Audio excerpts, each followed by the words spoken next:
Senate will come to order. Senators will be in their seats. Clerk will call the roll.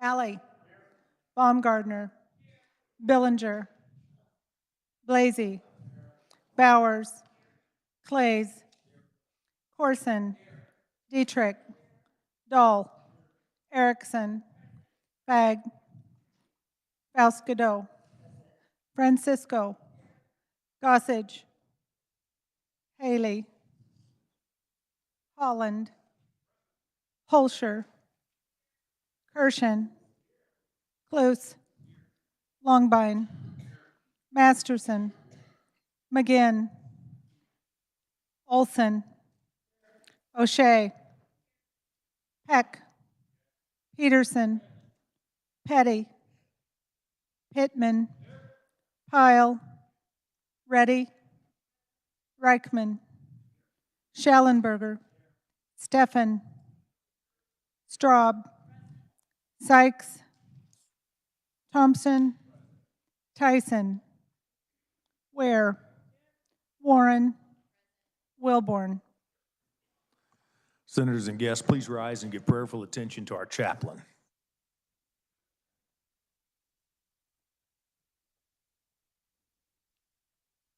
Would you please join me in prayer? Lord, your word tells us in Proverbs 18, verse 21, that death and life are in the power of the tongue. You tell us in Ephesians chapter 4, verse 29, not to let any unwholesome talk come out of our mouths, but only what is helpful for improving and strengthening others. You emphasize that our concern should be for the well-being, for the benefit of those who hear or even read our words. But Lord, it looks like our mouths did not get the message. And what you predicted would happen is coming to pass. You said in 2 Timothy chapter 3, verses 12 and 13, that all who desire to live godly lives would be persecuted, and those moral, life-giving qualities in people would deteriorate.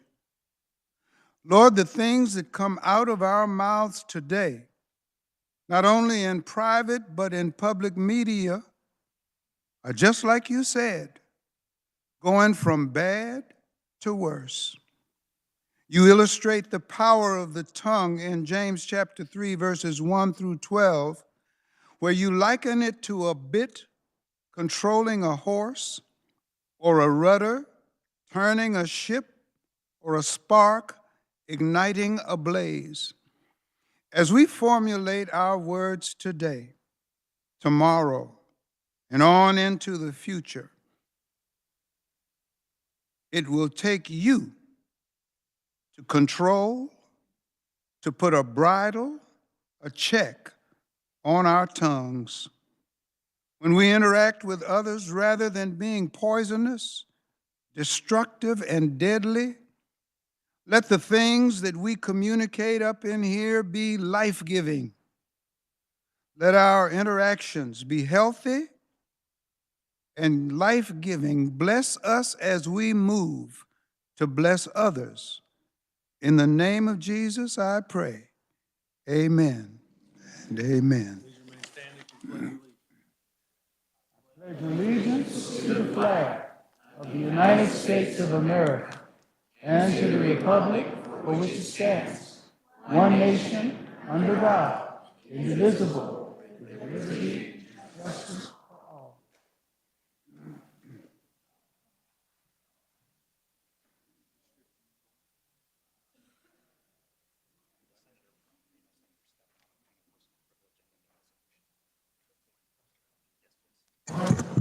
On a point of personal privilege, Chair recognizes the Senator from Reno, Senator Steffen. Thank you very much. I'm going to ask for your all's help here in a minute. Yesterday, we battled a lot of contentious issues, But late in the day, I received a text, and it was from a friend of mine who I work with, and it just says, I'm going to read it, it's a picture of this beautiful blonde-haired, blue-eyed girl. And it says, I'm sharing this with you both because this little girl needs your prayers. This is little Eliza, 10-year-old daughter of my wife's friend from Wellington. She and her mama have been waiting in Denver for the last 6 months for a heart suitable for her. They got the call at 2 a.m. They were delayed in getting started. She's been in since about 5 p.m. Thanks. I said, keep me updated. At 7:49 this morning, I got an update. Surgery wrapped up at 4 a.m. Central Standard Time. Little E is resting and doing well at this time. Surgeons had to contend with a lot of scar tissue from previous surgeries, which added to the time. However, the new heart took off beating immediately without requiring a shock to get it going. Miraculous is the word we were told. Next 72 hours will be critical. Thanks for your prayers. Would you all join me in wishing little Eliza to get well soon? At the count of 3, the Kansas State Senate at 1, 2, 3, get well soon. Yes. Pan around, please. Thank you all very much. Oh, roll it again. 1, 2, 3.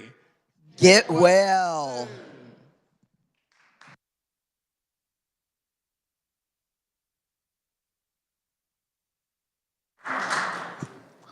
Introduction of original motions and Senate resolutions.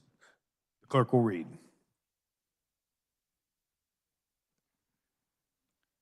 Senate Resolution Number 1719, a resolution commemorating May 2023 as Jewish American Heritage Month and honoring the contributions of the Jewish people to the United States of America and the state of Kansas by Senator Erickson. Whereas, ever since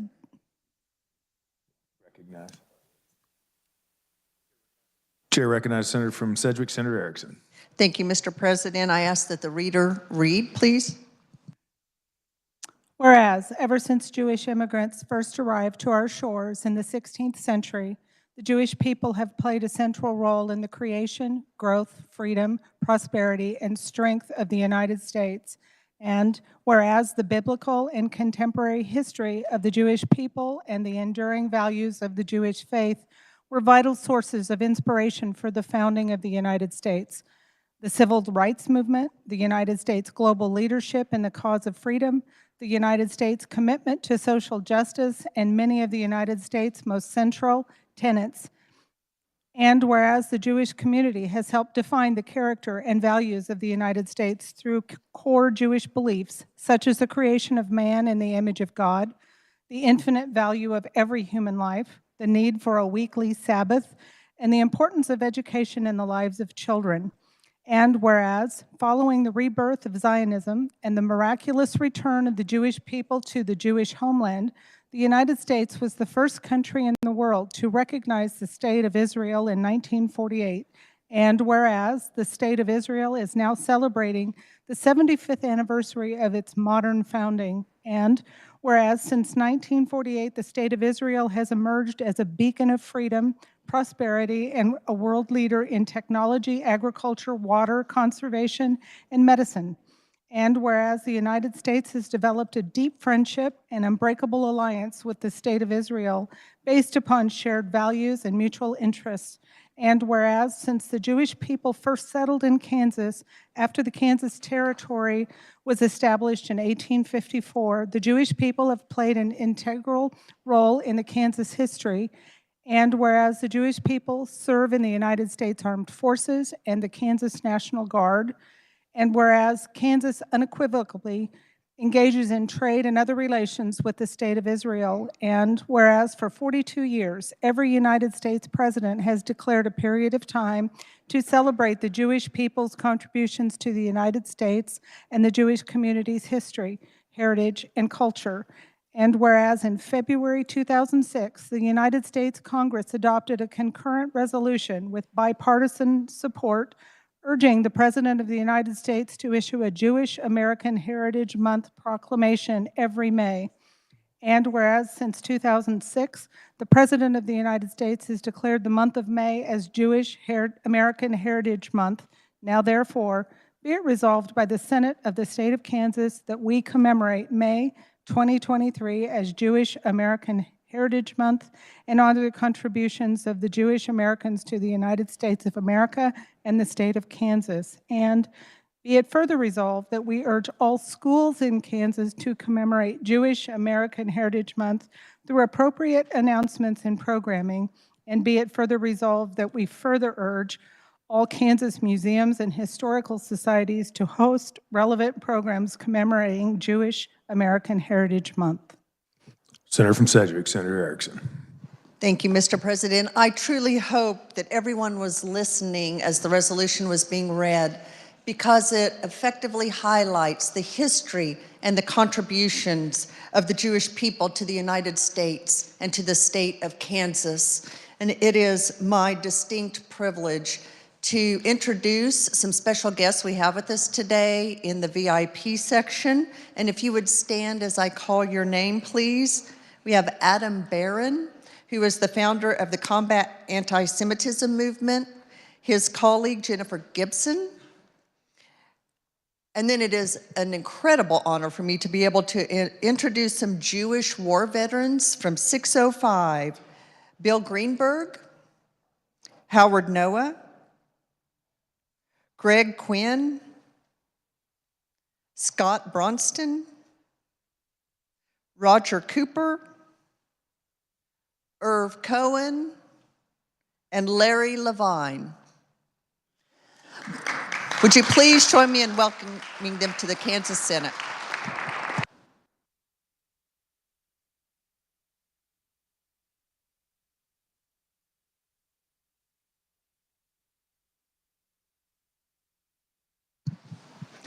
Mr. President, I move an emergency be declared, the rules suspended, and the Senate Resolution 1719 be adopted by voice vote. You've heard the motion. All those in favor say aye. Aye. Opposed, no. Motion carries. Welcome to the Kansas Senate. It really is an honor for us to have you here today. We're now ready for final action. Or we are not. Hold on.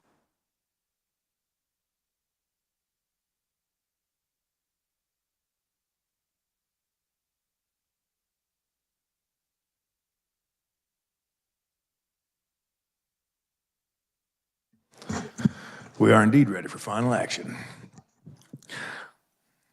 On the first roll call, we will take the following: the bills on page 4 and 5, and the first 3 bills on page 6. Senate Bill 40, Senate Bill 287, Senate Bill 297, 301, 307, 314, 315, Senate sub for House Bill 2016, House Bill 2027, and Senate sub for House Bill 2053. Clerk will read the titles. Senate Bill 40, an act concerning income taxation. Senate Bill 287, an act concerning the Kansas Silver Alert Plan. Senate Bill 297, an act concerning abortion. Senate Bill 301, an act concerning governmental ethics. Senate Bill 307, an act concerning the Kansas Fights Addiction Act. Senate Bill 314, an act concerning public health. Senate Bill 315, an act concerning public health. Senate sub for House Bill 2016, an act concerning civil actions and civil procedure. House Bill 2027, an act concerning the Kansas Probate Code. Senate sub for House Bill 2053, an act concerning elections. Clerk will call the roll. Alley. Baumgardner. Billinger.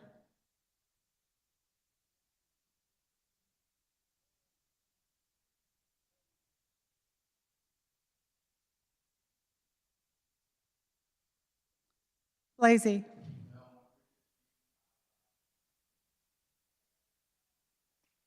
Bowers.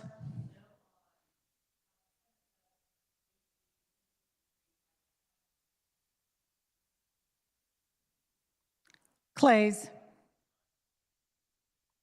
Corson.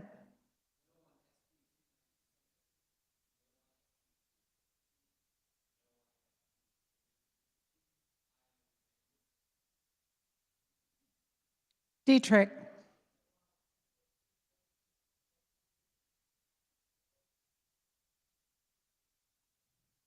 Dahl.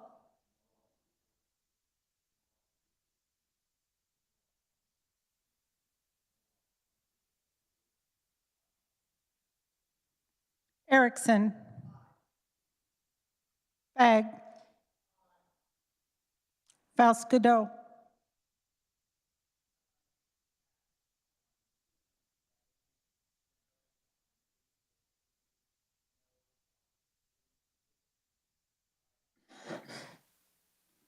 Francisco.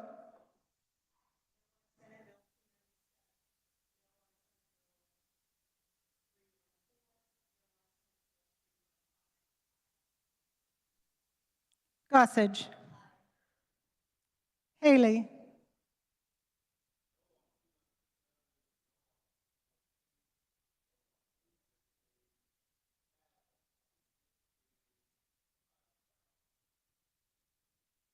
Holland.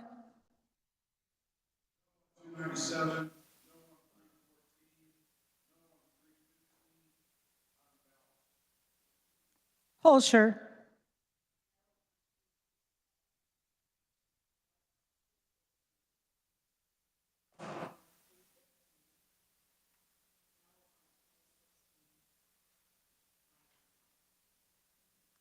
Kirshen. Cluse. Longbine.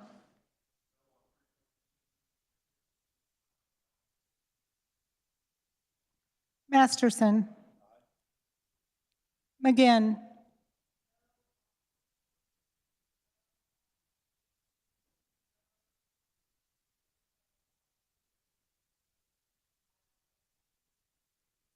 Olson.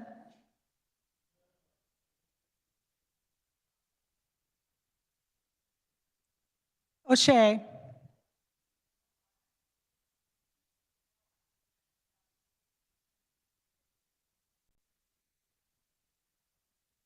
Peck.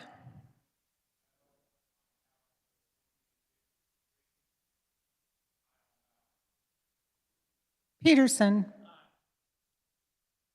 Petty.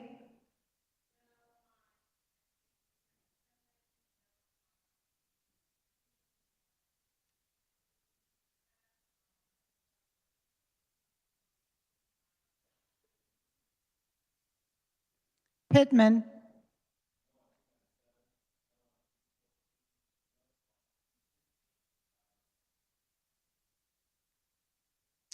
Pyle.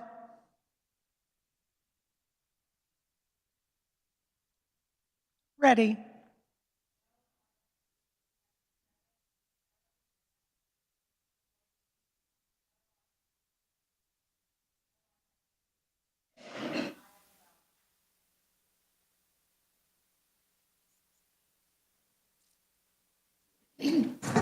Senator from Riley, could you repeat real quick?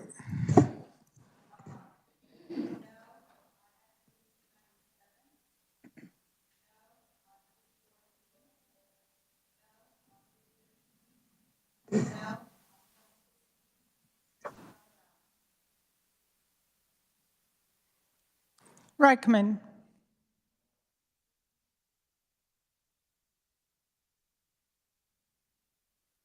Schallenberger.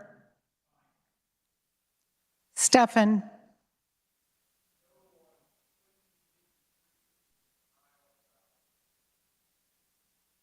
Straub. Sykes.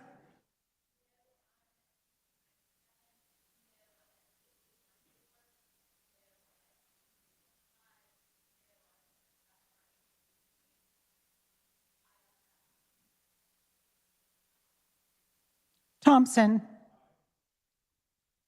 Tyson.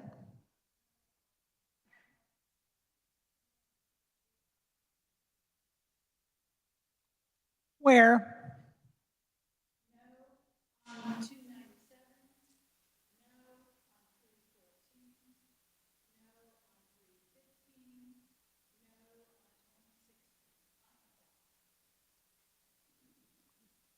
Warren.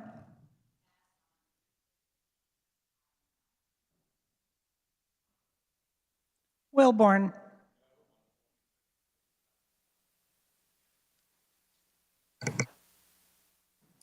Has every senator had an opportunity to vote? Does any member wish to explain their vote? Senator from Wyandotte, Senator Petty.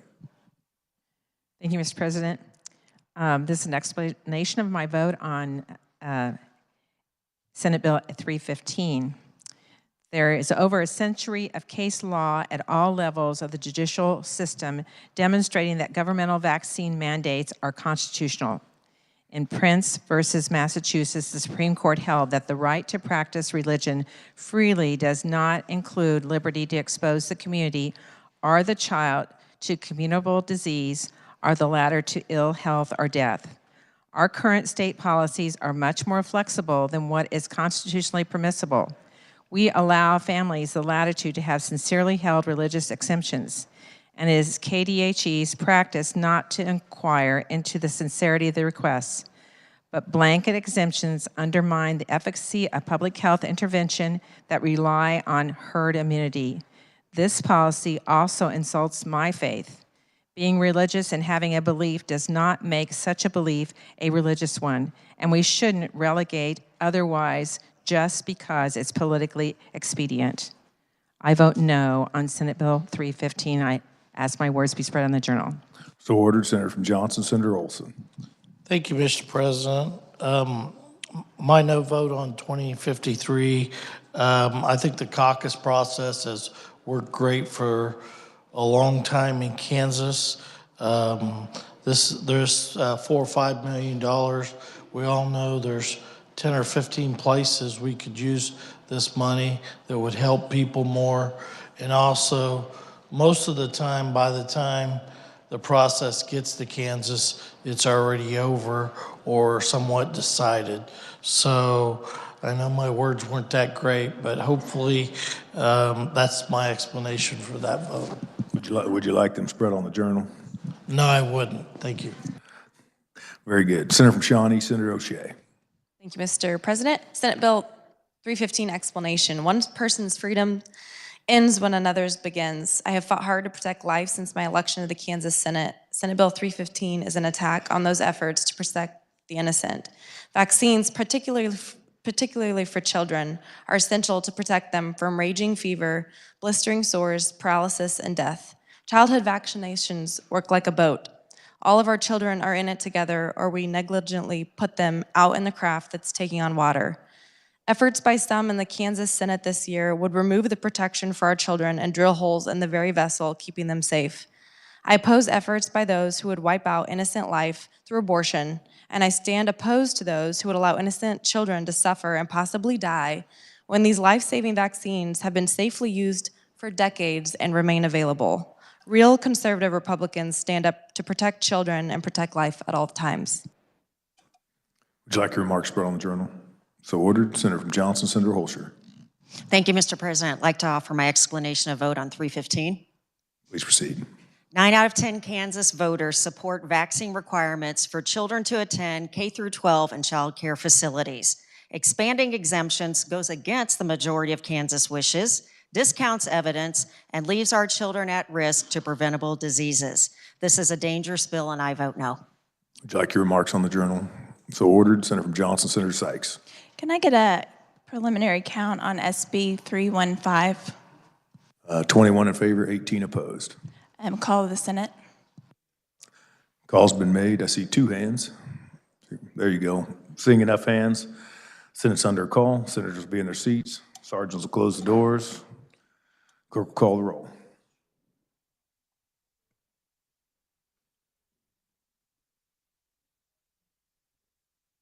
Bellinger.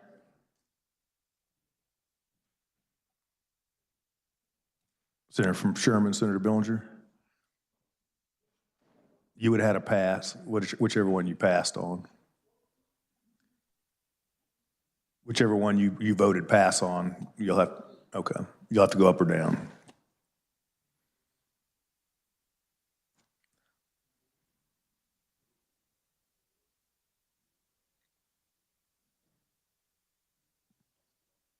Balscado.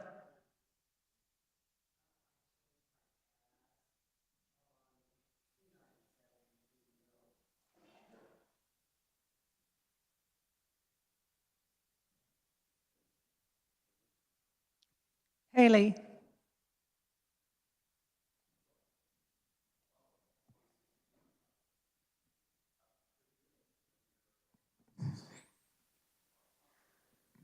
(2016) is 33 in favor and 5 opposed.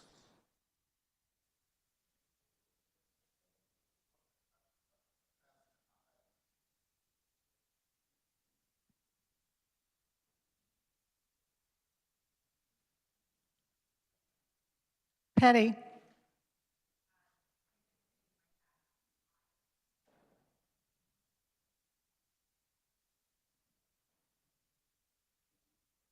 Warren.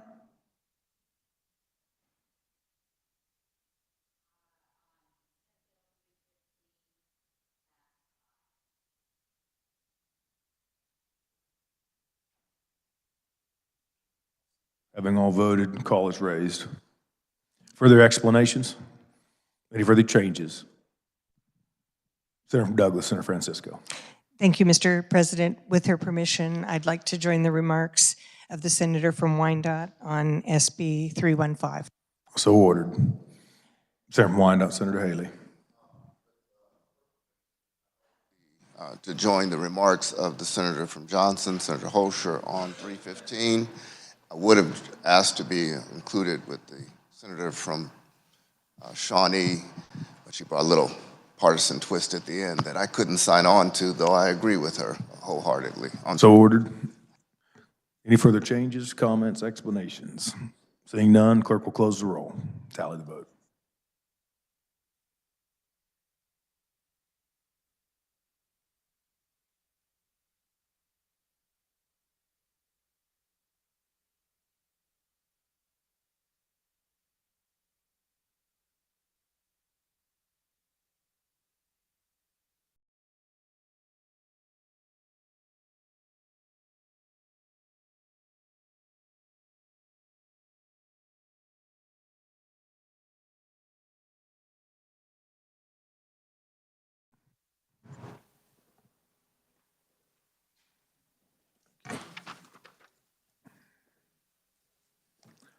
(40) having voted in favor and none opposed to SB 40, SB 287, SB 301, SB 307, and House Bill 2027.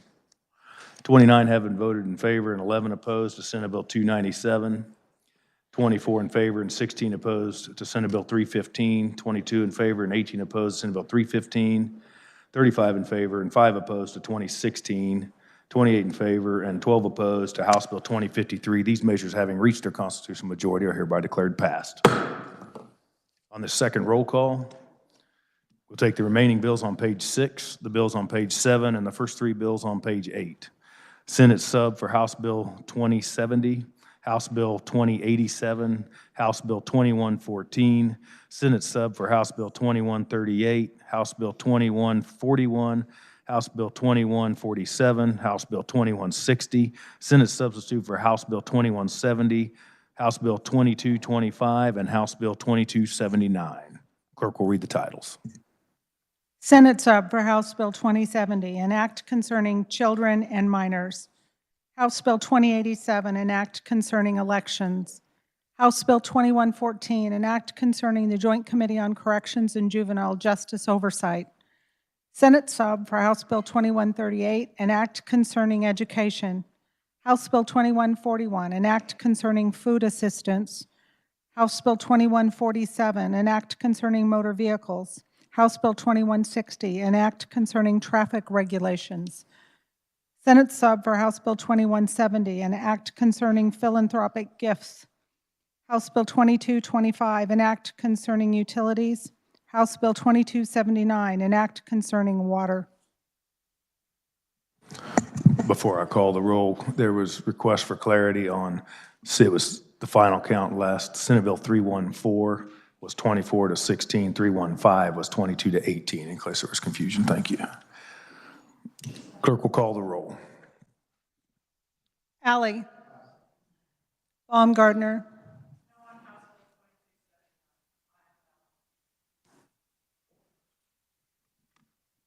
Billinger.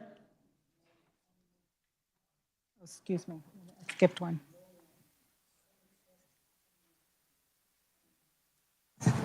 Hold on.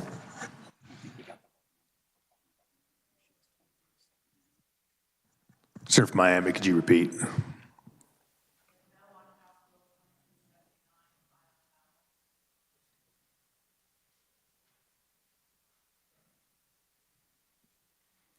Thank you.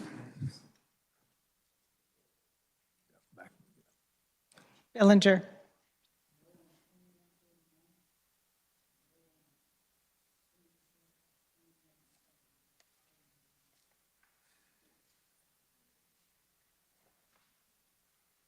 Lazy.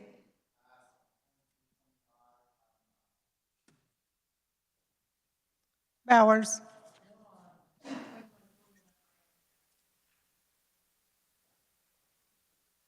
Clays. Corson.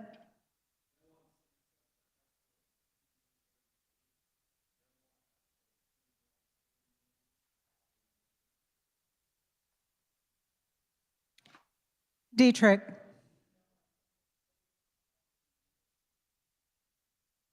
Dahl.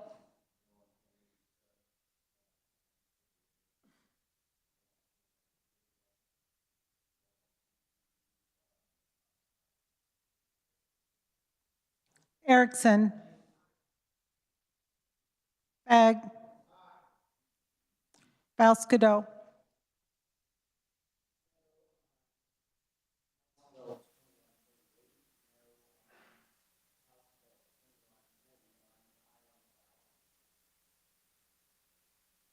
Francisco.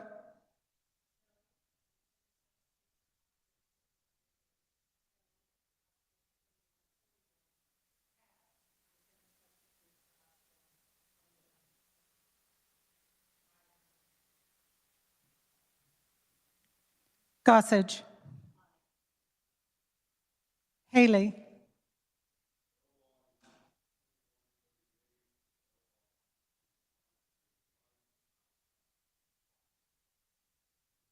Holland.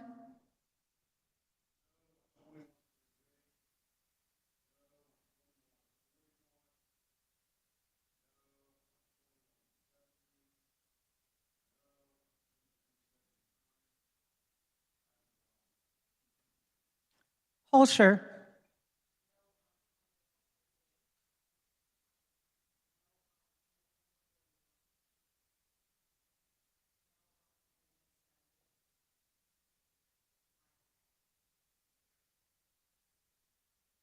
Kirshen.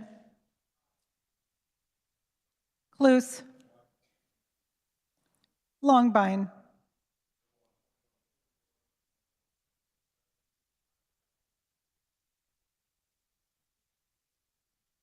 Masterson.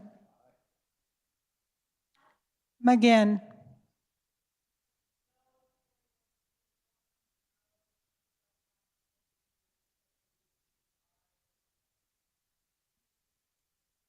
Olson. O'Shea. Peck.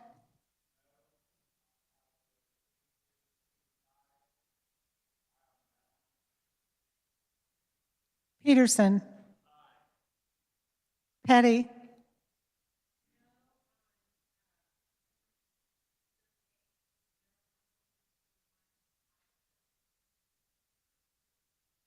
Pittman.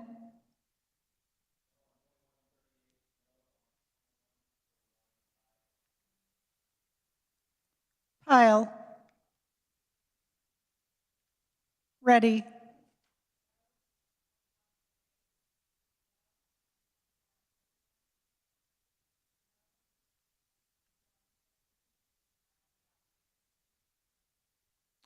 Reichman.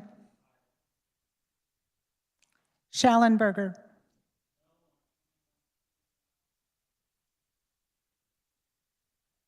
Steffen.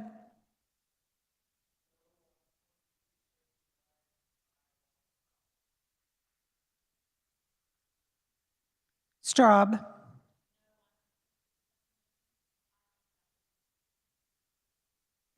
Sykes.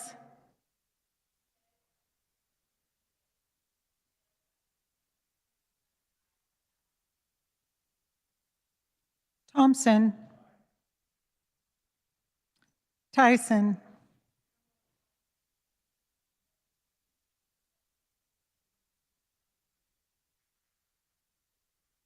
Ware.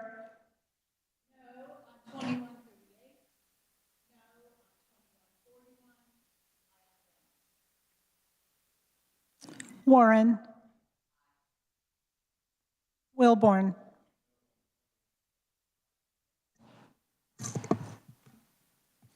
Has every senator had an opportunity to vote?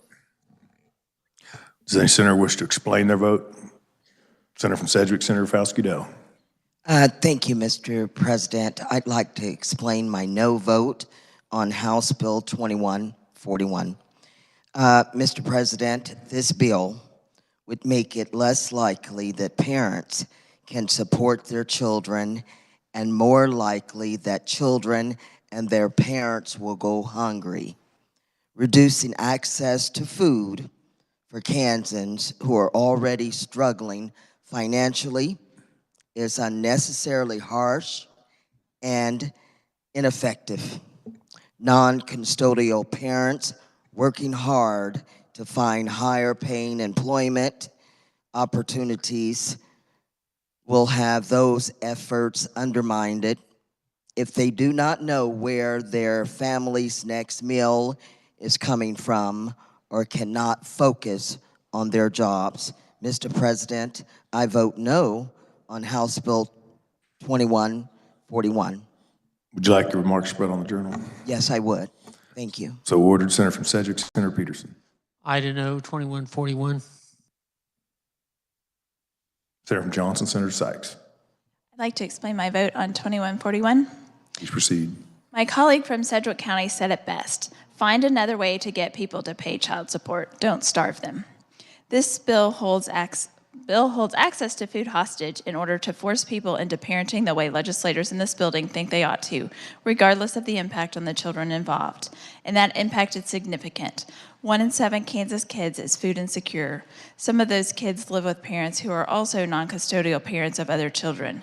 This bill will harm those children and will disturb families' existing support systems that they have determined are in their children's best interest. Keeping Kansas hungry will not lead to behaviors deemed acceptable by some in this chamber. It just leads to more hungry Kansas. I vote no. Would you like your remarks on the journal? So ordered. Senator from Johnson, Senator Holscher. Thank you, Mr. President. I'd like to offer explanation of vote on 2141. Please proceed. We exist as a body to help people. This bill is cruel and punitive, negatively impacting hungry children living in poverty. We should be creative enough to find other ways to get individuals to make child support payments instead of withholding an average of $6.10 of daily payments that is used to help children secure food. I vote no. Would you like your remarks on the journal? So ordered. Senator from Riley, Senator Reddy.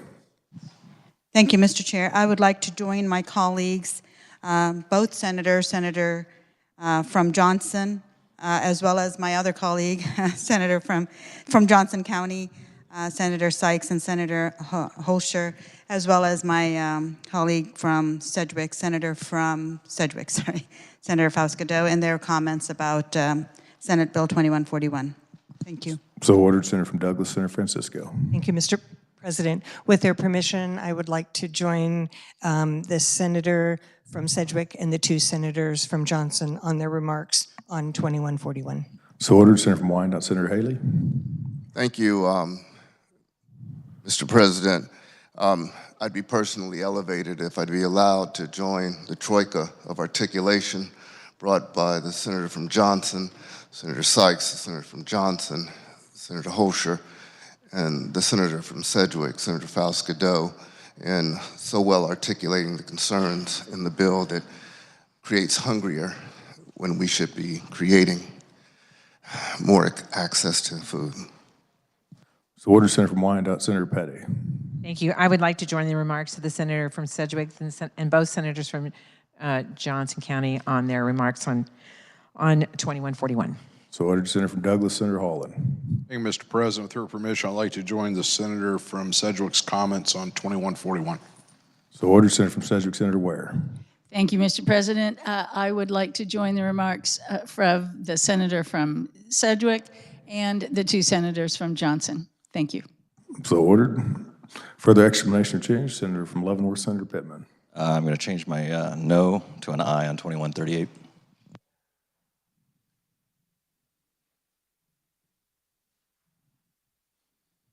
Very good. Senator from Johnson, Senator Gossage.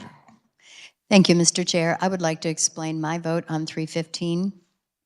I think that I apologize, 2141. Thank you. I think there's obviously some misunderstanding. Currently, the custodial parent, which is typically the mom, single mother, 2 or 3 children, must participate in this program under state law.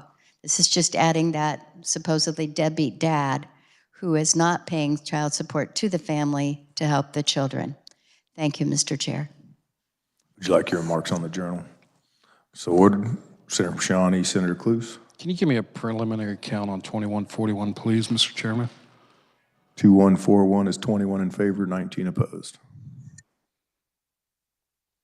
Thank you, Mr. Chairman. I'd like to change my vote to no.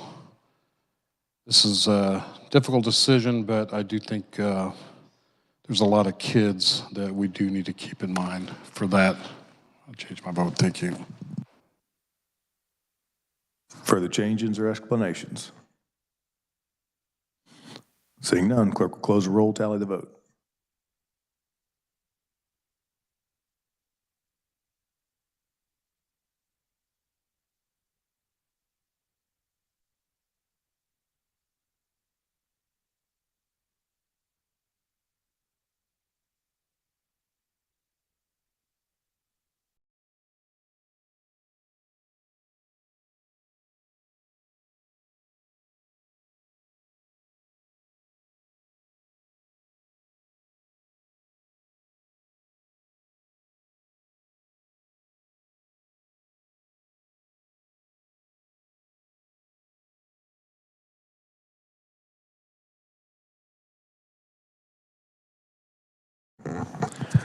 Forty having voted in favor and none opposed, the passage of House Bill 2070, 2114, 2147, 2160.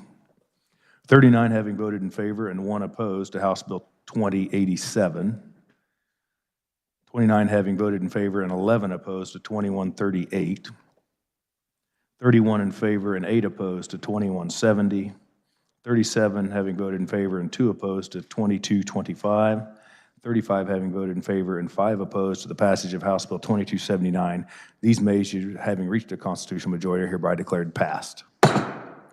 20 having voted in favor and 20 opposed to House Bill 2141. This measure, having not received the majority, is hereby declared lost. On this third and final roll call, we will take the remaining bills on page 8 and the bills on page 9 and 10.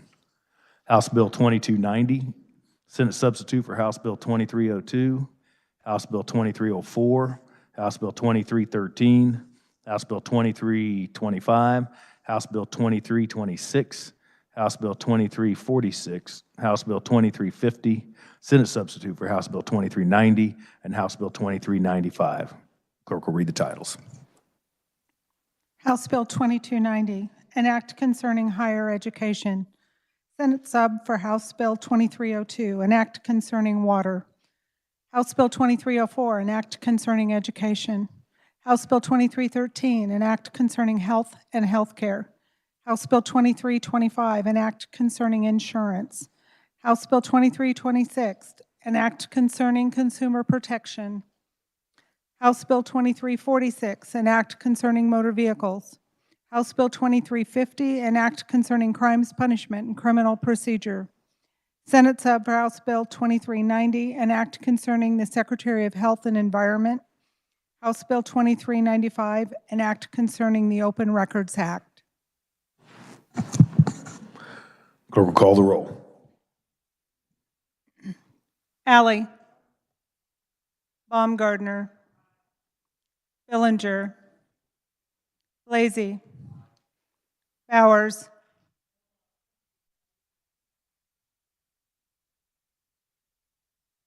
Clays, Corson,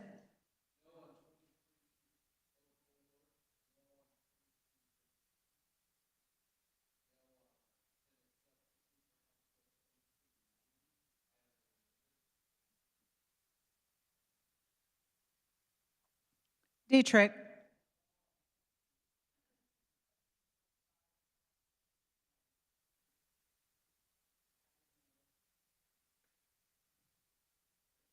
Dahl, Erickson, Bag, Voscadeau,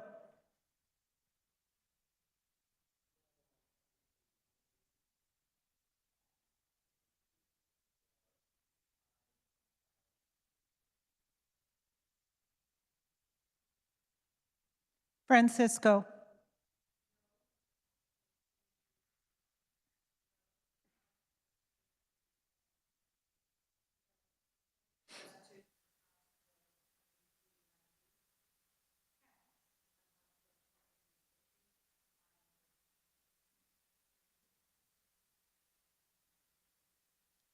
Gossage, Haley,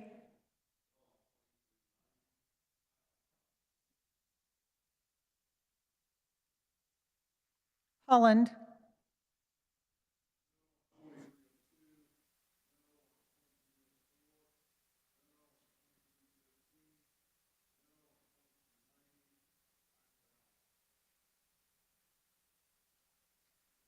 Holscher,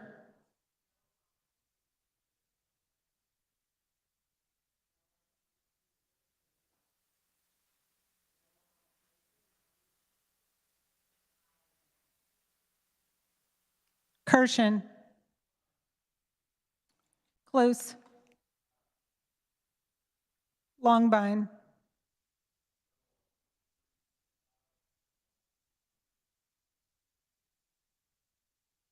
Aye on the balance. Masterson, McGinn,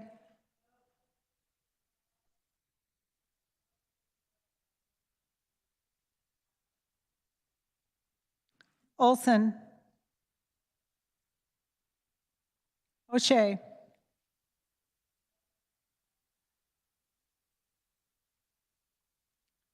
Peck,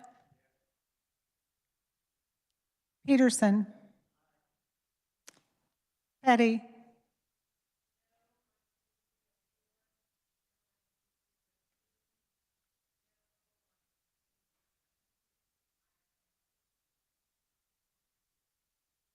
Pittman,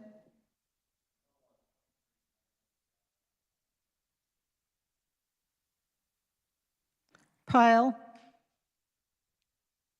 Reddy,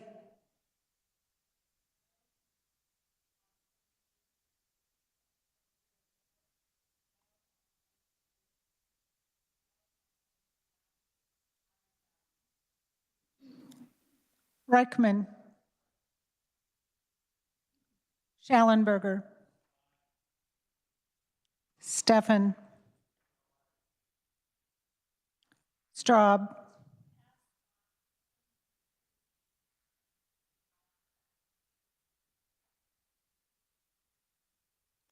Sykes,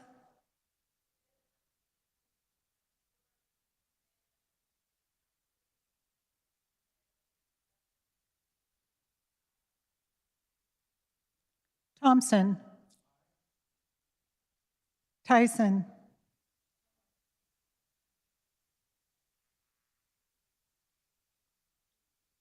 Ware,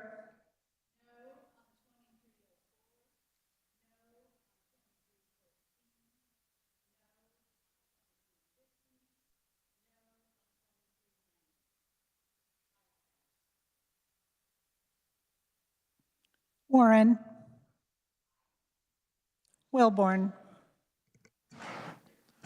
Has every senator had an opportunity to vote? Does any member wish to change their vote? Senator from Finney, Senator Dahl. Thank you, Mr. President. I'd like to change my vote on 2325 from aye to no. So ordered. Senator from Shawnee, Senator O'Shea. Thank you, Mr. President. Explanation of vote. Please proceed. House Bill 2390 passed the House of Representatives with 121 votes because there was bipartisan support to decrease the number of Kansas lives lost to fentanyl. Unfortunately, the Senate committee opted to utilize this critical, unanimously supported bill as a vehicle for unrelated, controversial topic, compromising the lives of Kansans in the process. Rather than looking at the pandemic of the past, we need to focus our collective attention on the plague affecting our future and support efforts to reduce the impact of counterfeit drugs laced with fentanyl poisoning our people. House Bill 2390, as passed unanimously by the House, is good policy, but has been paired with policy that is likely to encumber its advancement. I vote no. Would you like your remarks spread on the journal? So ordered. Senator from Douglas, Senator Francisco. Thank you, Mr. President. I would like to join the remarks of the senator from Shawnee, but also give an explanation of vote on the 2304. Please proceed. Mr. President, the American Academy of Pediatrics has done studies about the effectiveness of gun safety programs, including Eddie Eagle, by the NRA, and found the programs to be ineffective. The website, eddieeagle.com, repeats who the characters are in the video. The song is heard over and over again. There are coloring pages with the characters and a few short stories with scenarios of the birds' characters finding a gun. I hope that an educational curriculum development committee will create activities that are age appropriate, involve role play, and have higher level thinking activities for each grade level. The curriculum should include generalization of information and behaviors learned, rather than rote memorization of what the cartoon birds sing in a park where a gun is found. The legislature should not be making decisions about school curriculum. The legislature should be adopting legislation with requirements for secure storage to make gun ownership safer. Would you like your remarks spread on the journal? I would. So ordered. Senator from Lyons, Senator Longbine. Thank you, Mr. President. Explanation of vote on 2325. Please proceed. I certainly wholeheartedly agree with one of the measures in this bill. The second one I'm sympathetic to, but the Healthcare Stabilization Fund has served Kansas physicians very, very well for a number of years, and kicking the door open to corporate medicine causes me enough grief that I cannot vote for the bill. Thank you. Would you like your remarks on the journal? Very good. Senator from Johnson, Senator Holscher. Thank you, Mr. President. I'd like to offer explanation of vote on HB 2304. Please proceed. Gun safety is extremely important, but this program has been found ineffective in that it puts the onus for keeping people safe on children instead of adults, the appropriate party. While touted as a safety program by the NRA, two conferees who spoke in favor pointed to the goal of cultivating a new market as their reason for supporting the bill. On the day after yet another school shooting that claimed the lives of 3 children and 3 staff members, constituents are looking for us to implement effective measures to reduce gun violence.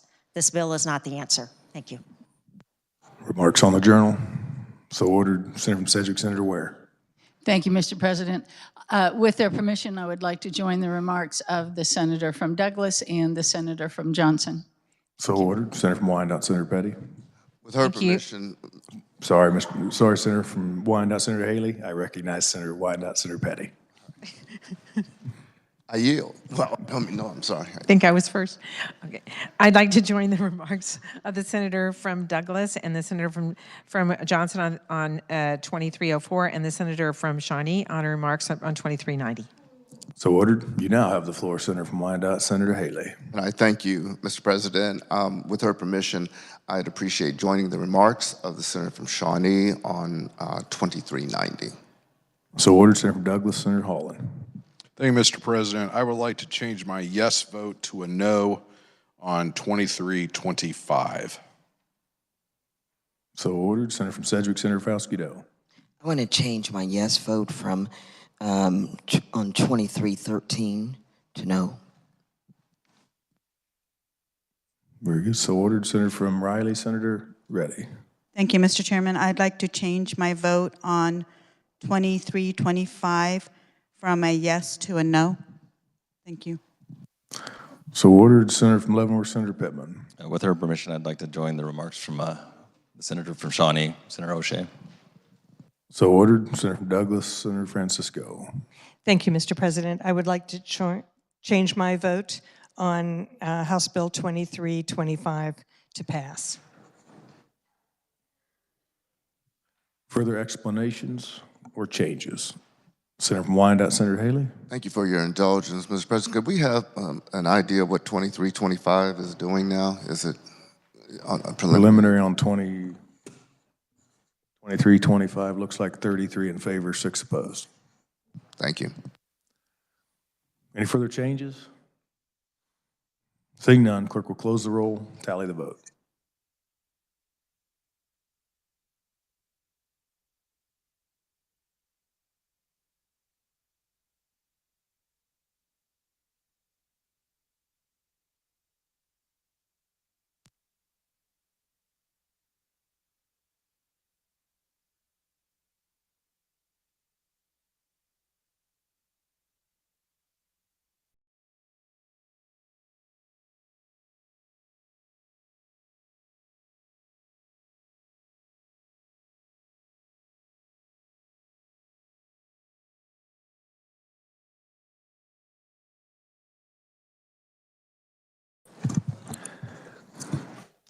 Having voted in favor and none opposed to the passage of House Bill 2290, 2346, and 2395. 39 having voted in favor and 1 opposed to 2302. 31 in favor, 8 opposed to 2304. 31 in favor, 9 opposed to 2313. 33 in favor and 6 opposed to 2325. 39 in favor and 1 opposed to 2326. 38 in favor and 1 opposed to 2350. 23 in favor and 16 opposed to 2390. These measures, having reached the constitutional majority, are hereby declared passed. Messages from the House. Clerk will read.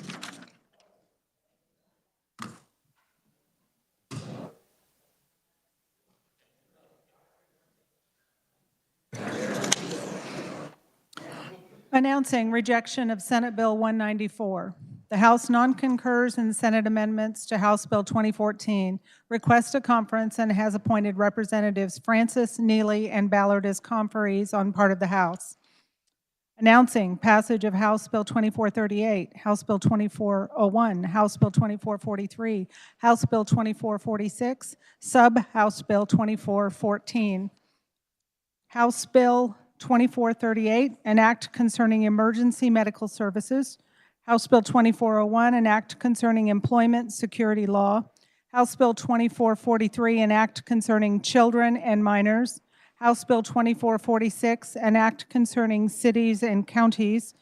Sub-House Bill 2414, an act concerning private and public post-secondary educational institutions. This constitutes introduction of those bills previously read.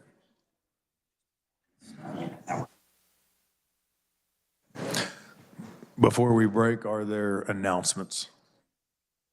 Senator from Sherman, Senator Billinger. Thank you, Mr. President. Senate Ways and Means is going to have a brief meeting update on the budget between the House and Senate positions at as soon as we adjourn our break for lunch. Senator from Shawnee, Senator Dietrich. Thank you, Mr. President. I just want to remind folks we haven't done this for a couple of days. Monday, April 3rd, is the Shrimp Peel, which is the fundraiser that we do for the Special Olympics. I've gotten a lot of raffle baskets and gifts in my office that we've already taken over. Please, if you're so inclined, bring us something on Monday, or you can give us a cash or check donation made out to the Special Olympics of Kansas. Thank you. Senator Marino, Senator Stephan. Thank you. An update on little Eliza. Text says, OMG, exclamation point. We are beyond humbled. She got the video. Please share our gratitude. Little E's birthday is Friday. Thank you again. Senator from Sedgwick, Senator McGinn. Thank you, Mr. President. I just have a question. I have a piece of paper on my desk, and it's not signed, and so I have no idea why I have it. It has to do with property tax increase and public hearings. Can somebody tell me where that came from? Legislative research handed it out, apparently. Senator McPherson, Senator Wilbur. Thank you, Mr. President. I'd like to introduce and welcome Matthew Conklin. He's from Winfield, Kansas. He has been the student body president at Wichita State right after Darren had cleaned that mess up, I think. And then he's a PhD student, all but his dissertation from University of Chicago, and he's much more charming than Darren. So please welcome Mr. Conklin.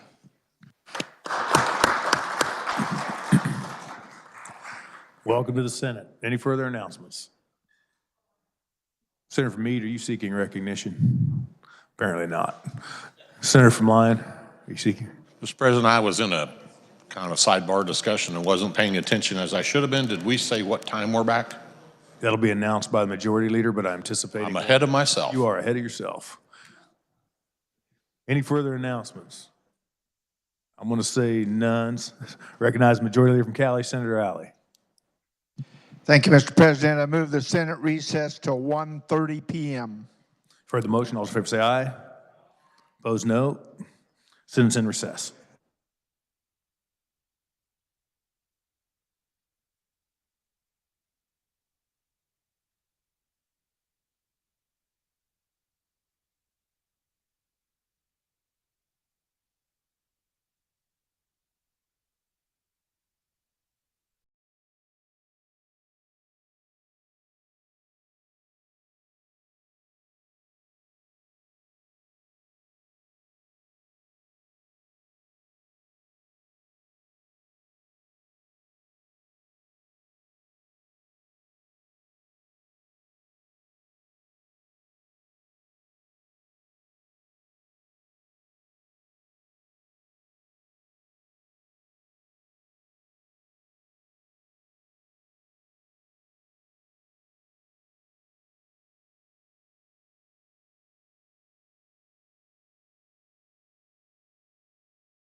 The Senate will come to order.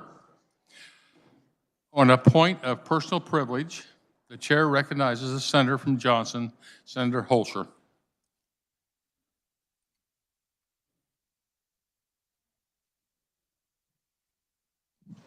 Thank you, Mr. Chair.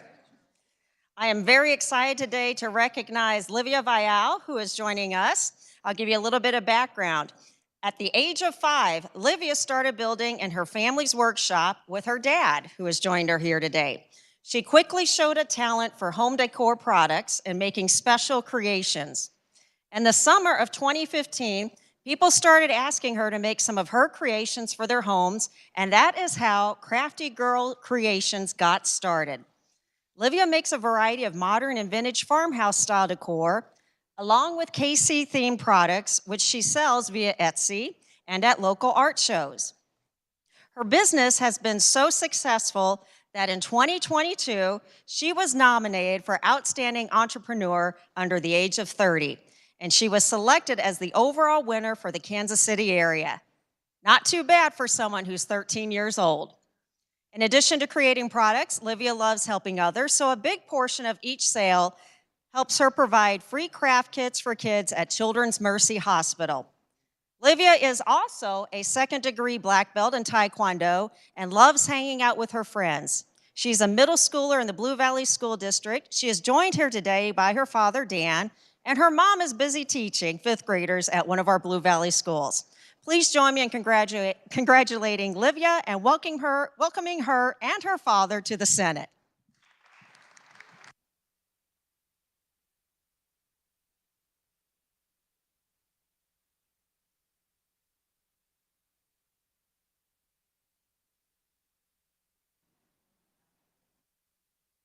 Congratulations to both of you, and welcome to the Kansas Senate.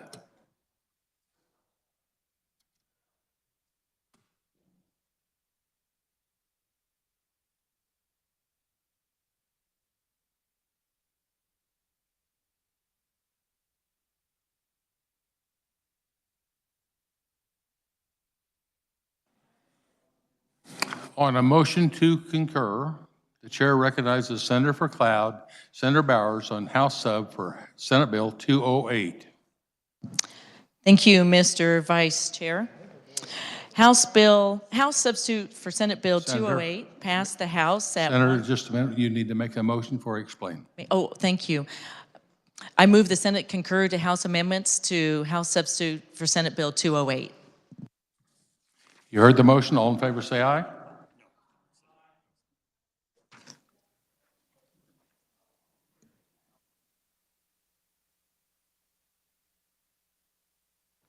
You now you've made the motion, and now please explain the bill. Thank you, Mr. Vice Chair. House Substitute for Senate Bill 208 passed the House 119-3, and it's the product of several weeks of discussions and negotiations between several parties, including attorneys, members of the legislature, the governor's staff, and the executive director of the Ethics Commission.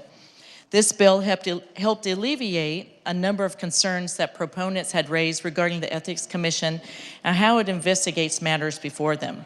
This would still allow those investigations to concur, but the provisions of the bill ensure enhanced due process rights for citizens and candidates who are subject to inquiries from the Commission. It also clearly defines the term agent, which was previously ambiguous, creates new tiers for PAC fees to account for different sizes of political action committees, and eliminates the possibility of accidental solicitation of lobbyists by allowing candidates to use a disclaimer in any fundraising appeal during session that, if included, would prevent a fine if the appeal was accidentally sent to a lobbyist. I understand this is the first step of 2 steps. This is a procedural bill and moving forward, and over the summer we'll be looking for a joint interim committee to study other matters that this bill does not address. And I could also say this is a compromise between the parties and a pathway forward. And so with this, Mr. Chair, I'm ready for questions. Are there any questions? Chair recognizes Senator from Brown, Senator Pyle. Thank you, Mr. Chairman. I'd like to know from the senator if the language that passed this body is the same language that's in this substitute bill by the House. Senator from Cloud, Senator Bowers. No, we have not heard this language in this body in the Senate. Senator from Brown, Senator Pyle. So here we have a concur motion being what I believe is expedited to language that the House worked and did, and we have not seen in this body at all. And I'm being told by sources that this is some kind of agreement by which attorneys were included that were representing some entity that perhaps is under investigation by ethics. So I think that the House should have a hearing on this bill. I'm not going to support this motion. I'd encourage the body not to support this motion. If you take a look at what's all in this bill, I think you can pretty much draw your own conclusions. And so I haven't even had time. I've looked through this and I'm reading through it, and the more I read through it, the more I have concerns. Just on the sup note alone, the bill would apply provisions of the Kansas Public Speech Protection Act. I'd like to know how many people in this body have read that, to all actions filed by the commission in district court pursuant to this act. That's a lot. That is a lot. All provisions. Kansas Public Speech Protection Act will apply to all actions. So I don't think this body's had a chance to vet this language. The House did, evidently, but they just get it at Senate Bill 208, which was totally different when we voted on it in this body. And I want to make sure every member of this body understands that. It's before we vote on this motion, Mr. Chairman. Thank you. Chair, does the senator from Cloud care to respond? No, thank you. Are there other questions? The senator has made her motion. The chair recognizes the senator from Douglas, Senator Holland. Thank you, Mr. Vice President. The maker of the motion would stand for a question. Yes. Yes, she has. I very much appreciate the Senator from Brown's comments. I too have very similar concerns. So just to reiterate, just so we understand, a Senate committee has not heard the contents of this conference committee report as it stands, correct? Senator from Cloud, Senator Bowers. Yes, Mr. Chair, that is correct. Okay. Senator from Douglas, Senator Holland. Thank you, Mr. Vice President. And I'm getting this probably third hand, but can the maker of the motion at all confirm? My understanding is, as language of this original bill, its original form, my understanding is that actually it was drafted or put together by a couple of attorneys who in fact were representing individuals who had received subpoenas from the Kansas Governmental Ethics Commission. Can she confirm or deny that, or does she know? Senator from Cloud, Senator Bowers. Thank you, Mr. Chair. No, I do not know.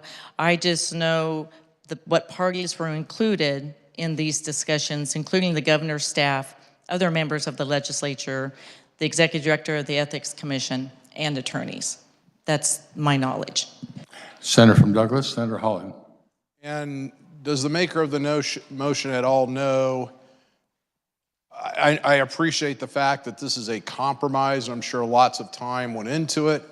But Mr. Vice President, the maker of the motion know to what extent, if any, these agreements that we have yet to codify in statute, to what extent, if at all, they would affect the outstanding inquiries, investigations, whatever you might call it, going on with the Kansas Governmental Ethics Commission. Chair recognizes Senator from Cloud, Senator Bowers. Yes, Mr. Chair. This bill is moving forward only, would have no effect on cases that are continuing right now. Senator from Douglas, Senator Holland. Okay. I appreciate the body's indulgence. I'll be voting a strong no on this. I know I've done boring speeches before the body about transparency. I'm really concerned about the lack of on this deal. I think this, as we have it, should have been heard before a second committee prior to coming to the Senate body. And to me, this smells potentially like we're trying to work the refs. I know there have been assurances made that this will in no way impede current investigations, but I can't help but feel that whatever this body would do, if in fact it is taking away any duties, responsibilities, actions, course of actions that the governmental ethics may have, in fact, it is sending a shot across the bow of such board. And I would really like to understand more if we're going to start to neuter governmental ethics. I'd like to know why. So I'll be voting no. Thank you, Mr. Vice President. Chair recognizes Senator from Brown, Senator Pyle. Thank you, Mr. Chairman. The fact that it's been established here is that none of this body has seen the contents of this bill in committee. So I'm going to make a substitute motion to non-concur and that the bill be I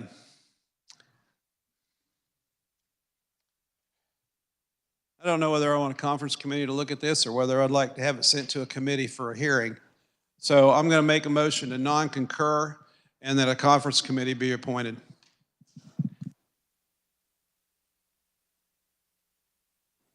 That motion is in order. Are there any questions on the motion?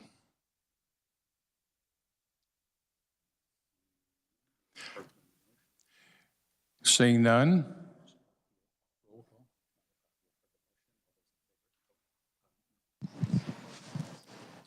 Chair recognizes Senator from Lyons, Senator Longmire. Mr. Vice President, could you tell us exactly what a yes vote means and what a no vote means on this? Yes, a yes vote would sustain the motion made.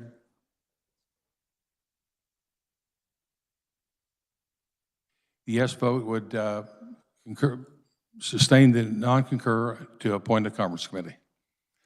A no vote would continue on as a concurrent resolution motion. Senator from Brown. Thank you, Mr. Chairman. I'd just add a yes vote just gives us another look at this other than what's been seen in caucus, but it would also give the conferees time to look at it and at least maybe allow a little bit of public input as people in that room get to maybe make some comments. I don't know. Conference rules are a little different, but I do believe that I want the public to know this has not been vetted at all in the Senate. And putting it in a conference committee at least allows us to have a little more look at it and see what the House did before we vote to just concur and send it to the governor. Thank you, Mr. Chairman. All in favor of the motions? The chair recognizes Senator Butler, Senator Masterson. Thank you, Mr. Chairman, and I appreciate that, and I get the point. We routinely concur to amendments from the House.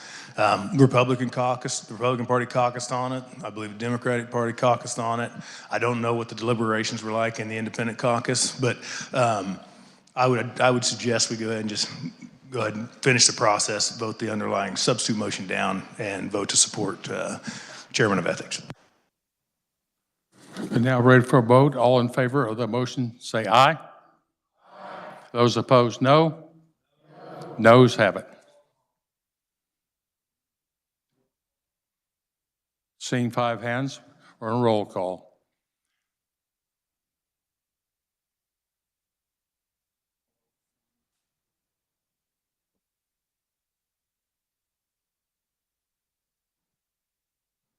Clerk will call the roll.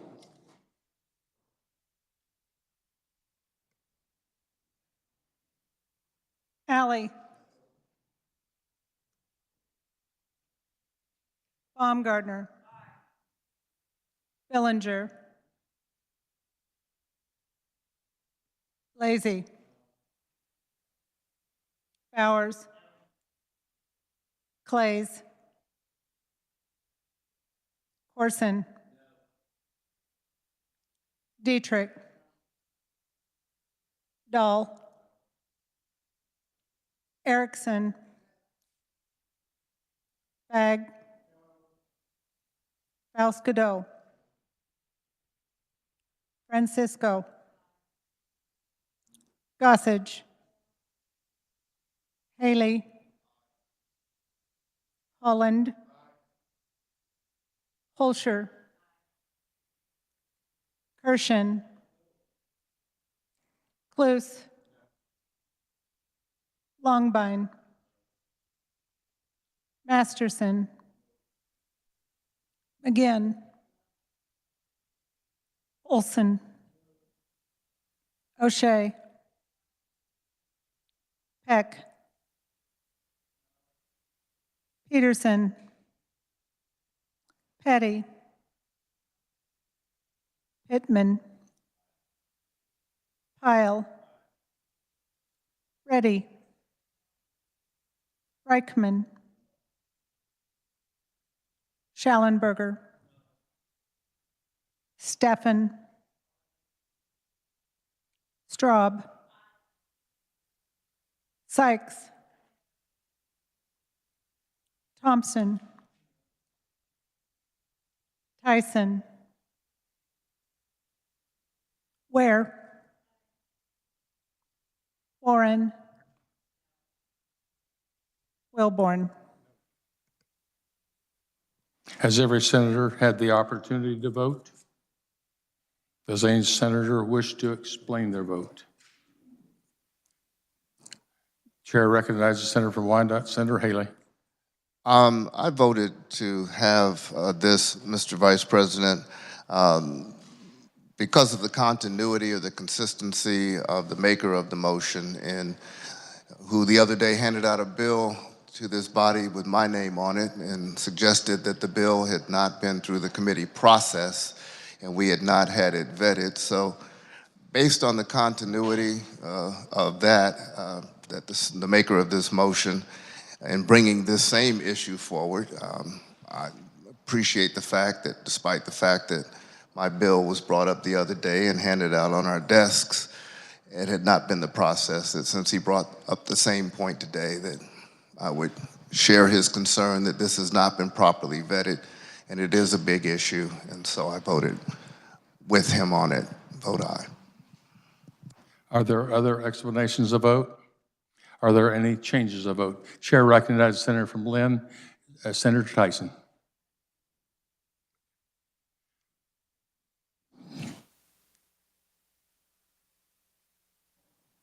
The clerk will close the roll and tally the vote.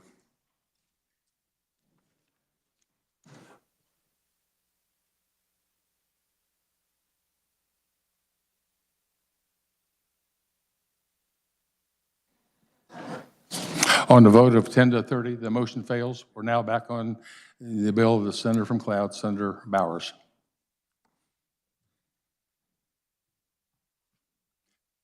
Chair recognizes the senator from Miami, Senator Baumgartner. Thank you very much, Mr. Vice President. The question that I have for the carrier of the bill, I was finishing up in conference committee this morning, was stopped on the way up to our caucus, so I didn't hear the explanation, but could the body please learn who it was that represented the Senate in the negotiations with the second floor governor, attorneys? Who were the attorneys that, did they represent the Senate? Did they represent the governor? Or did they represent the House? But who was in the room representing the Senate? Who was in the room representing this body? The chair cannot answer that question. I'm asking the carrier of the bill. Chair recognizes the senator from Cloud, Senator Bowers. Thank you, Mr. Chair. I do not know the answer to that question, and I was not in the room. Chair, senator from Miami. Thank you very much, Mr. Vice President. I cannot support a bill when we can't even identify who it was that was at the table representing this body's position. When we cannot find out who were the attorneys representing this side of the House, it is concerning to me, being the chair of a conference committee, being the chair of a standing committee. We are required for our standing committee every Wednesday to turn in an agenda for the next week. What bills we're going to hear, which days those are going to occur, where those hearings are going to occur. I don't know how many different times I've had to make exceptions so that legislators from this body or legislators from the House can come and testify. And I have to say a thank you to those chairs in this body and in the House because they have accommodated my schedule. I serve on 4 committees, so they've accommodated my schedule so that I can go and testify. At no point in time during this session do I know of any opportunity, did anyone say, by the way, we're going to negotiate Senate Bill number 208. What position do you want us to argue on behalf? Because I certainly hear that, and there certainly is that planning as we are negotiating what's going to happen with regard to school funding and where we are right now with the House substitute for Senate Bill 83. A number of you have asked me, where are we going in those negotiations? We met on Monday, we met this morning. I will be announcing that we're going to meet next Monday.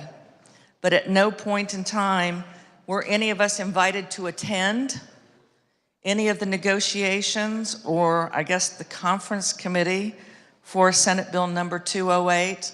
And this is a very important bill. The contents of this with regard to campaign finance, including procedures for the Kansas Governmental Ethics Commission. You know, I think we had a bill yesterday that we talked about as far as requiring county officials, local officials, and what they needed to submit. And we did that in a very open public process. It doesn't make sense when we are talking about ethics. That is the peanut of this bill, ethics. So from an ethical standpoint, Mr. Vice President, I think that as we move forward, though the substitute motion was voted down, but as we move forward, if we're going to do something with regard to ethics, then the very legislation should be proceeded in a very ethical manner. And I think in this particular situation, unless I really missed a lot before I got into conference or before I got into caucus, it doesn't appear to me that we have matched the bar that we use typically when we are trying to move openly, when we try to have accountability for the work that's done by this body, by the Senate. Thank you, Mr. Vice President. Does the the senator from Cloud care to respond? No, not. Saying not, I recognize the president of the Senate from Butler County. Thank you, Mr. Chairman. And I don't know when we got to this point to where if I have a disagreement with someone, somehow that's unethical. There's nothing, this is the typical process. It's like each year we forget what the process is. A motion to concur by its very nature bypasses conference because you say the House has made its amendments and we concur. There's not, we're going to do this again this year, by the way. I hope we don't all decide that's unethical as well in some way. We're going to have some motions to concur. We're going to make some amendments to some House bills. They'll probably have some motions to concur. That wasn't part of conference. They look at the merits of what was done, and you cast your vote. I'm a little taken aback by that. I said, so just let me be clear. Disagreeing with something does not make it unethical. Period. This is the normal process by which we operate. I do understand the senator from Miami and the fact that she was preoccupied with a conference committee, that happens up here, and I'd failed to realize if she was not in there. So I would understand a no vote on a process because someone wasn't part of conference. But this is in no way bypassing any kind of ethics. Matter of fact, if you'll read the bill, which I have, is doing a lot of great things with our Ethics Commission in the sense that, because right now the posture is they're the prosecutor, the judge, and the jury. This fixes this. You go to a third party arbitrator, which makes sense. We've had kind of these witch hunt subpoenas in the past. This puts accountability in how those go after. I mean, it's just, this makes a lot of sense. Didn't seem to me that we needed to waste that much time, and it was appropriate, and we caucused on it, and that's all I have to say, and appreciate the support of Senator from Cloud. Chair recognizes Senator from Miami, Senator Baumgartner. Thank you, Mr. Chair. I apologize for not being clear. I am not saying that this body is unethical. I'm not saying that our leadership is unethical. I understand the process. That being said, I cannot think of a time where we have, as a body, said we're going to concur on something, but we have no idea who was representing the Senate's position. Not a single person by the carrier of this bill, not a single person can be identified as to who was in the room when negotiations were occurring. I think it is fair because when we have a vote to non-concur, we appoint who's going to serve and represent us. We know who those individuals are. 2 from the majority party, 1 from the minority party. And we know who those individuals are. My ask of the carrier of Senate Bill 208 was, who were the 3 people in the room representing the Senate's position? What was the Senate's position? When it's shared that attorneys were in the room and individuals with the governor's office were in the room, I think it's fair to know who were the attorneys and who were the individuals in the room. My assumption was it was a closed meeting. So my only ask is, when we're talking about ethics, could we simply know who those individuals were that represented our position? That was my ask. That was my question with regard to ethics. Not the process. I understand the process. I know what it's like to concur. I know what it's like to non-concur. There are times that, unfortunately, representing the Senate, we lose a few of our positions, but at no point in time was it clear what our positions were in this negotiation process, nor who was representing us. Thank you, Mr. Vice President. Chair recognizes Senator from Butler, President Masterson. Thank you, Mr. Chairman. All you have to go back to is the very last motion to concur. Right, the last motion to concur, there was not Senate negotiators in the room. We concurred to an amendment by the House. So, to me, it really doesn't matter who was in the room. There were negotiations clearly going on between the governor's office and the House. But the conclusion of their deliberations reached this product. And that's how that works. So, and the last time it happened before that was the last motion we made to concur. And the last time the House didn't have negotiators was the last time they made a motion to concur. When those by nature are not part of conference deliberation, you're agreeing to the deliberations of the other party. Thank you, Mr. Chairman.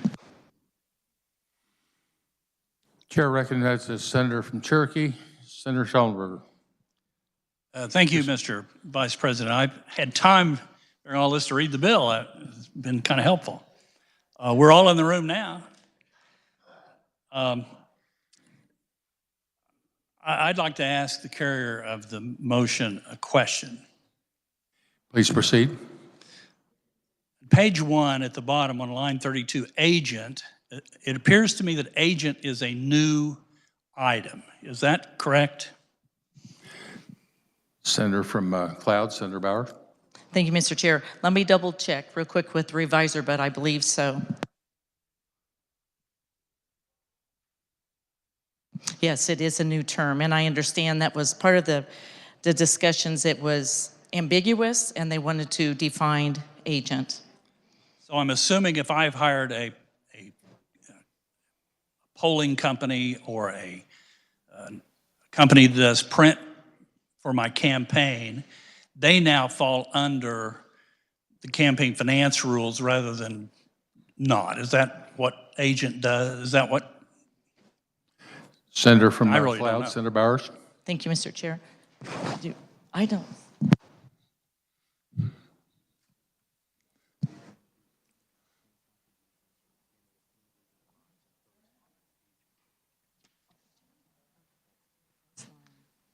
So, thank you, Mr. Chair. So on page 8, it defines in line 15, payment of any civil penalty or fine imposed by the commission pursuant to this act related to the candidate's campaign that's incurred by the candidate, candidate's committee, treasurer, or other agent or candidate.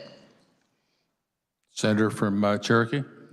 Okay, so what we've done, and I'm just wanting to make sure I understand. So what we've done is we've included agent under the campaign finance law, and we've allowed the campaign account to pay for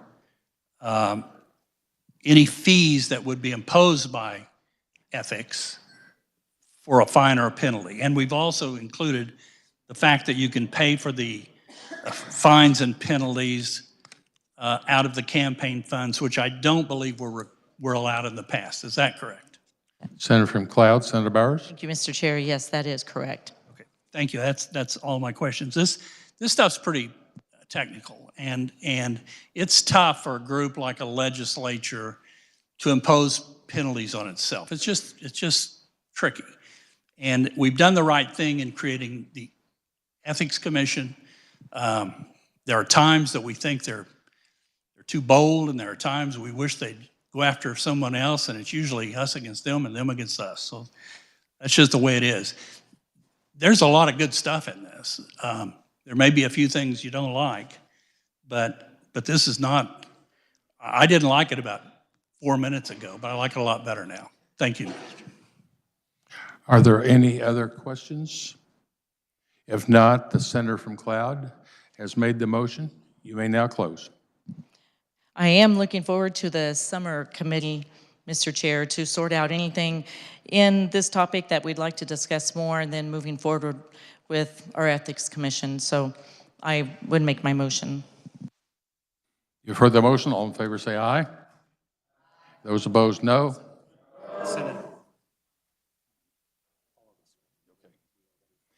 And now we are ready for final action. On this roll call, we'll take the following. The motion to concur on House Sub Senate Bill 208. The clerk will read the title. House substitute for Senate Bill number 208, an act concerning campaign finance. The clerk will call the roll. Alley. Baumgardner. Billinger. Blasey.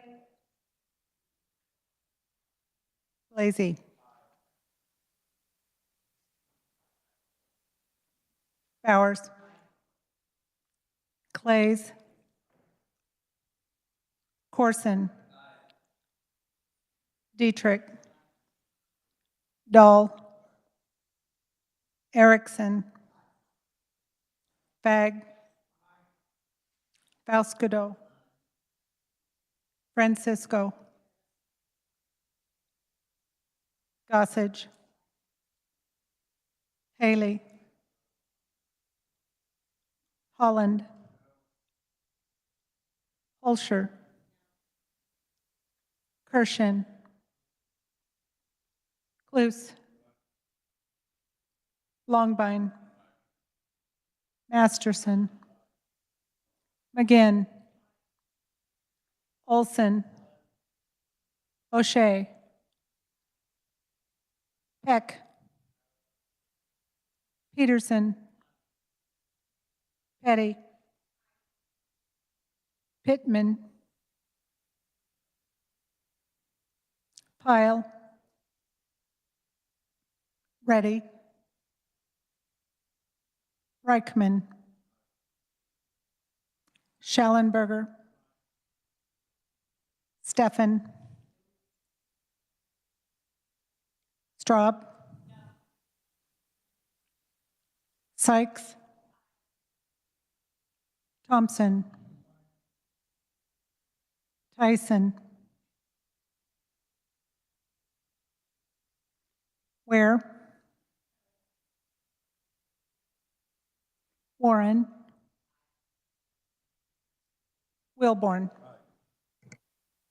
Has every senator had the opportunity to vote?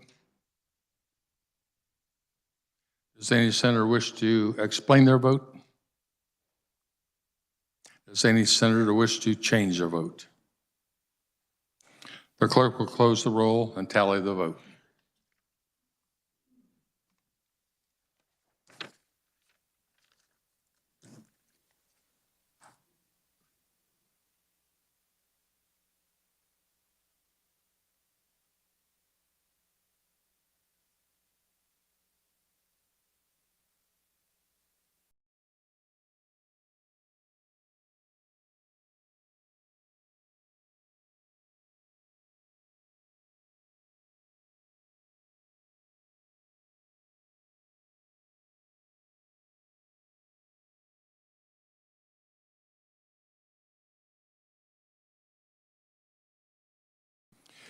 "27 voting in favor and 12 against. The measure received the required constitutional majority is hereby declared passed."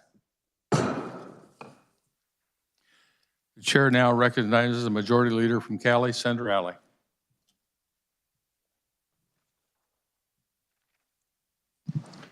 Thank you, Mr. Vice President. I move the Senate resolve itself in the Committee of the Whole for consideration of bills under the calendar under the heading of General Orders. You have heard the motion. All in favor say aye. Those opposed, no. The motion carried. The chair appoints the senator from Sedgwick, Senator Erickson, to preside over the committee as a whole.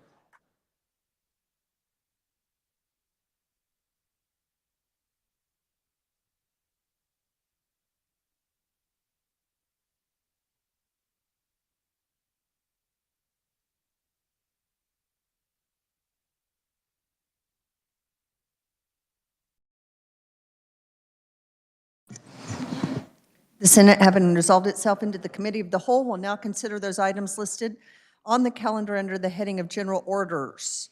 We will now turn our attention to House Bill 2021. The chair recognizes the senator from Johnson, Senator Warren, to explain the bill and adopt the committee report. Thank you, Madam Chair. I move we adopt the committee report. You've heard the motion. All those in favor say aye.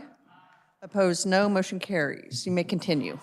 Thank you, Madam Chair. House Bill 2021 comes to us from the Committee on Corrections and Juvenile Justice from the House with a vote of 85 to 35. And what it does is it addresses our juvenile justice system. There was a bill that was passed a number of years ago. It's known as Senate Bill 367. I think it was in 2016 or 2017. That addresses what we're going to do with our young offenders, those who are involved in the juvenile justice system, and how we can help them so that they aren't recidivist persons, and what services can we provide to them to help them out. So the bill came over to Senate Judiciary Committee, and in committee we were concerned that were a number of changes in the bill as presented to us, and we heard testimony from conferees that were mainly the service providers set up under the current system to help these kids, and we weren't hearing a lot of data, a lot of evidence that what was in place already wasn't working. So we made several amendments to the bill as it passed out from the House, and the current version of the bill does provide that if a child is eligible to receive services from any of these three entities, the Kansas Department of Children, Kansas Department for Children and Families, the Department of Corrections, or the judicial branch, that this bill would require these agencies to collaborate to provide such services to the kids. So that was an important piece that the Senate committee thought was very important. to have as part of the bill. And that is throughout the first couple of sections of the bill. And we also thought that it was important that, you'll see at page 16 of the bill, that the evidence-based programs account in the state treasury that's administered by the Department of Corrections, that it provide programs for not only the juvenile offenders, but for their families as well. Again, what's the best possible way that we can help these young folks in Kansas? And we also required that evidence-based community programs and practices may be administered in addition to community supervision offices, juvenile intake and assessment, court services, community corrections, that we also added community health centers, the Youth Advocate Program, and Jobs for America's Graduates, Kansas Transition Services. So again, the best possible way to help these Kansas kids put the best foot forward as they're involved with these particular 3 government agencies or branches of our government. We also added that the Secretary of Corrections shall develop and implement a grant program with the goal of implementing evidence-based community programs, and that they do that. And we wanted to make sure that the expenditures and appropriations and grants given were used appropriately, and that's in the bill as well. The work of the committee was led in large part by one of our members, and I would yield to her and stand for questions. I would yield to Senator Baumgardner if she wants to speak to it. Senator from Miami, Senator Baumgardner. Thank you very much, Madam Chair, and thank you to the chairman of our Judiciary Committee. We did spend a lot of time working on this bill. Part of our concern was the recommendations were just not backed up with good science and good information. Part of what they were asking is that children that had committed no crime, but might potentially commit a crime, that they be subjected to an assessment. Our concern with that is they never could identify what type of assessment those kids would receive, nor could they identify how they would pick which kids would need such an assessment. The other issue that we had was they were wanting to extend the amount of time that juveniles would spend incarcerated from 45 days to 90 days. And the concern we had about that is in the testimony of the proponents, they indicated a reason to keep the kids incarcerated longer is because they weren't receiving the treatment services they needed within that 45-day time period. Extending the time when they're not receiving any treatment means they're just sitting there. They're going to miss a semester of school. And there was no assurance that those services would be started or even completed within a 90-day time period. So we did strip those out, in part because they couldn't even identify for us. None of the proponents could identify how many kids had been incarcerated for the 45-day time period and hadn't received their treatments yet, nor could they provide any information about the ongoing harms the longer a child is left incarcerated. We do feel good about the different organizations that this now opens it up to, because part of the concern that was expressed by the proponents, though they didn't fit into this category, but they said we need more local services to be provided to children and families. And so that's what we put in there. But we opened it up from just the CMHCs, the community mental health centers, to the community health centers as well, because in many of our communities, that is where those services are provided. So I stand in support of the Senate's position on this. We worked on it, and fortunately, we have so many members on our Judiciary Committee that are also on the Joint Corrections and Juvenile Justice Committee. So they've been there, done that, and we've gone through those issues that our juveniles are facing. We want kids to have the services that they need. We want the money that's being made available to be used to help these kids. And the fact of the matter is that really hasn't happened because there is not the level of accountability. And quite frankly, what really concerned me is not a single person that testified that was asking for, let us have access to more money.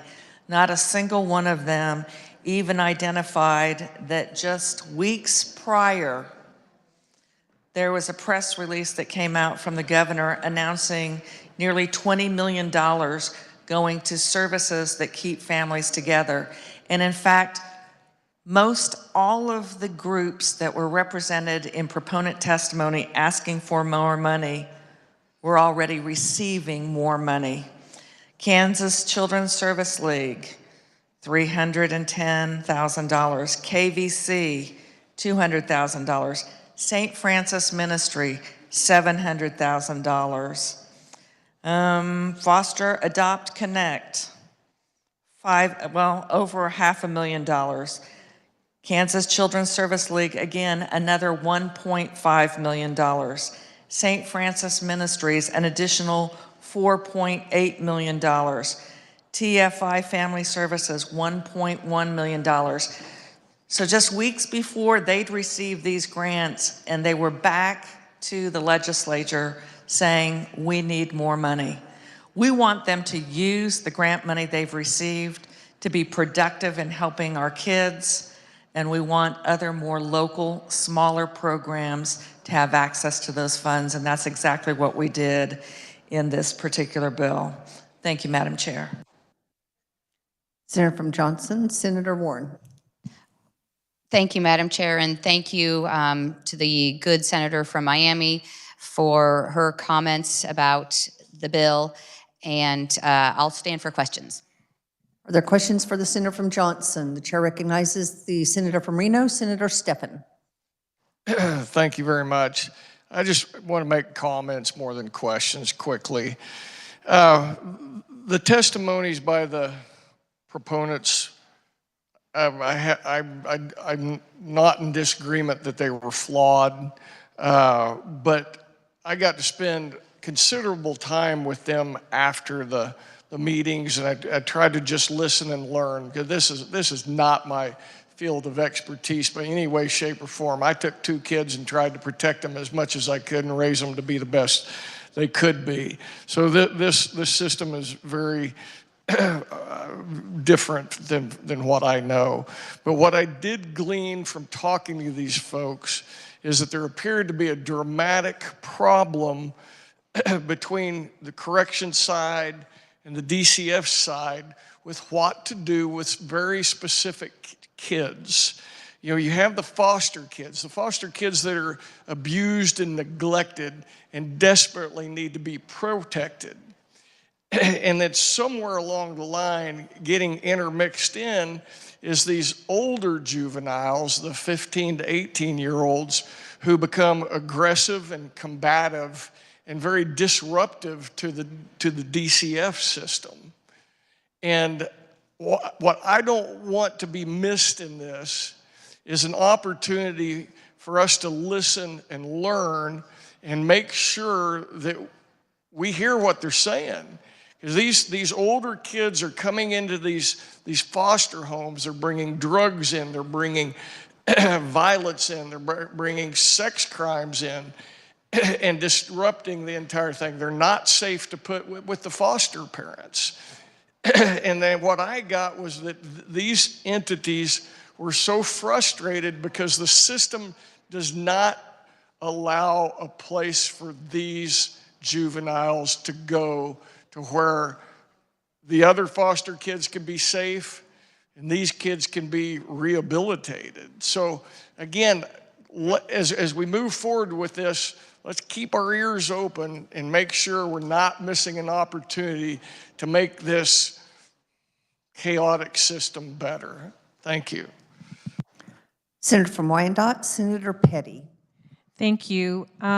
So it was mentioned earlier by the carrier of the bill that in 2016, this body passed Senate Bill 367, which was an overhaul of our juvenile justice program.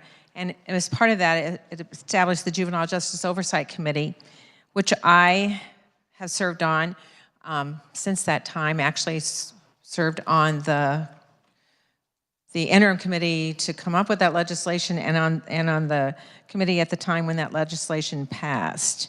As I look at the bill, and I will say that the chair of the Juvenile Justice Oversight Committee did testify as an opponent to this, to the bill as it came from the House.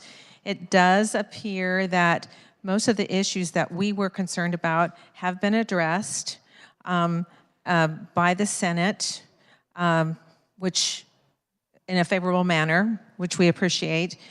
I would ask the carrier of the bill, it does still in the legislation talk about the Secretary of Corrections setting up a committee to oversee selections of projects. And my question, not that this is job guarantee because it doesn't pay, but whether the Juvenile Justice Oversight Committee is still could be the arm if the Secretary of Corrections chooses that to be.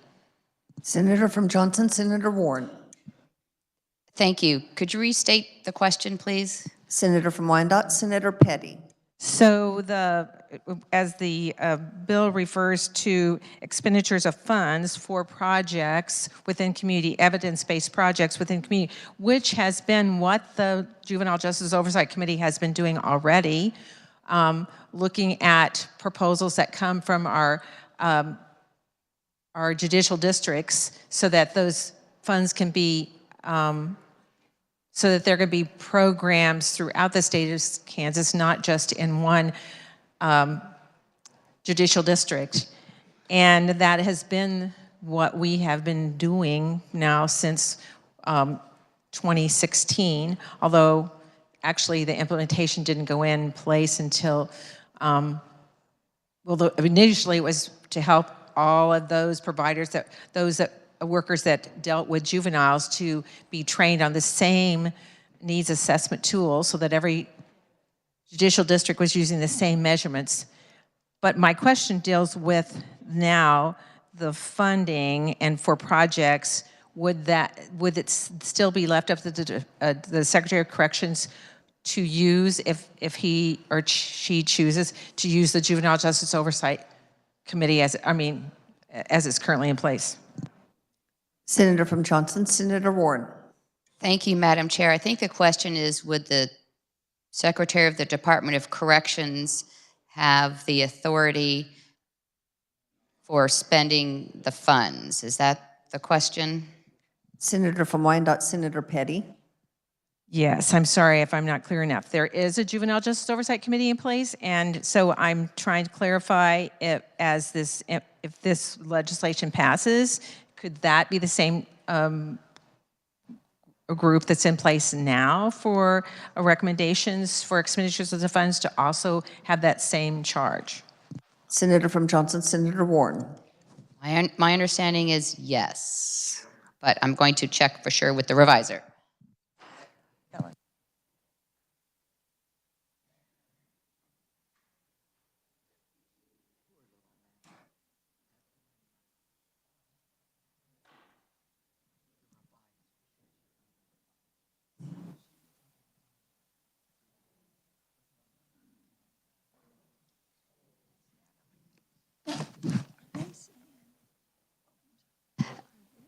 Thank you, Madam Chair. It's in a separate statute, but yes, the Juvenile Justice Oversight Committee of Kansas would still be required to monitor that. Yes. Senator from Wyandotte, Senator Petty. Thank you for that clarification. Senator from Miami, Senator Baumgardner. Thank you, Madam Chair. The only thing I would like to add to that for the senator from Wyandotte is that there will be more to monitor because, yes, the funds are distributed based on judicial district, and there right now are 3 different RFP processes that occur. One deadline already completed. The deadline for the other 2 will be completed in a couple months. But what we have is judicial districts where no one from that district even made an application, so there are funds that weren't used. They were set aside for the RFP process, but funds that weren't used. And in one of those buckets, like this last year, there was more than $1 million left that wasn't awarded. So that's where that new component is here. So once you complete that RFP process, any of those funds that weren't distributed, or let's say Judicial District 15 only requested $450,000, but $700,000 was allotted to that district. So any of those extra funds are now going to be available on a rotating basis for those community programs to apply for. So those programs for that are not already contractors with DCF, they'll be able to apply for and go for those funds, and that will be throughout the year a rotating basis. Thank you, Madam Chair. Mrs. Chair. Senator from Sedgwick, Senator Faustido. Thank you, Madam Chair, and my questions are on those same lines, so I'm not sure which senator who just spoke can answer it. I will start with the senator from Johnson, just a clarification. So as we talk about Senate Bill 367, where we put, and as opposed to incarcerating our youth, we would have them do home service there, and or they would have to take some. We would have to provide them in community services. There it goes. So, will this legislation help some of the other ones that weren't mentioned, the service community organizations that want to help those youth? In one of the meetings, it was shared that the community, that large community, just didn't know how to apply or submit application for the funding to provide those services to the youth. Did we address that in this bill? Senator from Johnson, Senator Warren. Thank you, Madam Chair. Yes, the bill as it advanced out of Senate committee does provide that evidence-based community programs and practices may be administered by, and then the list of folks that I had shared, community supervision offices, juvenile intake and assessment, court services, community corrections, juvenile crisis intervention centers, community mental health centers, community health centers, the Youth Advocate Program, Jobs for America's Graduates, Kansas Transition Services, and any other community-based service provider offering evidence-based community programs. Yes, Senator ma'am, Madam Sedgwick, Chair, and I Senator know Faustido. they can apply, but it was said in the Joint Committee on Corrections and Juvenile Justice Oversight Committee on November 27th, 28th, and 29th of 2022 that some individuals didn't know who they would apply to. So would it be their local juvenile justice center, or would they apply directly from the Department of Corrections? Who would they apply for? And then my second question, Madam Chair, just to be brief here, is the Senator Baumgartner spoke of the additional monies that were left over. That if one county applied for the full amount and they only got a portion of it, did we decide if the Department of Corrections, is that where that money would be housed? And is there any oversight would they have to, in order to utilize that money, go back through the Department from DCF to use it? Did we figure that part out, Madam Chair? I think the senator who just stood may be able to answer that, but just to the first question to Senator from Johnson. Thank you, Madam Chair. Senator from Johnson, Senator Warren, on the first part of the question. Thank you, Madam Chair. Yes, the Secretary of Corrections shall develop and implement a grant program with the goal of implementing evidence-based community programs, as I described to you in my answer to the last question. This shall be throughout the state and subject to the availability of funding in those programs. And so it will be the Secretary of Corrections who will be administering those grant programs, and that would be where those applications would be made. And I would yield then to the Senator from Miami. Senator from Miami, Senator Baumgartner. Thank you, Madam Chair. Yes, the Department of Corrections, through the juvenile program, will be the ones that will be dispensing those funds. They're going to have to come up with a new process because this is going to be revolving. So it's not, you've got to get it in by one deadline, and if you don't make that deadline, you have to wait till next year. There will constantly be funds that it will be revolving for people to apply for. Senator from Sedgwick, Senator Fasquedo. Thank you, Madam Chair. Thank you, Senators. Are there additional questions for the Senator from Johnson? Senator from Sedgwick, Senator Ware. Thank you, Madam Chair. I wasn't in this committee. It's not something that I usually deal with. Am I understanding that at the crux of this, we are saying that we're going to detain kids in order to keep them out of trouble? Senator from Johnson, Senator Warren. Thank you, Madam Chair. No. Senator from Sedgwick, Senator Ware. Is there anything that kind of, help me out. I mean, I really am genuinely asking. I'm trying to understand. Is there something around that idea that I'm kind of close to but not quite accurate? Could it be explained? Senator from Johnson, Senator Warren. Thank you, Madam Chair.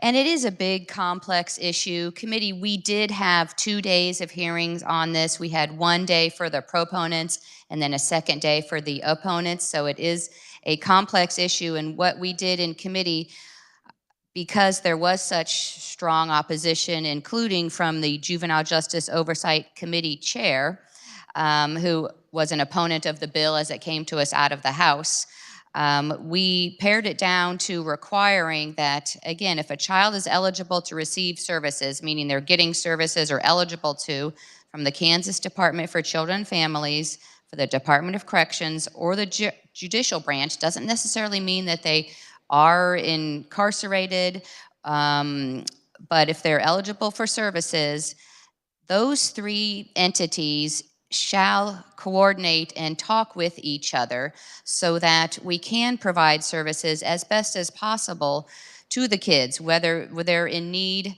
of whatever services they may need, because apparently we were hearing that that wasn't happening already and that the different entities weren't talking to each other. So that's what we did in committee, and also required that the Secretary of Corrections set up a grant program to make sure that expenditures, that funds were getting to where they were needed, because funds were being given to contractors, to providers, and they weren't being, at least we didn't see in committee that they were being fully utilized. And if there's further explanation, I would yield to the Senator from Miami. Senator from Sedgwick, Senator Ware. I guess I still have a question, and I'm sorry. I'm sure these are basic questions, and might have been a better way to understand this. But I heard something about extending a time frame for help for these kids. Time frame for what, I guess? Senator from Miami, Senator Baumgartner. Thank you, Madam Chair. So there are times that a judge will make a ruling that a youth must be in detention and they are to receive services based on the assessment that was done through the courts and through the juvenile system.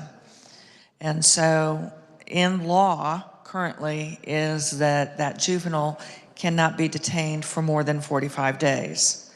So in the original bill, when it came to us, they were extending that from 45 days to 90 days. We struck that and made it go back to existing law that they can't be held for more than 45 days. There is lots of data out there that the longer a youth is in detention, the more likely they will have issues with recidivism, anger, destruction, mental health problems. In testimony, what we heard from care providers is they wanted the extension to 90 days because oftentimes the juveniles didn't receive treatment. Their treatment didn't start within the 45 days or wasn't completed. We don't see that as an excuse for them to continue to be detained. So the onus is on the service providers to get that started. That is a top priority. That once the assessment is performed, once it's identified what type of treatment services the youth, and I'm going to just put it out there, they're children. The type of treatment those kids are supposed to receive, it needs to be started immediately. So that's the Senate's position. That's what's in what we have in this bill before you, that no kids are going to just sit there for 90 days waiting for services to start. Senator from Sedgwick, Senator Ware. Thank you so much, Madam Chair. I was concerned because it just didn't make sense to extend the time in order to keep them out of trouble and keep them out of jail. Somehow that didn't make sense, and it doesn't sound like that's the case. I'm pleased. Thank you. Senator from Riley, Senator Reddy. Thank you, Madam Chair. I had spoken to professionals in our community and have visited with them several times based on, and I sent them the information on this bill as well. They are strong supporters of it, so I will be also supporting it. They talk a lot about crossover juveniles, needing more extended case length limits to support children to access support systems, and just a well-coordinated care for all of them, because as was mentioned, they are still young, and sometimes somewhere along the line that ball gets dropped, and this helps them coordinate better with each other. So I do appreciate the carrier of this bill, and I hope everybody supports it. Thank you. Are there additional questions for the Senator from Johnson? Seeing none, Senator, you may close. Thank you, Madam Chair. Appreciate the discussion and the discussion we had in committee about this. It's important that we help serve these Kansas children. And with that, Madam Chair, I move that when the committee rises and it reports House Bill 2021 favorably for passage. You have heard the motion. All those in favor say aye. Opposed, no. Motion carries. We will now turn our attention to SCR 1610. The chair recognizes the senator from Lynn, Senator Tyson, to explain the bill. Thank you, Madam Chairman. SCR 1610 would be a constitutional amendment that would limit valuation increases to 3% in the state of Kansas. This language is modeled after Oregon and after Oklahoma, two states that are currently doing it. It does have exclusions for the increase. And with that, Madam Chairman, I would stand for, I have an amendment. Have you turned it in? I have. And what is the number? It's 2016. Give us a moment to distribute, please.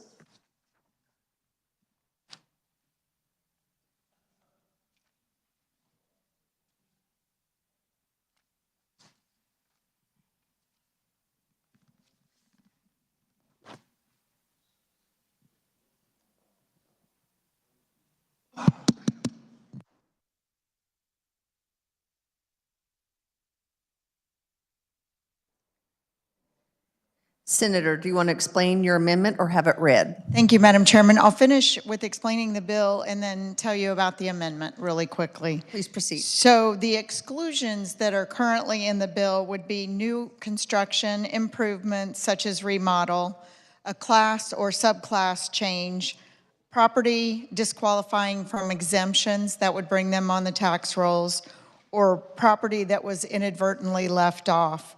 What this amendment would do, and this is brought to you because of our discussion during caucus, I listened to the conversation, and there was concern over property sales.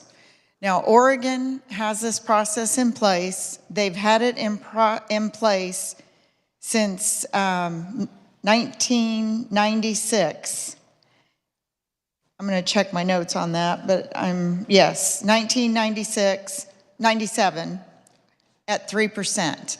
And they don't worry about property selling and making adjustments. But Oklahoma does, and our caucus was concerned. So that's what this amendment would do, is if a property sells, then the valuation would be readjusted under this amendment. And I would say, just for the body's information, Oklahoma started this program in 1996 at 5% across the board. And then in 2013, they lowered residential to 3%. With that, Madam Chairman, I would stand for questions. Are there questions on the amendment? Seeing none, the chair recognizes Senator from Butler, Senator Masterson.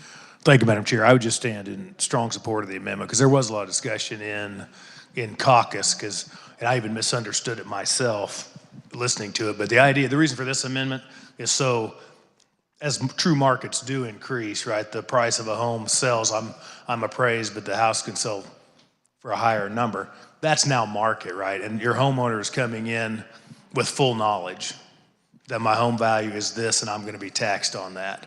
But what it mitigates, it protects, you still have the protection for fixed income homeowners, right? It doesn't immediately fire off. One guy sells in your neighborhood and unbeknownst to you, the market's gone up, right? And every other home in the neighborhood goes up 20%, 25%. It could get there though. I mean, with this underlying bill, it could still get there, but it would just get there over time, right? It would creep up to that new, but so you wouldn't destroy what market becomes. Everybody eventually hits market, but you're not falsely suppressing a market either. And you get into a situation like California where they're keeping title to their homes because you can't transfer it because the property values have gone up. And this solves that issue to where market adjusts with the value adjusts with the market, but it retains protection for our fixed income homeowners. Senator from Johnson, Senator Olson. Yeah, thank you, Madam Chair. I mean, yeah, I support the underlining bill amendment. The challenge we have in this state, I mean, we see right now we're seeing inflation and values just go through the roof. There'll come a time that'll reverse. But what it does do, seniors that are struggling, that are on a fixed income, they've gotten a little bit from Social Security. That's getting eat up everywhere else. It makes it a struggle for them to stay in their house with all this inflation and the property tax going up every year. I own multiple properties. I get the slips. I see the values go up, and I think, why do I own property in this state? I own property in other states, and I never see their value go up. Or I don't see the taxes barely move. But in this state, since I've owned it, some of them have tripled. And I can only imagine someone that's on a fixed income that has worked all their life, got a retirement, or on capers, or on these pensions. How do they do it? They don't. They have to sell and leave and go to places where the taxes are more reasonable or fixed. I mean, you go to certain states like Arkansas, when they hit a certain age, their property tax is fixed and it can't go up. You buy a property in California, my cousin bought a house 20 years ago, and his house is worth 10 times what it is today or more, but he's based on that old valuation. And we need to really sit down, look across the country, what's going on with property tax, And we need to put a long-term plan in to get our property tax down. This is the thing that's killing this state. I hear from my constituents all the time how property taxes are out of control, they're too high. Mill levies are going up. But I mean, just the growth and the inflation in the last 2 or 3 years, it's out of control. And we'll see no relief. I mean, I protested them. Sometimes I look at them, I start Googling these properties that they're putting up against mine, and there's no comparison to what the property I have to what they have. But then you got to go fight it, you lose, then you fight it again, and you lose. And by the time you get up here to Boda, it's 15 months later, and you'll win a lot of times once you get up here. But guess what? They've already raised it again before you can even get your refund. And then you get in a perpetual situation where all you're doing is fighting property taxes. I don't know. My county, I just believe, is out of control. And someone that's older, that's on a fixed income, I believe it's a real struggle. We need to look at some of these other states and what they're doing, because we're one of the highest property tax states in the country. We're not the highest, but we're probably the top 6 or 7, and we can do better than what we've got. Thank you. Senator from Lyons, Senator Longbine. Are you seeking? Madam Chair, are we on the amendment or are we on the bill? We are on the amendment. Okay, I'll wait till we're back on the bill. Additional questions on the amendment? Senator from Leavenworth, Senator Pittman. Thank you, Madam Chair. I do support this underlying amendment. And try not to stray into the actual discussion on the bill. We have property tax definitions in our Constitution, and it's unfortunate that we have to address property taxes through constitutional amendments, which is why I support the underlying amendment. However, I had proposed something very similar to Senate SCR 1604, and had spent some time over the last 6 months to 9 months looking at how we could affect property taxes, because in Northeast Kansas, our valuations are going up by 10, 20, 30, even 40% year over year. And that's difficult for my constituents, it's difficult for me. However, it's not the absolute value that people are irritated at. They're irritated at the assessed value going up by 30% per year. And so when somebody says your property tax is increasing by 30%, yeah, that's a big thing. Why is my property tax going up by 30%? It might be $100, it might be $50. It's the philosophy and the philosophical impact of why is it increasing by 30%. The only place we can fix that is in our Constitution. And unfortunately, this amendment is dealing with a detail that's important. But there are other details that we're gonna need to fix. If there is an emergency situation where the property is destroyed and then it's rebuilt at another value, that's a detail that we need to fix. If there are situations where the value goes up so much so, more than 100% or 10 times, as the former senator said, that might need to be fixed. I would much rather that we put in the Constitution that this legislature has the ability to make exceptions to where this 3% doesn't apply. Because what this is an exception to the Constitution. And we are disempowered as a legislature to do anything because it's in the Constitution. What we need to do is form a hole or a point at which we can then interact with our property tax laws. And this amendment is fixing one detail out of probably 10 scenarios. And I would love it if we covered every single scenario we need to do over the next 5 years, but I'm afraid that we won't. And I would much rather that we give ourselves that latitude in the future instead of having to modify the Constitution again when we get into the future, if we were to pass this, where we'd have exceptions to that 3% increase. So while I support the amendment, I also support a broader approach of giving our legislature the ability, if this were to go forward, with modifying these exceptions to the rule. Thank you, Madam Chair.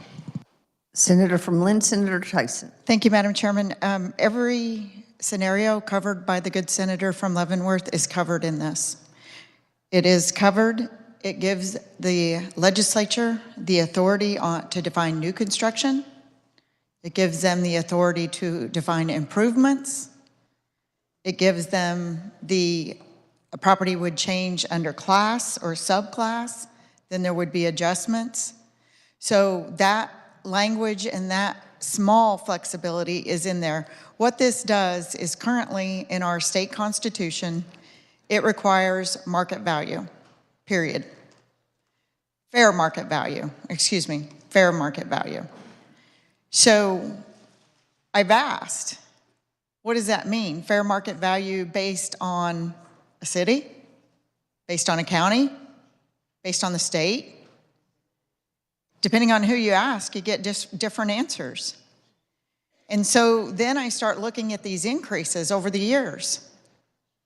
And it's like, okay, why?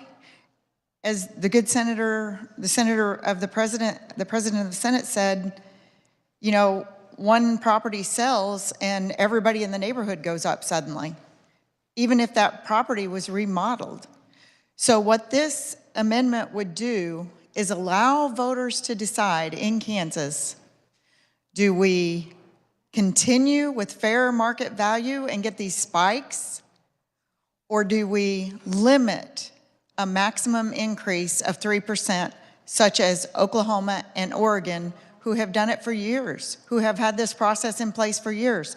And just for the body's information, you say, oh, well, Kansas does fair market value. Well, Oklahoma does fair cash value, which if you look at their definition, extremely comparable. In fact, some would say equal to fair market value in Kansas. So then you look to Oregon and you look at their language. They use similar language, they use different terminology, but again, it's the same fair market value. When a property sells, when somebody's willing to pay a fair price and willing to accept that price. It doesn't mean the sale that was between a family member at $200. That doesn't fit the definition. So what this would do is allow Kansans to decide, do they get those fair market value spikes, or do they get a 3% maximum on the valuation increase? Oregon does it, it's quite simple, and it doesn't impact anything that the appraisers do. The appraisers still do it. If the fair market is lower than the 30%, then that's where the valuation comes in. If it's not, Taxes as a whole are going up. If the governing bodies spend less money than they did the previous year, then valuation or taxes are going down. So evidently what this is about is what is my percentage of the whole. And so, because I think we can all agree that if a governing body, if your taxing districts spend more money this year than they did last year, they're going to collect more tax revenue. And if they spend less money, they're going to collect less taxes. So what this really comes down to is what is my percentage versus your percentage. So everybody for tax purposes lives in a dump. Now when you're selling it, it becomes a palace. But when you want it appraised for tax purposes, you live in a dump. And your neighbor's always is a palace, or it's at least better than yours because yours should be less than theirs. So I appreciate the amendment we just put on. But if I'm living in a house and I go buy a house and I'm living in a subdivision where everybody's houses are virtually the same, and I just purchased that house for $100,000, and everybody else's in my neighborhood has had their property tax suppressed in valuation by only 3% per year, and maybe they've been there 20 years, I've only been there a month, I'm paying more than my neighbors on similarly valued house. Is that fair? Just because I bought recently and you didn't? So we need to let the market determine the valuation. And when you look at the valuation, You're talking about your percentage of the whole. We have a spending problem in our local units. It's not valuation, and I'll give you an example. I have a sister that lives in Johnson County, 137th and Quivira, pretty nice area. Her palace is valued $200,000 more than my dump in Emporia. My taxes are more than hers because their mill levy is considerably lower than mine. Overland Park is spending less money per capita than Lyon County is. That's the way it works. How could her house, her palace, be worth $200,000 more than my dump, but I pay more tax? So when you compress residential and commercial at 3% over the years, regardless of how much they appreciated, then you are shifting within the taxes of the whole who's paying the more tax. So if my real estate is compressed at no more than 3% valuation for a 10-year period, or my commercial buildings, but let's say ag has 5 really good years and 3 bad years drop off of the use value calculation, what happens? Ag is paying more of the whole than what I am because mine has been suppressed. And my true valuation as a percentage of the whole is not accurate. So I think we're giving our constituents a false sense of security. Property tax is at the local level, and it has everything to do with spending. Now, we can argue about what's my percentage of the whole or whatever, but if the local government spends more, taxes as a whole go up. If they spend less, it goes down. So what are we going to do 15 years from now when we have to fix this? And how are we going to explain to our constituents that because they've been suppressed at 3% for years and their house is appreciated at 7%, 8%, 10%, how are they going to take that valuation notice when we finally have to fix this? So my final comment is, if you will sell your property today at what the county has it appraised for, then you ought to vote yes on this bill. If you won't, then you have to vote no. Senator from Lynn, Senator Tyson. Thank you, Madam Chairman. Oh, those are good sound bites, really good sound bites from somebody that is not living in reality. In my district, I went to 2 meetings in the last 3 weeks. The first Saturday, or Sunday afternoon, over 200 people showed up because of their valuation notices. 200 people. Just last Saturday, another 150 people showed up. They are upset. They don't know what to do. I mentioned that this had been submitted. They loved it. Not as a solution to a problem, but to take a bite out of the apple of that problem. A true solution would be the actual valuation of your property, what you literally paid for the property. You haven't done anything to improve it, but your mortgage is now, you are paying more in property taxes than you did in the original mortgage. Think about this. We are literally taxing people out of their homes, not figuratively. One of the speakers at the meeting was the undersheriff from Lynn County. He came and told people how he is forcing them out of their homes, especially senior citizens, because they can no longer afford their property taxes. They are being forced out of their homes. We have to do something. We cannot sit back and let this slide. Senator from Butler, Senator Masterson. Thank you, Madam Chairman. A couple notes. There's a couple things I do agree with the senator from Lyon on, and it is about percentages, and it is about local spending, right? I mean, that, no question that's the case. But when it comes to the question of, I'm just purchasing, or you've been there 20 years, is this fair? The answer to that question is unequivocally, in my opinion, yes. It's fair because the new person coming in is buying with full knowledge the value of that home. The value of that home is going to be X, it's what I pay for it. It's assessed at X, mill levy's X, so I'm in full knowledge. The 20-year-old neighbor does not have that. And what in effect happens is then you subsidize, your fixed income long-term homeowners are subsidizing that massive growth.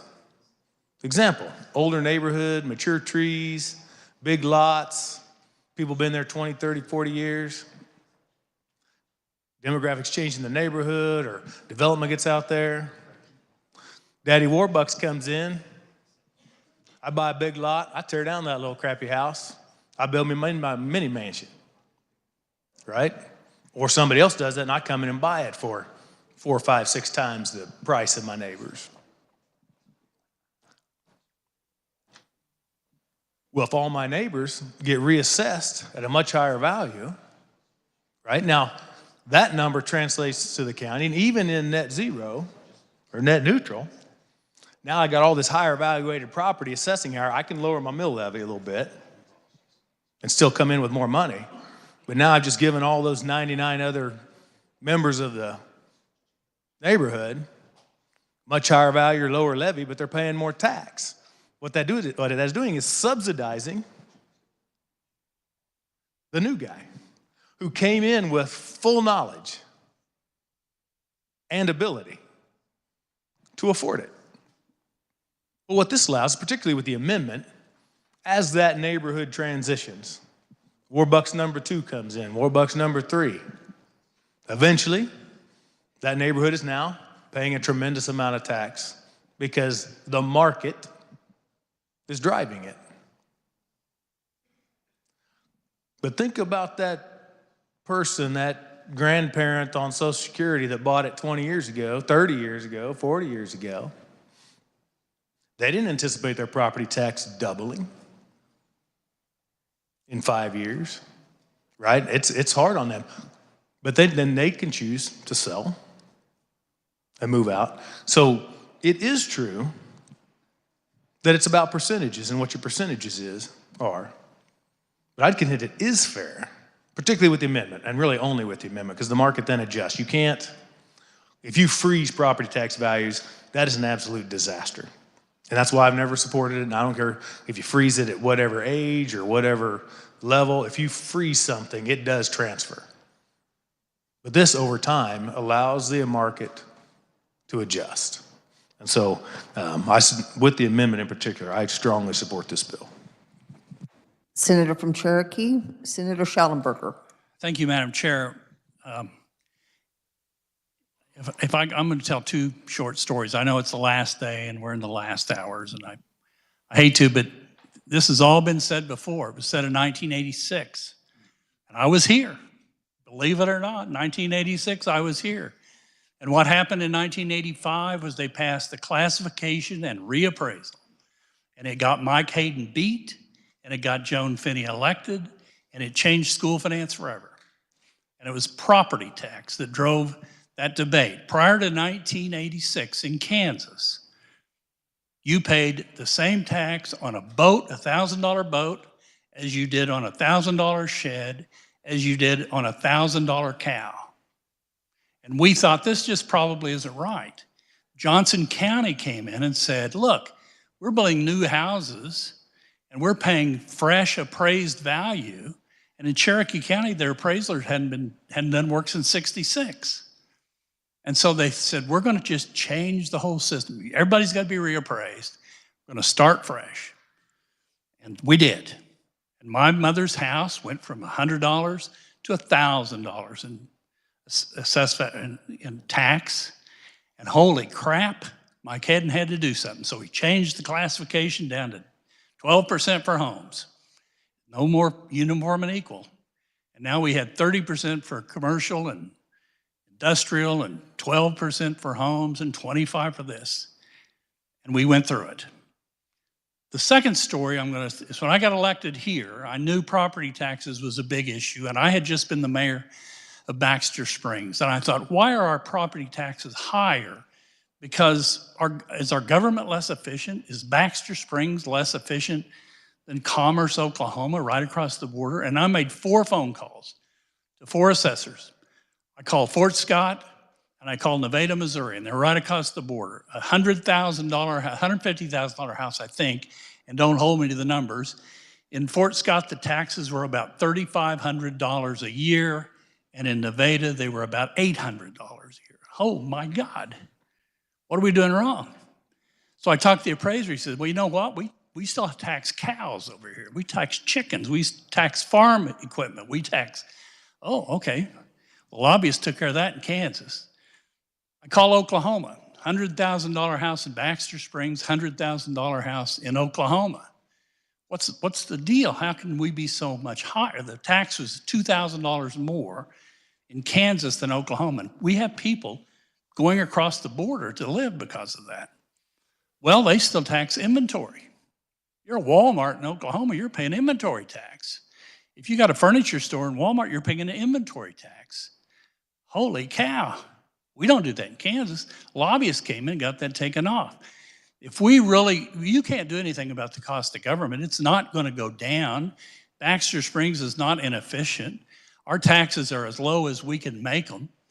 But every time we do an exemption, we pass the buck to the one group of people who doesn't get a break, and that's the homeowners. And they haven't got a break yet. Since 1986, they got a little bit of relief when Joan Finney took school finance and started making more for Topeka pay for it. We've got to do something. This may not be the best fix. I doubt we have the nerve to go back and tax cattle. I doubt we have the nerve to tax machinery and equipment. I know we don't have the nerve to tax inventory. So we at least ought to hold it down for the homeowners. And I appreciate this constitutional amendment, and I hope it gets enough votes to pass. Senator from Lynn, Senator Tyson. Thank you, Madam Chairman. Thank you for the comments. I want to start with an apology from the good senator from Lyon. I am very passionate about this, and I just appreciate his comments. I don't agree, but I appreciate them. I feel like this is so important. When we passed revenue neutral rate, that was about transparency in government. So you would know who was raising your taxes and for how much. It was absolute transparency. We've got that. It's helping. But we're not finished. I never said we were finished. This is the valuation part of the equation. And we're not finished after it. We're going to take a closer look. But in order to get relief quickly and an answer to our constituents quickly, and they get to decide on this constitutional amendment, whether they want it or not. I would ask that the body do vote for it to allow your constituents the opportunity. Senator from Lyon, Senator Longbine. Thank you, Madam Chair. Just a couple of quick points, and I promise I'm going to sit down and be maybe really quiet for the rest of the day.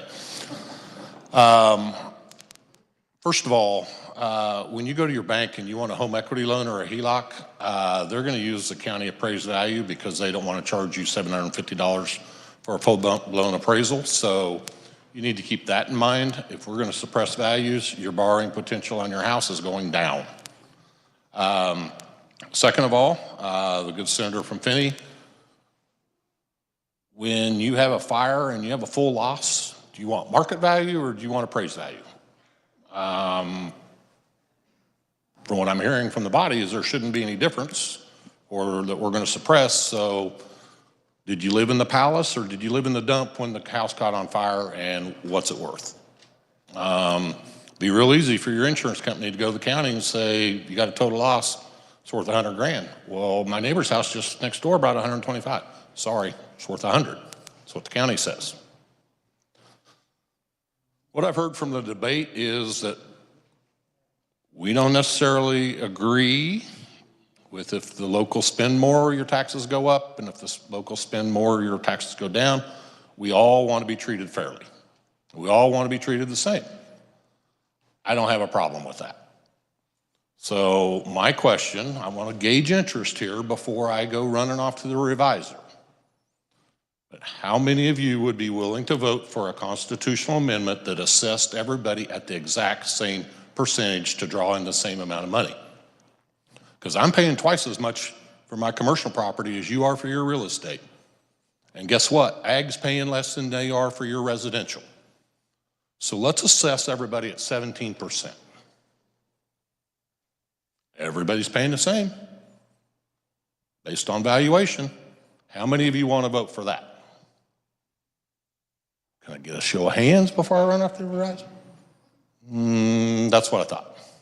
I think we're going down a rabbit hole here that we can't dig out once we get down there. Senator from Leavenworth. Senator Madam Chairman. Senator Pittman, you've been recognized.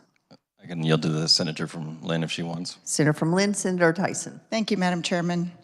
So most people don't even realize what the good senator just talked about. In our state constitution, homeowners are valued at 11.5%, commercial is valued at 25%, and land is valued at 30%. So you have your valuation on your property that the assessor comes up with, and it is multiplied by the assessed multiplier in our state constitution. That results in the assessed value for Kansas, and that value is what is multiplied against the mill levy. That's how our taxes are defined in Kansas.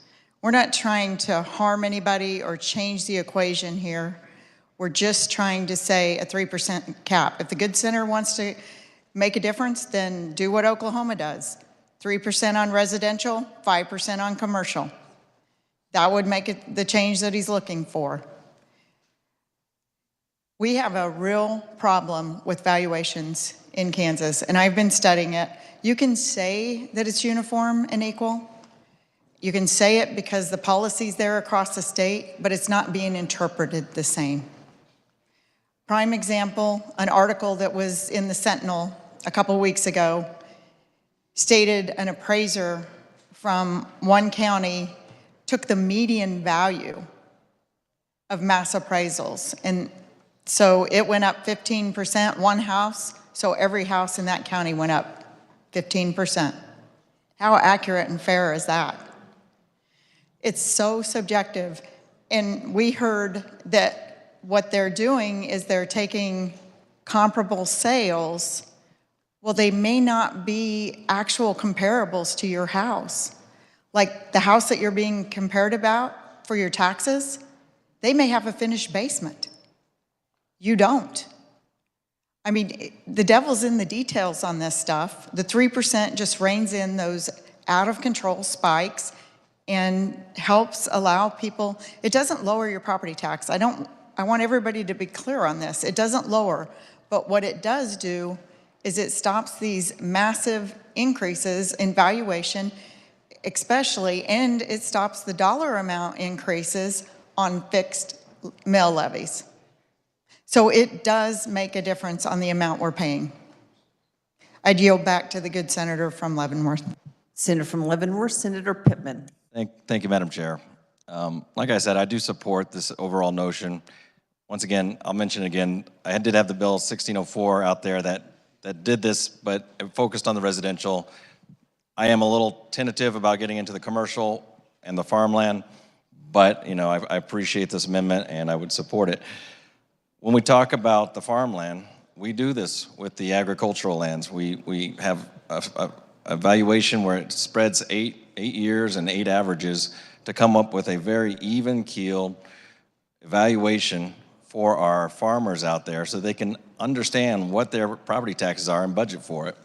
There's no reason why all of rural Kansas should have this, and northeast Kansas residential areas and commercial properties shouldn't have the same certainty of how fast their taxes are going to rise.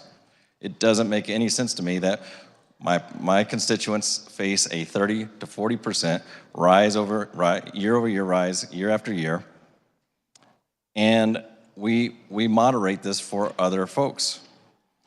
And we say the palaces and the dumps.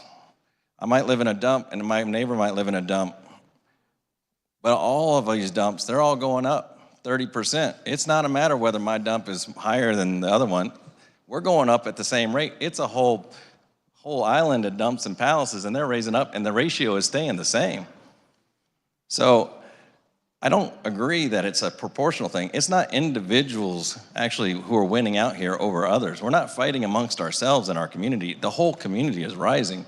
And kudos to our state for having a strong economy and investment that actually raises our property values. That's fantastic. But our citizens that have been there 20 years, they're seeing this rise, and it's unfortunate. They can't plan for this. They don't budget for it. And our county officials and our local officials' hands are tied. They can adjust the mill levies every year. They can look backwards and see what the tax was that was assessed. Then they can start trying to micromanage every year. And so can the cities, and they can try and micromanage what that absolute value is. But like I said, that's not what my constituents are complaining about. They're complaining about the assessed values and how that's a tax increase every year of 30%. And so this gives the counties a tool to more solidly budget, not have to change their mill levies every year. It also gives the assessors a way. They are tied, this is my last point here, they are tied. I know that the good Senator from Lynn argues that their assessment techniques are varied, but they really, in my opinion, are trying to do the best job they can in determining the best market value. And they're measured by how accurately they get that. They can't just adjust somebody's tax down because somebody appeals it, just because they have a good argument. They are meant to give the real value. And so it's up, the counties are looking to us to come up with a solution. This is in the Constitution. And this is one of those things we can do. We can say, look, we can put a cap here. We might want to modify it. I don't know. But this is one of the few solutions we have besides adjusting the rates like the good Senator from Lyons mentioned, or capping, or coming up with a formula about how we can better smooth out these assessments year over year. So I do support this, and I thank you, Madam Chair. Senator from Douglas, Senator Holland. Thank you, Madam Chair. I rise in opposition to the SCR, and I want to, I guess, echo some of what the good Senator from Lyons said, and then talk about some additional points. Let me start on maybe some fresh ground. I want to remind everybody a couple things. Number one, yes, alongside your constituents, my constituents too, Madam Chair, they have been very upset with me about basically property valuations. Obviously, they're going up significantly. But at the end of the day, what they're also, at the end of the day, they're concerned about is the rise in the property taxes. It's the actual tax increases year after year.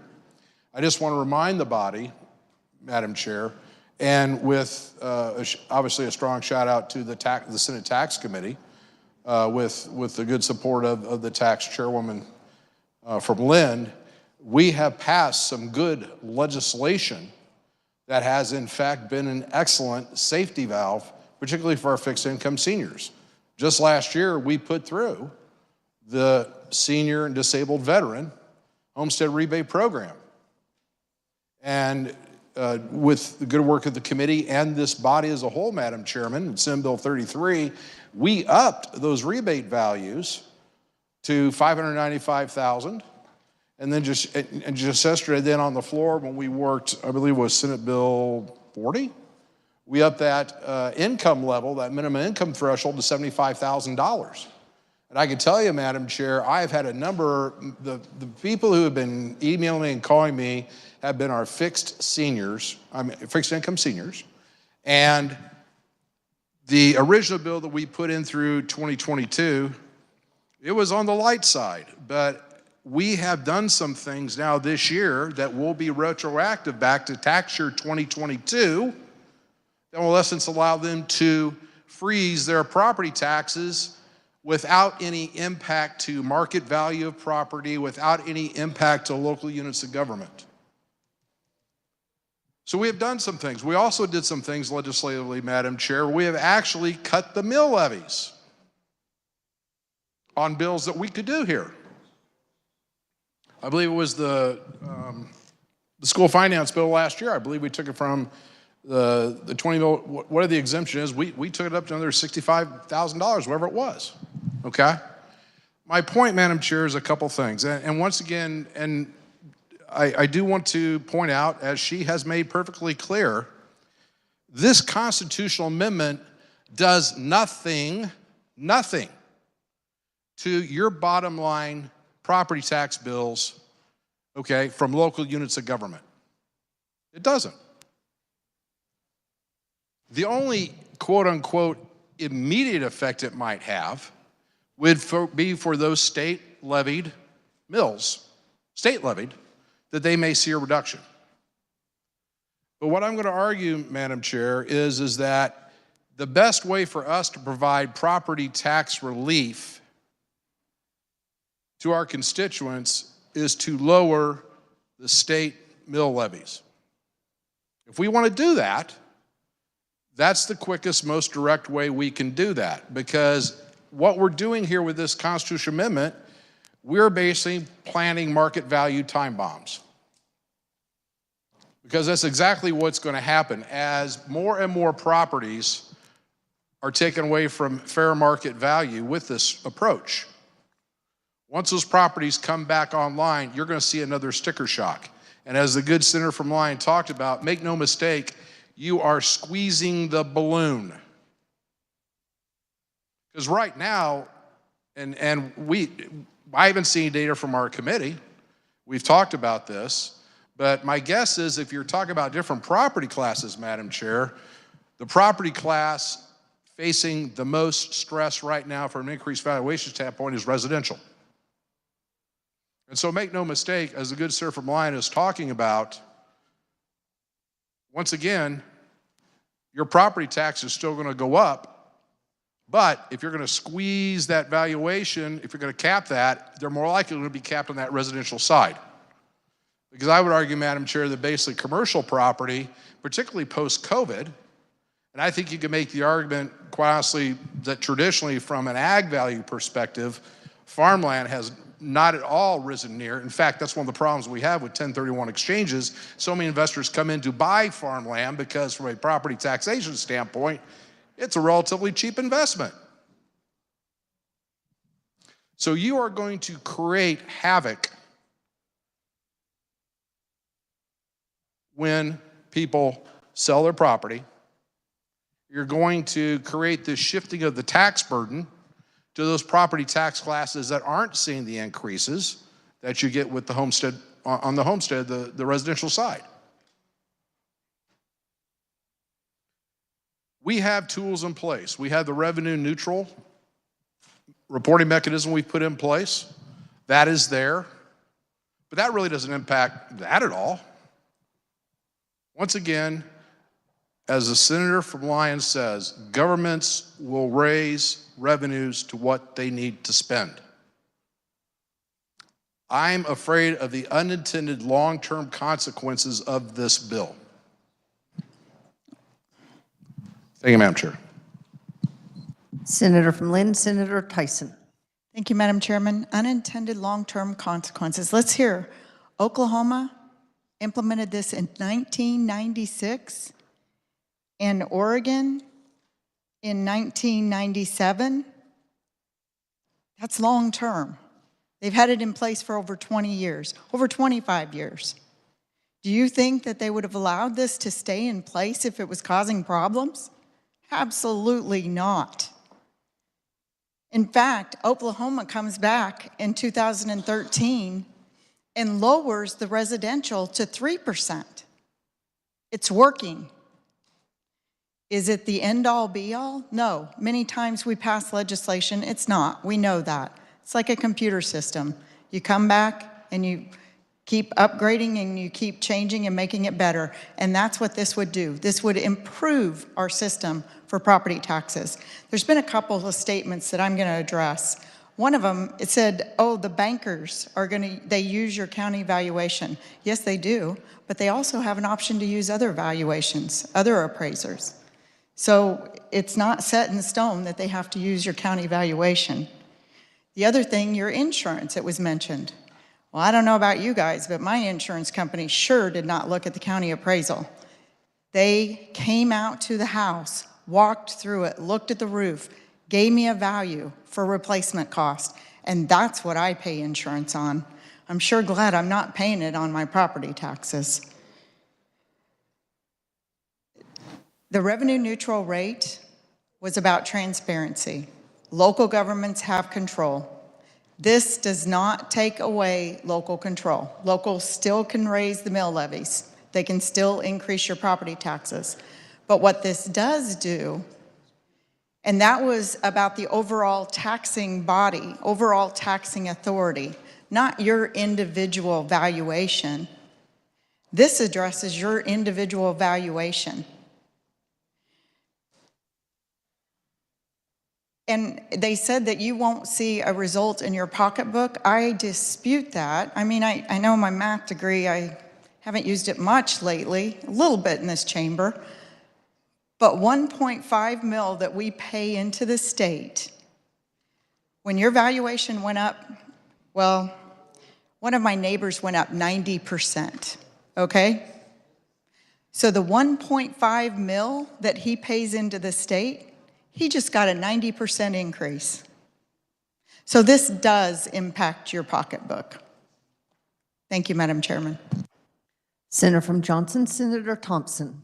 Thank you, Madam Chair. I fully support this. I don't want to pontificate very long, but I can tell you one thing that I think just kind of slipped past everyone was a comment made by the senator from Cherokee. The cost of government never goes down. Never goes down. We pass the revenue neutral rate. We get all these giant valuation increases in Johnson County. People are upset. They say, what do? They don't believe it works. And when they get their tax bill and it goes up, they don't understand it. And so they think we didn't do anything last year. Revenue neutral rate's great. However, the way they notify with all these taxing districts, they aggregate all of these taxing districts. If there's a change in the revenue neutral rate, they send it out in one notice. Most people throw it away, and then all of a sudden their taxes go up, and they say, well, we thought the state took care of this. We didn't. We didn't. It's being ignored because they know they can slip it past everyone. Most people are busy living their lives. Some people pay attention, some people go and they try to fight the valuation increase. At the county in Johnson County, that's a losing battle. I've tried it. I've had to challenge mine several times. I won once, but the next year they just jacked it back up. The problem is when you've got government with out of control spending, when you have cities subsidizing one business, as we did in my district this week, one business get a subsidy for $1.5 million. They have no incentive to restrain their fiscal spending. They're out of control. So if they know that people are paying attention, if we do something like this by capping this and saying, wait a minute, we don't get an increase. The homeowners never get an increase. You own these properties, you just keep paying and paying and paying and paying, and then government keeps spending, and you go, at some point, this has to stop. And so it takes something like this to say, wait a minute, folks, it's over. We need to say, this is it. Maybe somebody will have some fiscal restraint at the government level and realize whose money it is we're spending and cap this and have some responsible valuations. With regard to insurance, I pay for insurance for the full replacement value on my home. It doesn't matter what my home was valued by the appraisal, which is always wrong. Anyhow, I don't care. I've never had a good appraisal on my house, even when I've sold the doggone thing. And with regard to these value appraisals, the comparables are way off. My house is 22 years old. I looked at the comps that they put on mine. They were new houses in new subdivisions with inflated prices because, well, gosh, the federal government's spending money like it's out of style. And so just the monetary policy of this country is jacking up the prices. This is ridiculous. People can't, and unfortunately, it's the people who are paying the price. Government never does, never restrains itself, and until we say to these taxing authorities, you gotta stop, it's gonna keep going. Thank you, Madam Chair. Senator from Johnson, Senator Olson. Thank you, Madam Chair. Been a lot of good comments today, and I particularly like to hear the ones from Senator from Cherokee. Took me back to when I was a kid. But I mean, that's a story that no one has, since I've been in here, heard. And in the 80s, there had to be a big tax shift that changed who was paying the bill and who wasn't. And it's caused these taxes to go, you know, now there's a very small group of people paying the taxes that's put a heavy tax burden. You know, there's a few pieces that I do have a problem with. Number one, I sat on a bank board. We didn't loan any money on a piece of property without getting an appraisal. Regulators, I mean, the loan to value would have to be really low to take a county appraisal or drive-by. Regulators would scream at you if you're doing a lot of that. That's how you get in trouble at a financial institution, is not doing appraisals. Number two, when values do go up, it does increase your insurance because they look at your replacement cost and your replacement cost automatically goes up. Part of my problem is the process. I live in a palace. I own a lot of palaces. I like to keep my properties up. But the process that I see the county using, they pick and choose all over the county to which, you know, whatever fits their need to jack me to way above what my palace is in that neighborhood. And I've got houses that are right next door that are $600 apart. And the comparables are at the other end of the county. And I believe the process my county's using, maybe that's something we need to look at, is to develop the process they can use to do these comps. Because if you take a very high-end area like Leawood, and then you do that, take that comp over to Olathe or DeSoto or Gardner, that's not gonna be an accurate comp. And I think that's some of the stuff that we're struggling with. You know, people, what I know, my constituents, most of them complain, they want to pay their fair share. They all live in the palace and they want to pay their fair share, but they're tired of paying way more than their fair share. And the process, when it comes to property tax, is broken. Trust me, I see it on the other side of the line. I pay them property tax. And guess what? When I go over there to pay them, I stand in line and they complain about the property taxes they're paying, and they're 40% cheaper. So it's probably not unusual to complain about paying property taxes. But to me, when you see, you know, I get these statements every year, and I hate to get them, and you know, sometimes they surprise me. I'm like, really? That one didn't go up that much? Or, you know, it's kind of low? And then you take these other properties that you know didn't go up 25 or 30 or 40,000, and they've got them up there. And I've contested a few, but I just found out that it's really a waste of time. Even if you document it, you know, I had a house I bought, arm's length transactions, 2 real estate agents. I'm on one end, There's buyer or owner on the other. And when I bought the property, the county upped at $50,000 after the arm's length transaction. And, you know, it just blows my mind. I took that, I contested it all the way up, I won it, but by the time I got my money and my refund, they'd already upped it higher than it was. I just gave up because that's what they do. They put you in this trap of contesting. And that's another thing we need to look at, defining when you contest it and the time periods, because they run you out of time until you're in the next calendar year and they've already upped it again. And so I think really part of the problem is the process we have and how they do that. Now, I definitely understand Senator Longbind and Senator Lynn. I think we're all in agreement in a lot of ways. No one wants to pay more than they have to, but I think the process does need some work. And I think our constituents would be happy with this. I'm going to support this here, but I think some of them details need looked at too. Thank you, Madam Chairman. Senator from Finney, Senator Dahl. Thank you, Madam Chair. I have questions for the carrier of the amendment, or the bill.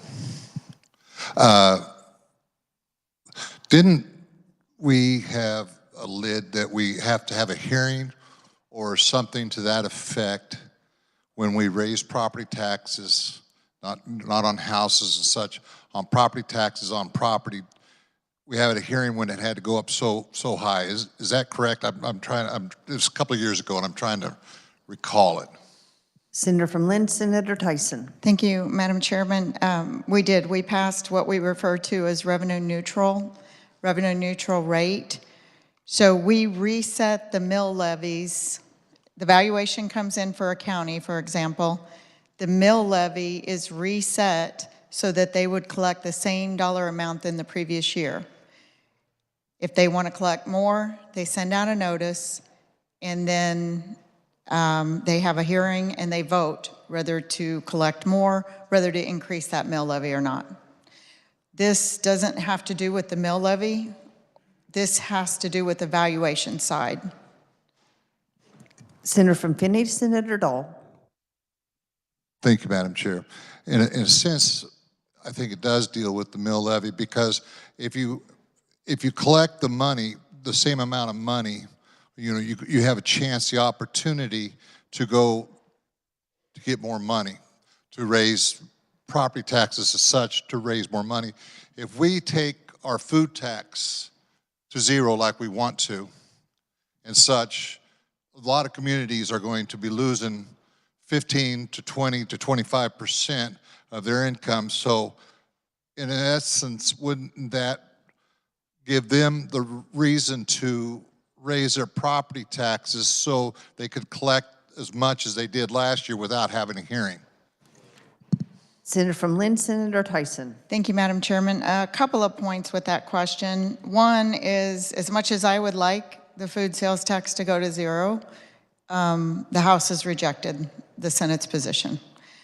I don't see that happening this year, but you never know. We're at that time of session. What this does is similar to the revenue neutral in the fact that it still allows local control. It does not stop property tax increases, but I'll tell you what it does do.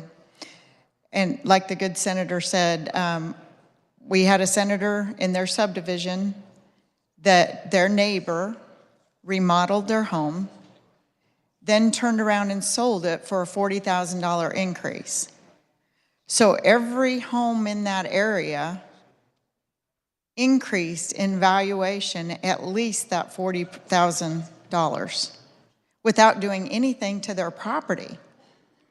So all of the neighbors were penalized because of the one person that increased their value by remodeling and selling. So what this does, if they're that 3% limit, they would have seen the 3% limit, but they wouldn't have had that $40,000 increase. which we're talking probably a 20% increase in 1 year. Senator from Finney, Senator Dahl. Just for the record, I'm very, I like a lot about this. I certainly do. I just want to make sure we're covering all the unintended consequences of this. You know, I hear it makes me chuckle sometimes because I hear about, you know, Texas has zero income tax, this, that, and the other, when they have the third highest residential property tax in the country. So I go to Oklahoma. I have a daughter, and my grandkids live in Oklahoma, so I get to go down there always with a big smile on my face and just so happy to go. There are county roads and they're such, they're not like Kansas, to put it that way. But anyway, there's a lot of things to put into this. I'm worried about, mainly what I'm worried about and what I'm hoping the good senator from Lynn can convince me is that this will not raise property taxes, because I really believe that we're going to get to zero on food sales tax at some point in time, because that seems to be a big goal. Now, we're not here yet, but I think we're on our way, hopefully. So if she could just convince me of that, I could feel a lot more comfortable with what she's doing here. Thank you. Senator from Riley, Senator Reddy. May I? Thank you, Madam Chair. I just wanted to clarify a few terms that Senator from Finney was, Senator from Finney was asking. When we talk about for example, for city expenditures, because you mentioned property tax lid, and and then the revenue neutral rate was mentioned as well. So if our expenditures at the city are 1,000 this year, they're going to definitely increase next year, mainly because 80% of it is staff and personnel. So even if we wanted to keep it at 100,000 this year and keep it at 100,000 next year, that's almost impossible unless you reduce staff. So each year you're going to have to reduce staff or reduce services or reduce health insurance, reduce it somewhere. So that, to keep it the same level, so that's your expenditure. So when we have a property tax lid or a revenue neutral, that's compared to our revenue coming in. So let's say our revenue coming in is 100,000 and our expenditures are 100,000. This is just to explain a few things so that. If I may, the revenue neutral bill's up in about 3 or 4 bills. Senator from Riley, you may continue. Thank you, Madam Chair. I'm just explaining property taxes, since that's what we're talking about, and how that impacts what the senator from Finney was asking about top property taxes and how are we going to be able to make sure cities are still kept whole with services. What I'm trying to say is, with each of these things, whether it was the property lid or the revenue neutral, city expenditures are going to continue going up. So even if the property valuation, if we move this forward and everybody votes to have it at 3% and it stays at 3%, that doesn't mean that whether the mill levy is going to increase or valuations continue to increase, it's not going to decrease the expenditures from the city unless you reduce your services. So this is great, just like the revenue neutral, and all of these have good intentions. But I'm not sure they're going to serve the purpose that you are wanting, because the shift will become, again, to your local property owners in one way or another. Thank you.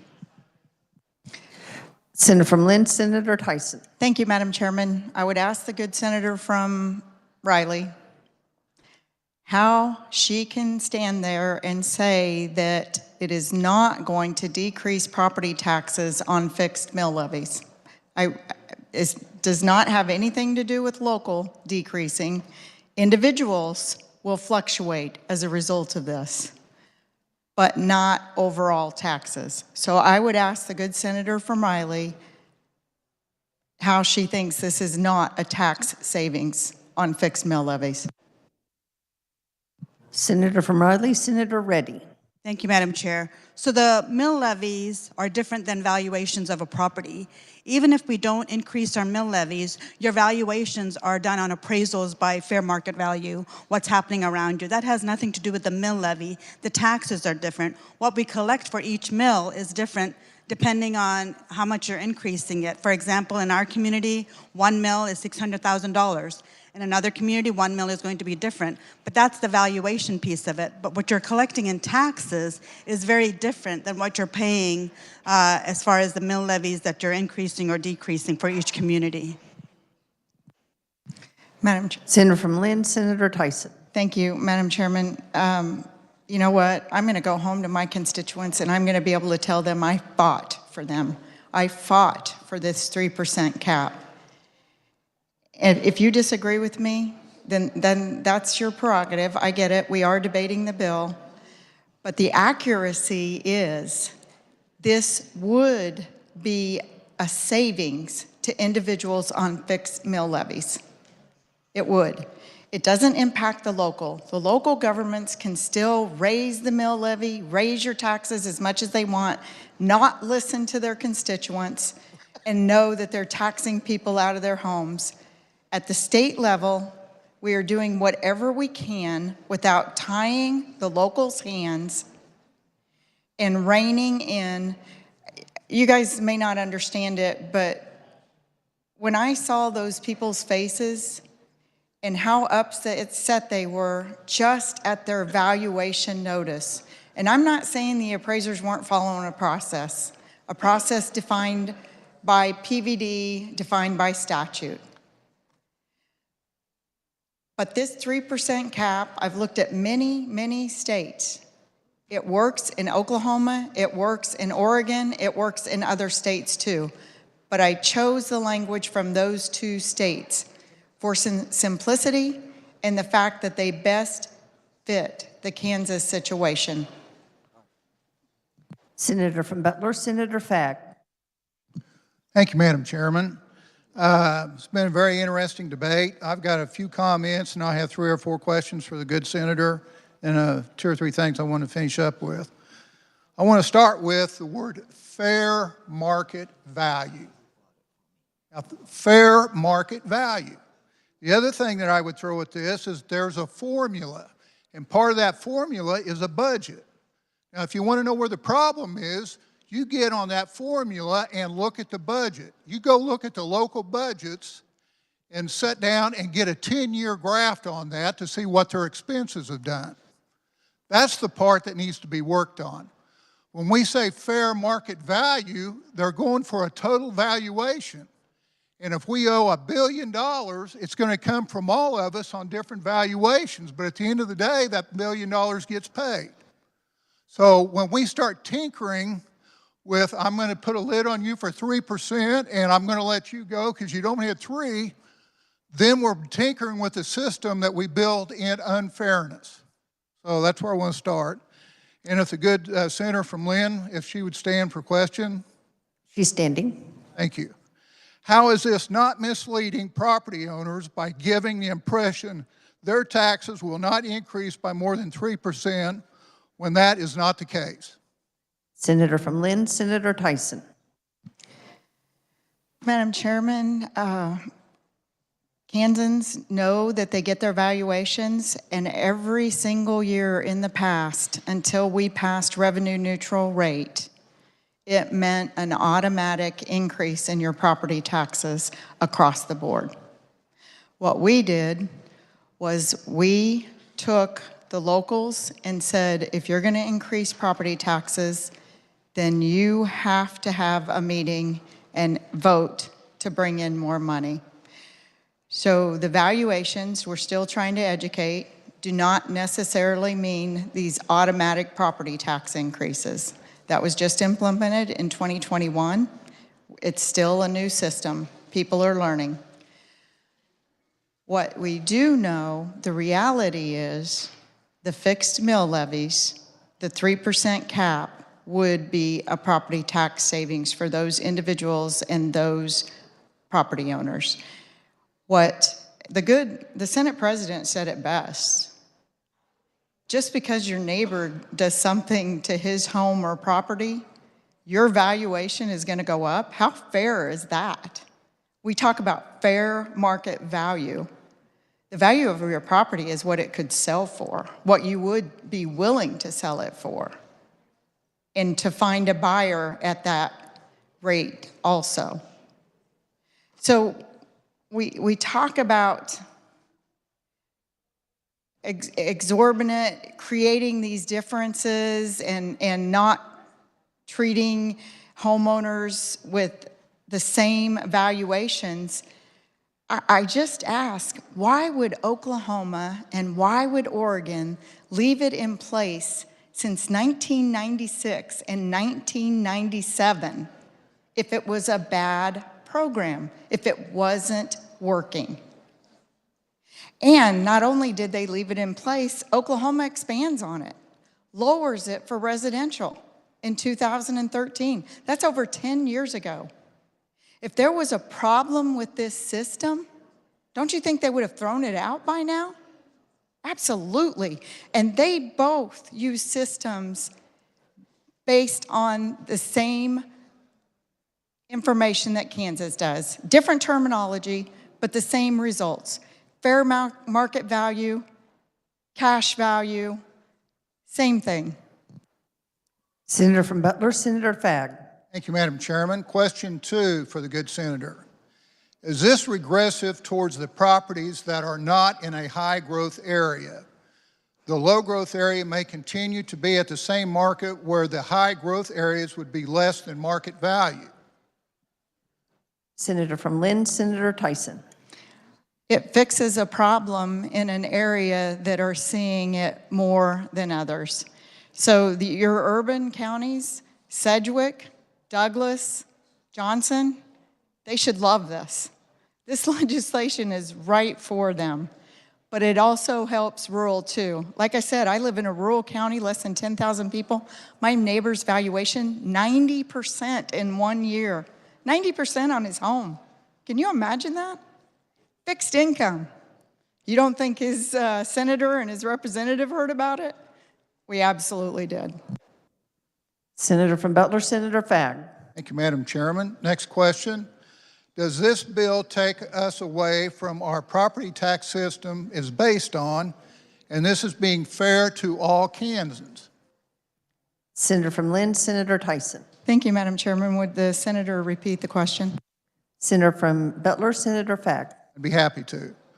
Does this bill take us away from our property tax system on fair market value, which is being based on, and is that being fair to all Kansans? Senator from Lynn, Senator Tyson. This does not take us away from fair market value. As I've stated, Oklahoma, Oregon have the same systems that we do. It does not take us away from that. And is it fair to all Kansans? Absolutely. Absolutely. This is a 3% cap for everyone, commercial, ag, residential. It's the same. It's limiting your valuations across the board. It is listening to our constituents and giving them an opportunity to vote on a solution. That's all we're doing today, is we're giving our constituents an opportunity to decide whether they want to move forward with this or not. And I am all for giving my constituents that opportunity. Senator from Butler, Senator Fagg. Thank you, Madam Chairman. The 20 mills to fund education is based upon valuation. Won't we be capping the funding to our schools?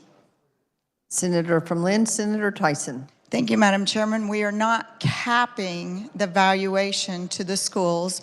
We are limiting that 20% increase.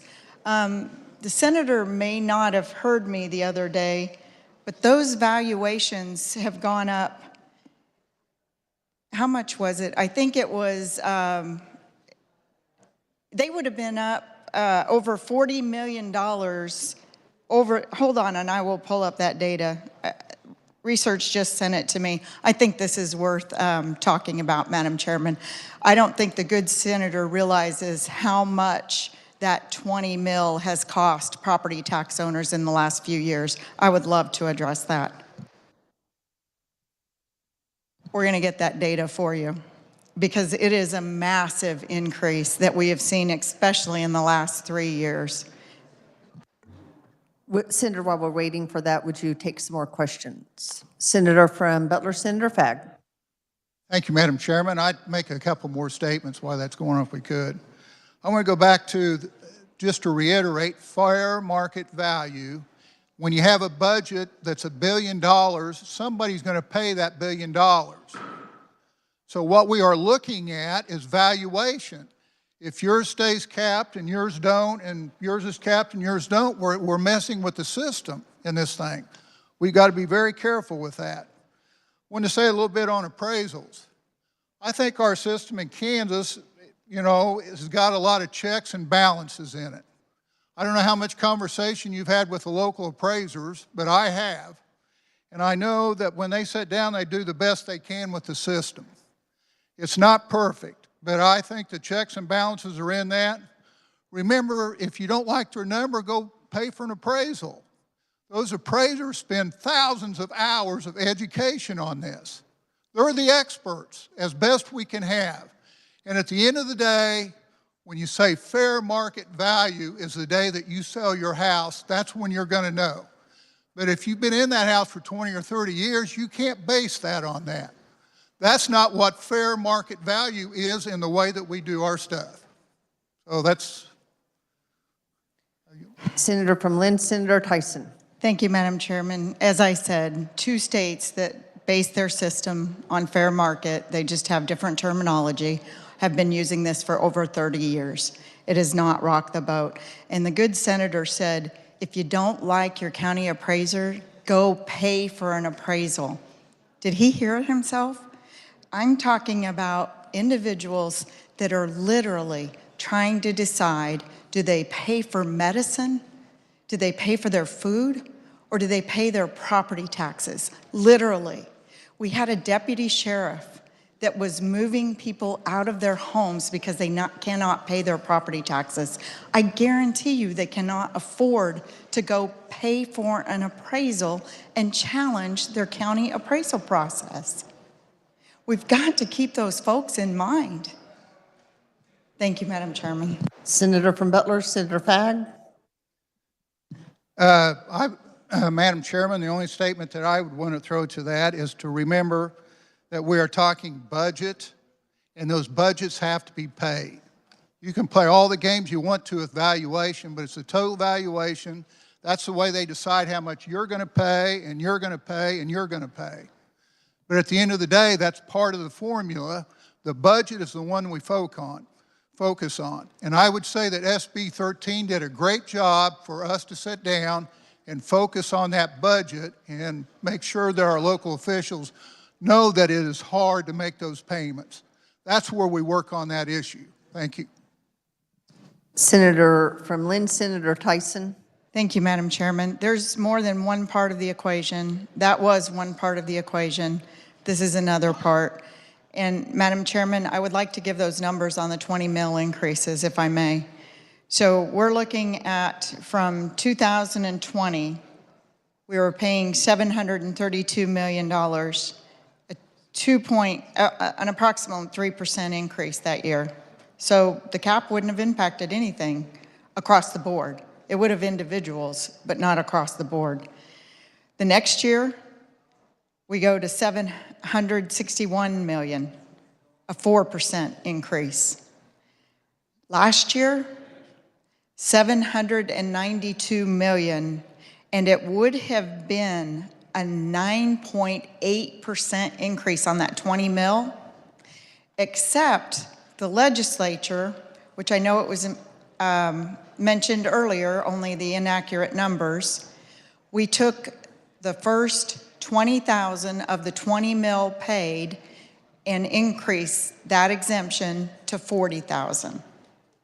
And that's what saved taxpayers so that it was only a 4% increase last year. That 20 mil is a tax. I'm looking at it differently than the good senator from Butler. To me, this is a tax savings.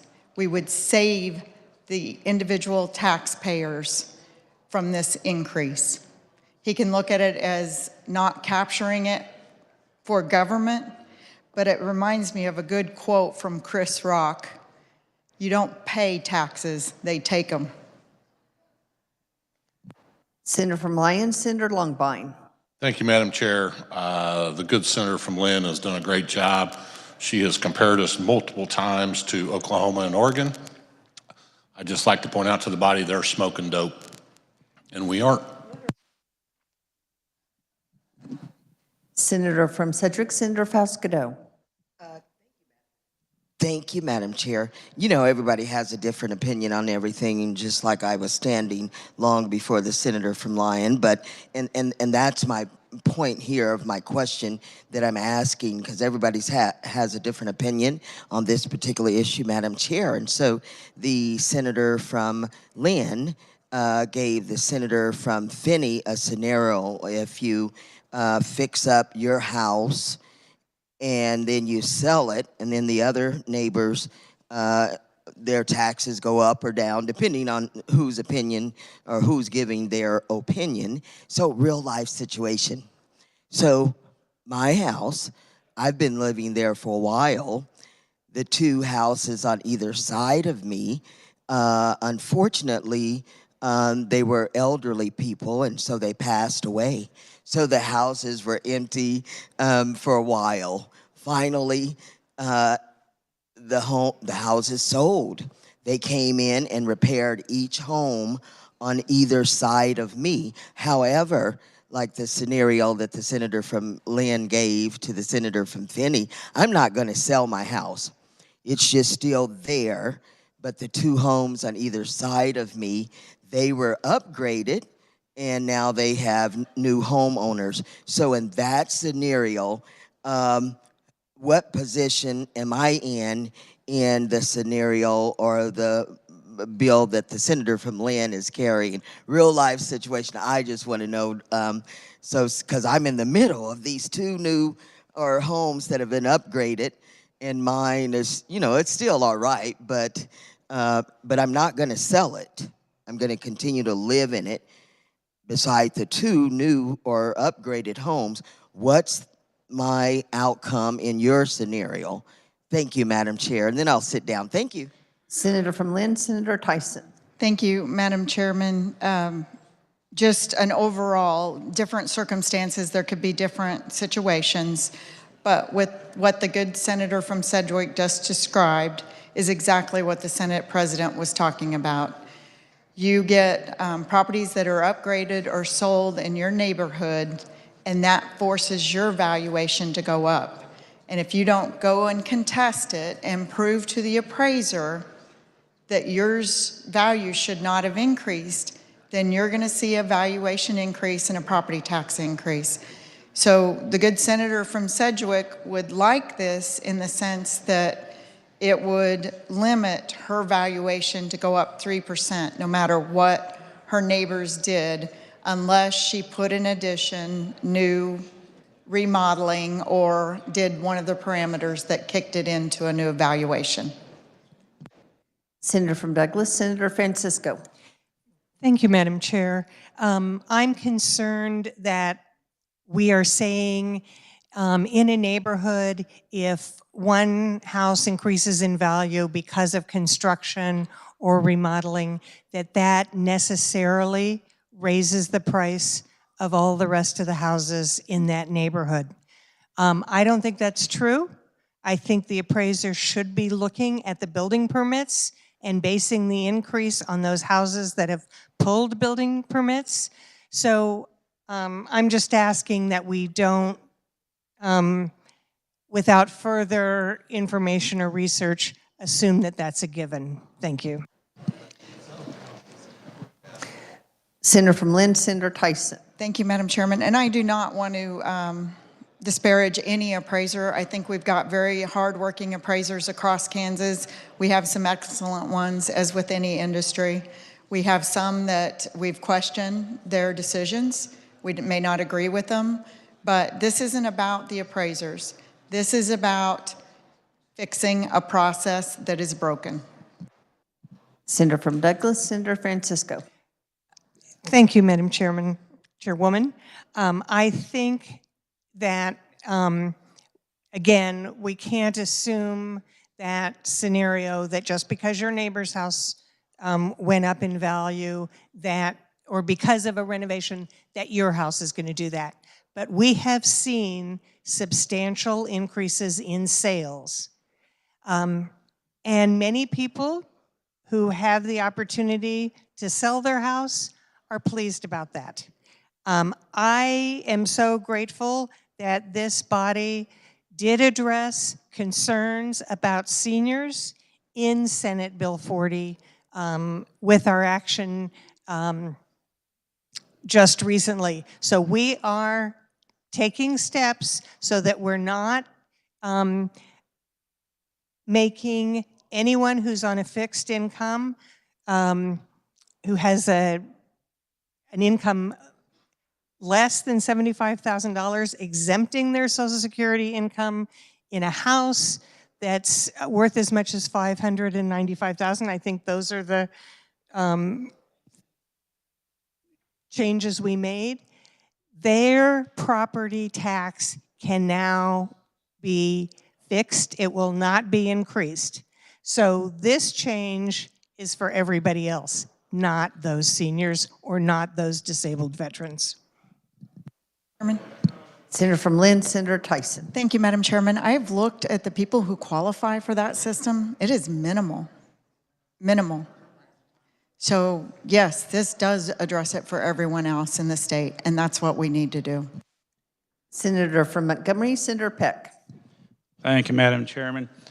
Been sitting here listening to the discussion, and so we've gone a while. I will be brief. Now, that's not an indication, as when some others get up and say I will be brief, to go to supper or anything like that. I will indeed be brief.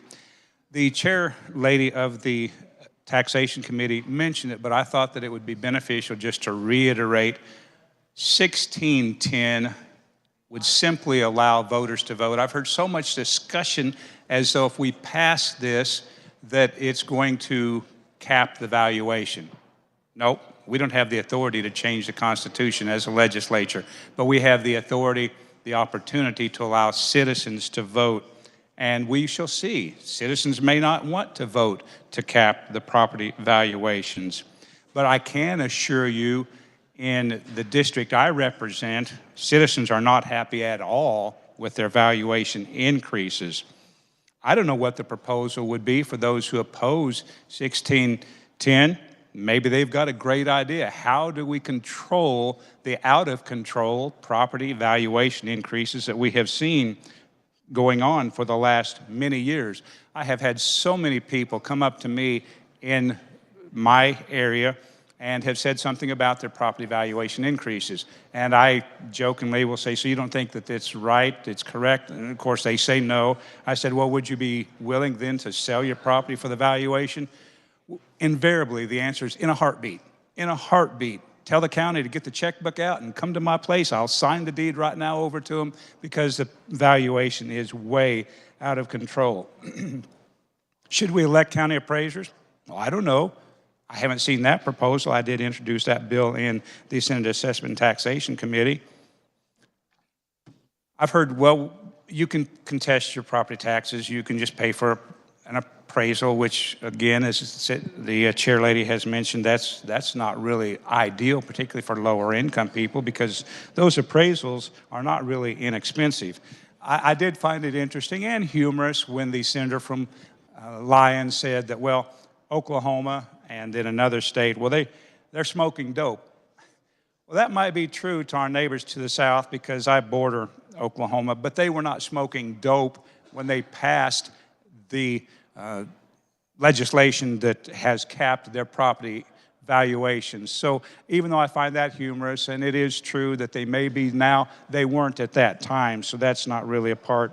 But again, I would ask, well, what proposal are the opponents to 1610, which just simply allows voters to vote, going to bring forward to control property appraisals, which does, no matter what anyone would say, does definitely increase our property taxes. I rise to support Senate Concurrent Resolution 1610.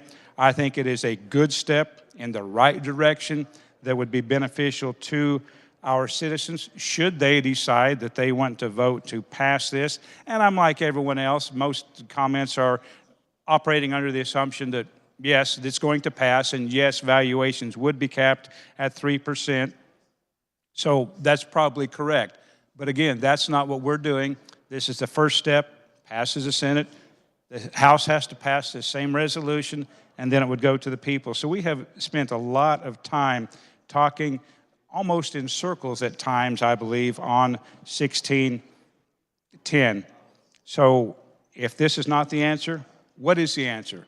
We've got to do something for our citizens. The number one complaint I hear as a legislator since 2005, January, when I was first sworn in, actually before I was sworn in, constantly people saying, you got to do something about property taxes. You must do something about property taxes. I try to tell individuals, we only assess 21.5 mills on your property taxes. So it's not really the state, it's the locals. But they keep reiterating to me over and over and over to where it's frustrating.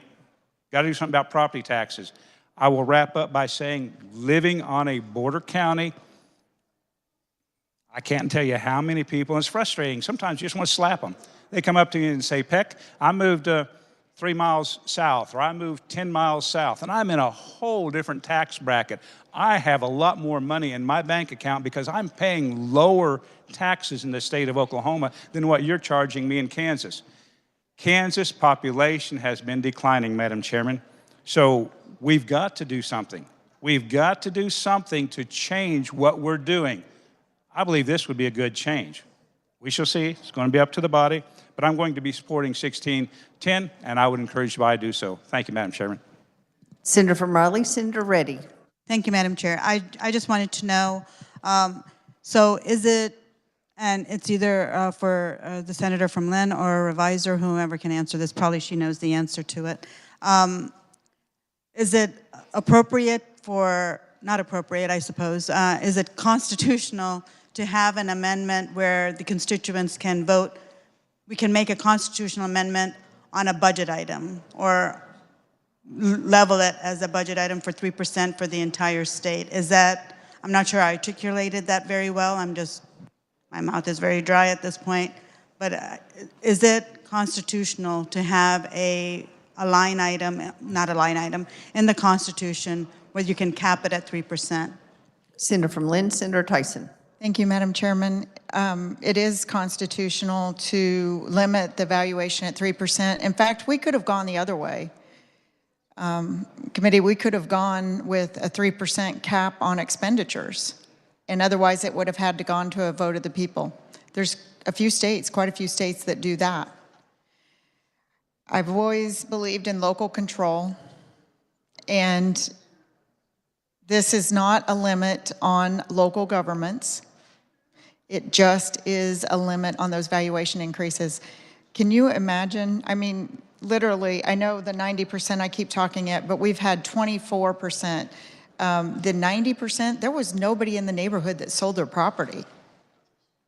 The individual cannot figure out why. This person's 82 years old, may or may not have the capacity to go challenge it.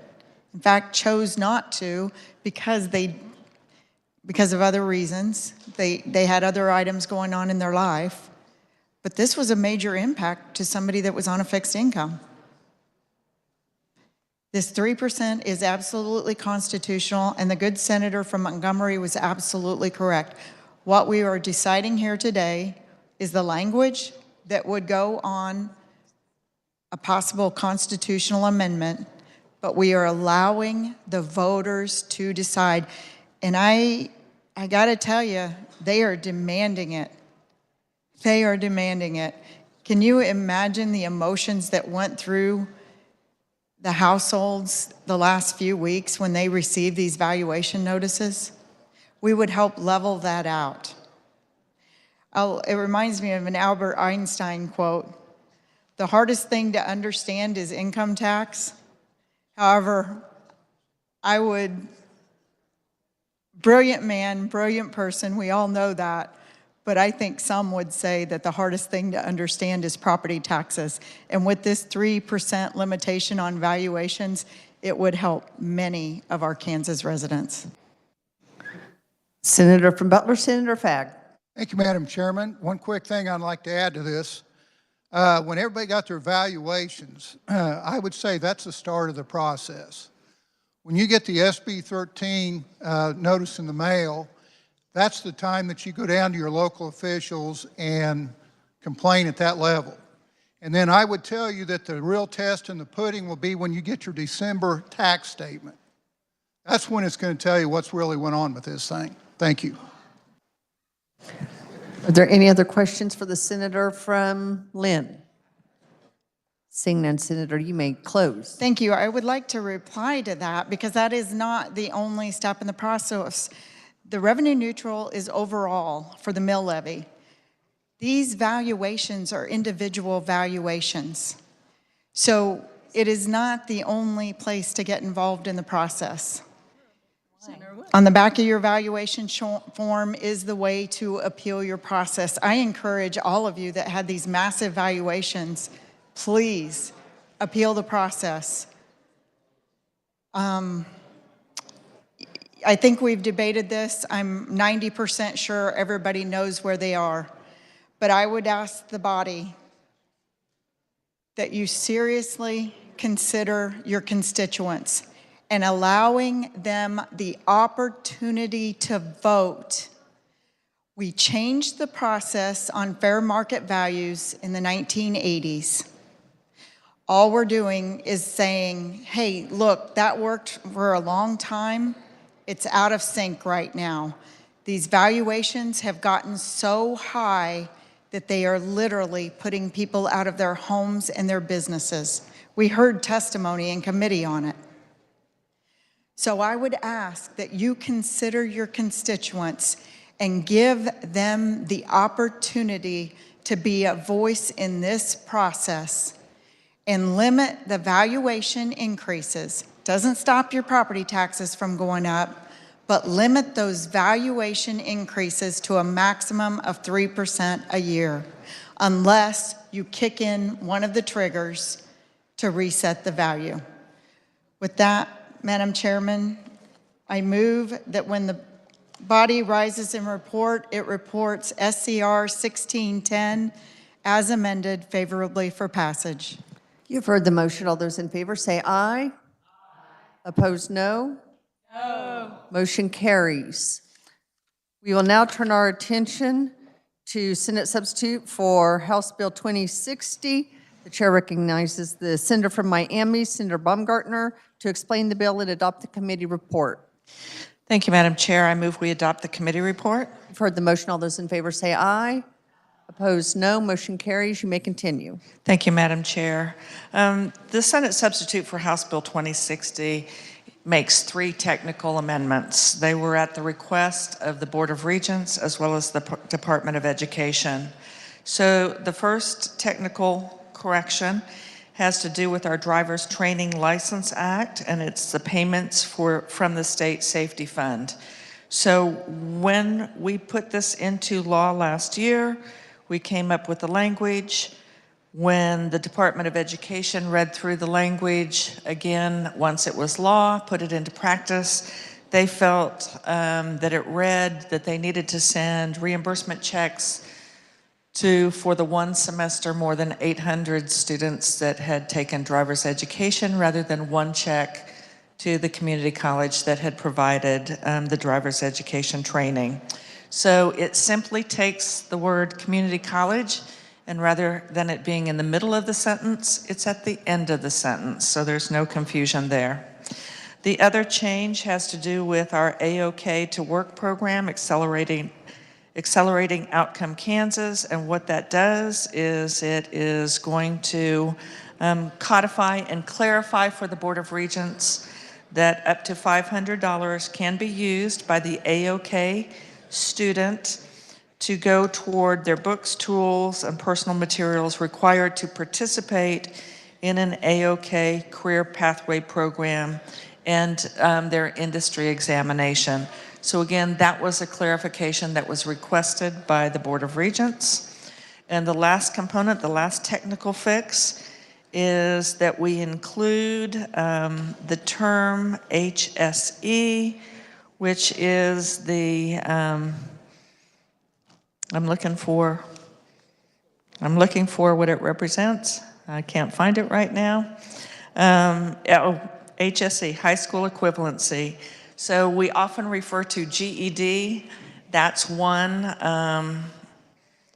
credential that a student that dropped out of high school can get by taking the GED, but the HSE credential is issued after the individual has completed the Kansas Pathway to Career High School Equivalency Program, and that's a program that allows students who are at least 20 years old who didn't earn their high school degree to work toward their high school completion, as well as receive a college certificate or credential. Madam Chair, again, those are technical fixes that were asked of from the two institutions, and I will stand for questions. Questions for the senator from Miami, senator from Johnson, Senator Sykes. Thank you, Madam Chair. I don't have questions, just a comment, and the senator carrying the bill is accurate. These are technical amendments, but I just want to point out that the driver's training part of this bill and the AOK did not have hearings. They were not bills that introduced, and they did not pass out of the House. Again, not saying they are good or bad, just saying they did not go through the full process of public input. And just if that is something that you value, just wanted to make you aware. Thank you. Additional questions for the senator from Miami? Seeing none, Senator, you may close. Thank you, Madam Chair. I move that when the committee rises and report Senate substitute for House Bill 2060 favorably for passage. You've heard the motion. All those in favor say aye. Opposed, no. Motion carries. We will now turn our attention to House Bill 2172. The chair recognizes the senator from Johnson, Senator Warren, to explain the bill and adopt the committee report. Thank you, Madam Chair. I move we adopt the committee report. You have heard the motion. All those in favor say aye. Opposed, no. Motion carries. You may continue. Thank you, Madam Chair. House Bill 2172 does come to us from the House. It is a combination of two different bills. Both of them passed the House unanimously. One was 122-0. The other was 123-0. And what they do is they would enact the Uniform Trust Decanting Act. And what is that, you might say? Well, decanting a trust means to transfer all of the assets of a trust to a second, newer trust document that better fulfills the purpose of the grantor, the settlor of the trust. Typically, decanting is a tool used by estate planning attorneys to solve drafting errors, ambiguity in the document, and to make modifications to the trust. Decanting is not needed for every trust document, but is one of the most comprehensive and best strategies to correct a problem. Now, where did the Uniform Trust Decanting Act come from? I will tell you. The Uniform Law Commission approved and recommended passage of the Uniform Trust Decanting Act for all states in 2015. The Uniform Law Commission is made up of, I think it's about 120-some attorneys from around the country who study issues like probate law, like trust law, and they have come up with kind of what might be considered best practices. And this they decided with the Uniform Trust Decanting Act in 2015. Since then, 13 other states have adopted it, including some of our surrounding states, Missouri, Colorado, I think Nebraska and Oklahoma have all adopted some form of the Uniform Trust Decanting Act. The bill states that the Uniform Trust Decanting Act would apply only to irrevocable express trusts or express trusts that are only revocable with the consent of the trustee or a person holding an adverse interest. The Uniform Trust Decanting Act would not apply to trusts held solely for a charitable purpose. Additionally, the bill would allow a trust instrument to restrict or prohibit exercise of the decanting power.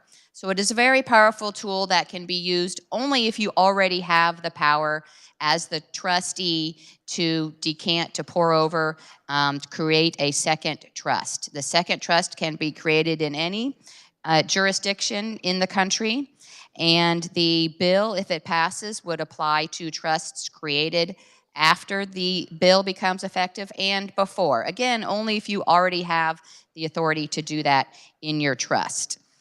The Uniform Law Commission did provide a summary of the act. Actually, the act is 92 pages, so I'm trying to keep it pretty concise here. Our bill is 23 pages. I have hit essentially the highlights. There was a question in caucus that could a trustee, by decanting and creating a second trust, divest a beneficiary of any vested interest in the trust? And the answer would be no. So it's only if the trustee already has discretion to, for instance, distribute assets in the trust or not. It wouldn't create any new authority for a trustee. The second bill that is part of House Bill 2172 is a statute that would repeal the rule against perpetuity. The rule against perpetuity comes to us from English common law in the 17th century, and it is meant to create a situation where a person by a will, by a trust, after their death, cannot control in perpetuity what happens to real property. It's something that was crystallized into words in 1886, that basically an interest has to vest wholly within a life and being within 21 years after the life then currently in being passes away, or something to that effect. I can read it to you if we want to do that. And it was thought that it would be a good idea for Kansas to get rid of the rule against perpetuity because the protections afforded by the rule are not as strong as they were historically in common law, and that allowing trustors to choose whether the rule will apply or not provides settlors, grantors of trustees more flexibility in Kansas, and more flexibility for our Kansas trust companies to administer these types of trusts. And this was brought to us by the Kansas Judicial Council.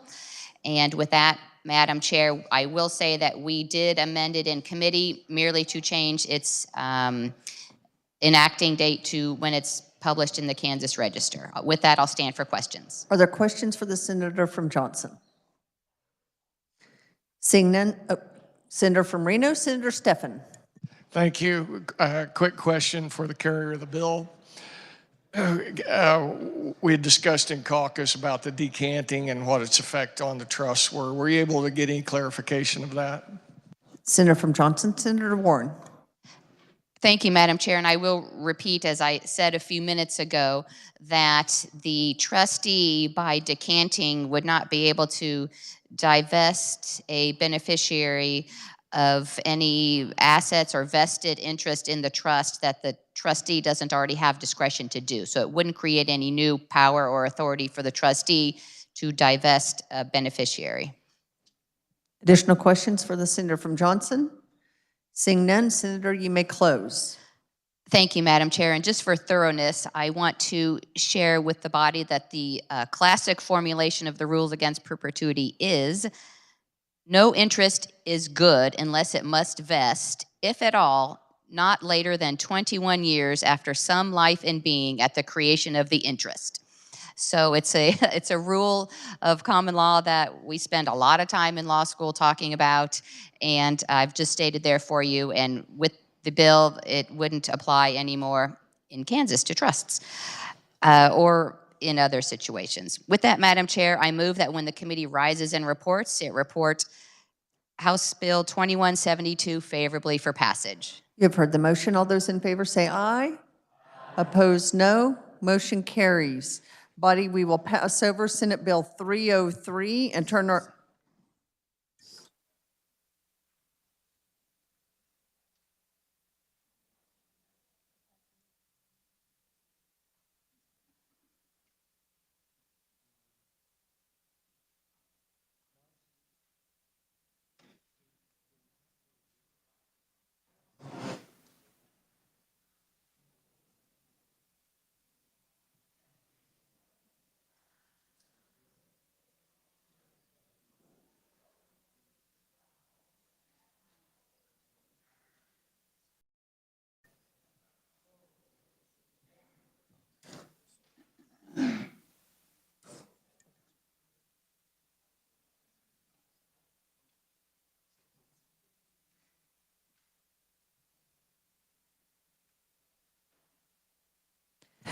We will now turn our attention to House Bill 2002.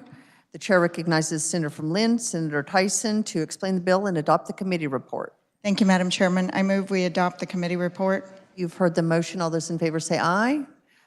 Opposed, no. Motion carries. You may continue.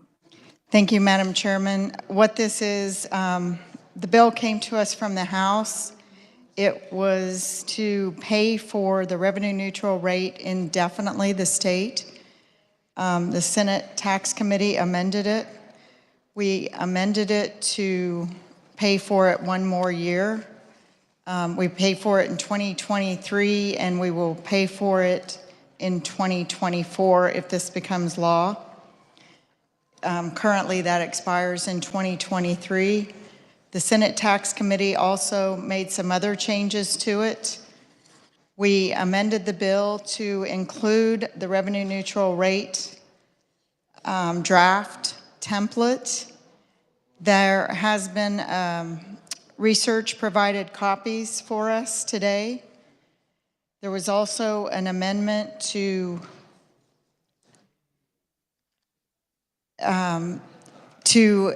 codify in law adverse influences on agriculture land. Another amendment was to allow, when individuals appeal their property taxes, it opened up for different types of appraisals to be allowed in that process. Madam Chairman, I think that is, we also changed the effective date so that when the draft letter template does go into law, it would be used this year. Madam Chairman, with that, I would stand for questions, and I do have an amendment. Are there questions for the senator from Lynn? Senator, have you turned in your amendment? I have, and I'm trying to find it. Madam Chairman?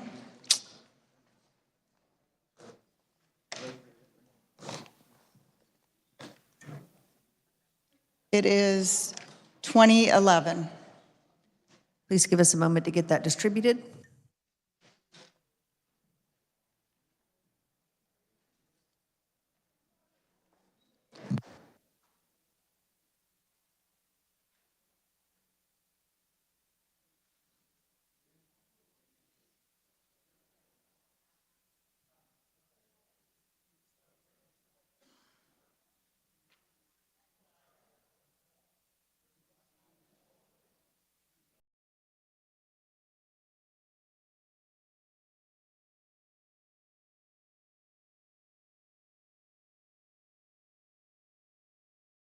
Senator, would you like to explain your amendment or have it read? Thank you, Madam Chairman. It appears lengthy, but it's not. It is on page 2, the crux of the amendment. What it does, I was at a meeting this weekend. This would allow individuals, if you appeal with the appraiser, your valuation, and you do not succeed, you cannot pay under protest when you get your tax bill. This would allow taxpayers to appeal, and if they fail in the appeal process, they could still pay under protest in December. With that, I would stand for questions. Are there questions on the amendment? Chair recognizes Senator from Miami, Senator Baumgartner. Thank you. Thank you, Madam Chair. I don't have a question for the carrier of the amendment. I support the amendment. It's insulting enough that if you go to make your payment on your property taxes, they charge a fee for you to go there in person and give them the check. So I think this would address another problem. I don't have an amendment on the fee, but this certainly is something that needs to be addressed. Thank you, Madam Chair. Other questions on the senator from Douglas, Senator Holland, are you seeking recognition? I am. It's Madam Chair, I apologize to the carrier of the bill and the amendment for my tardiness. Briefly, once again, what does the amendment do? Thank you. Senator from Lynn, Senator Tyson. Thank you, Madam Chairman. So currently, if you appeal your property taxes, if you go to the appraiser and challenge your valuation and you fail, then you are not able to pay under protest with your property taxes in December. And I found that out at a meeting this weekend with those 150 people that were very upset about their valuations. So here we are today. Senator from Douglas, Senator Holland. Yeah, no, I'll support the amendment, and once again, I'm sure this will get to conference committee. If there's any questions, we can double check it, but it sounds like good policy. Thank you. Senator from Wyandotte, Senator Petty. Thank you. I have a question for the senator.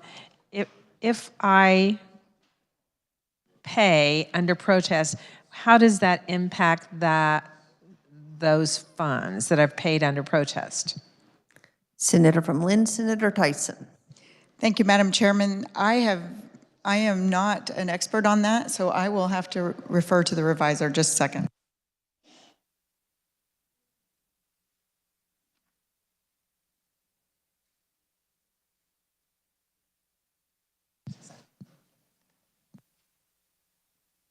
It's exactly what I thought. You pay under protest, you actually have to pay your property taxes, and then you go through the process of protesting. If they lower the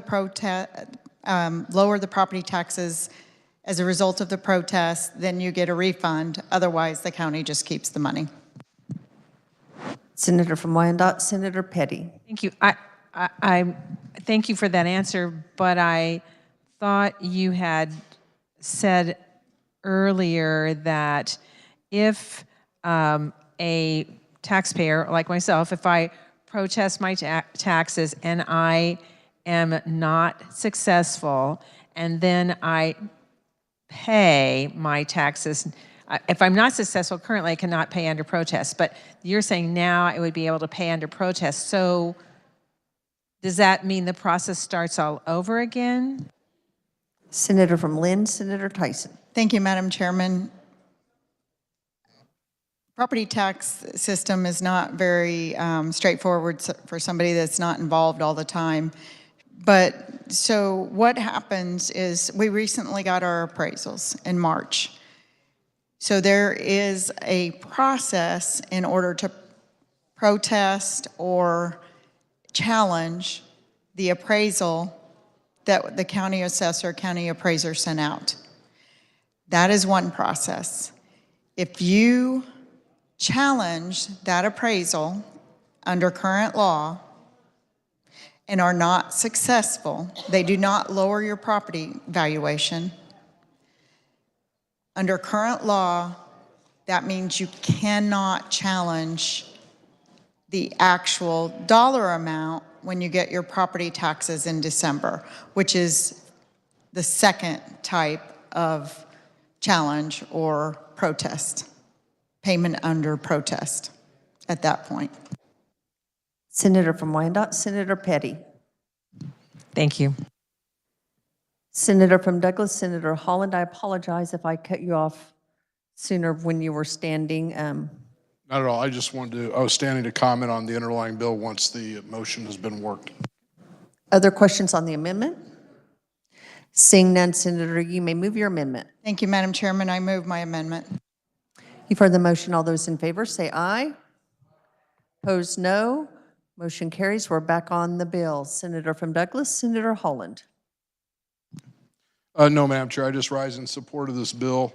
And I'm sure the chair already talked about it. I do want to compliment the chairwoman. There were some actually revisions made and actually put into statute of the notice itself. To me, it became much more clear and intelligible. And so I think that was a good part of this. We also had I believe the contents of another bill. I'm sure she's already shared with you. Basically, we're adding, I believe it's an additional year of appraised value on the property notice. So we now have 3 years, if I'm correct, on that. Once again, additional information for our taxpayers. I think that's very positive. There's some little bit policy nuggets and pieces in there that I think are okay. Didn't really stick out to me one way or the other. The only, I guess, thing I was a little bit remiss on is that we only, I believe, extended having the state pay for this for an additional year, and then that falls off. And I believe the original genesis of this bill was basically to have the state pay for this for multiple years out.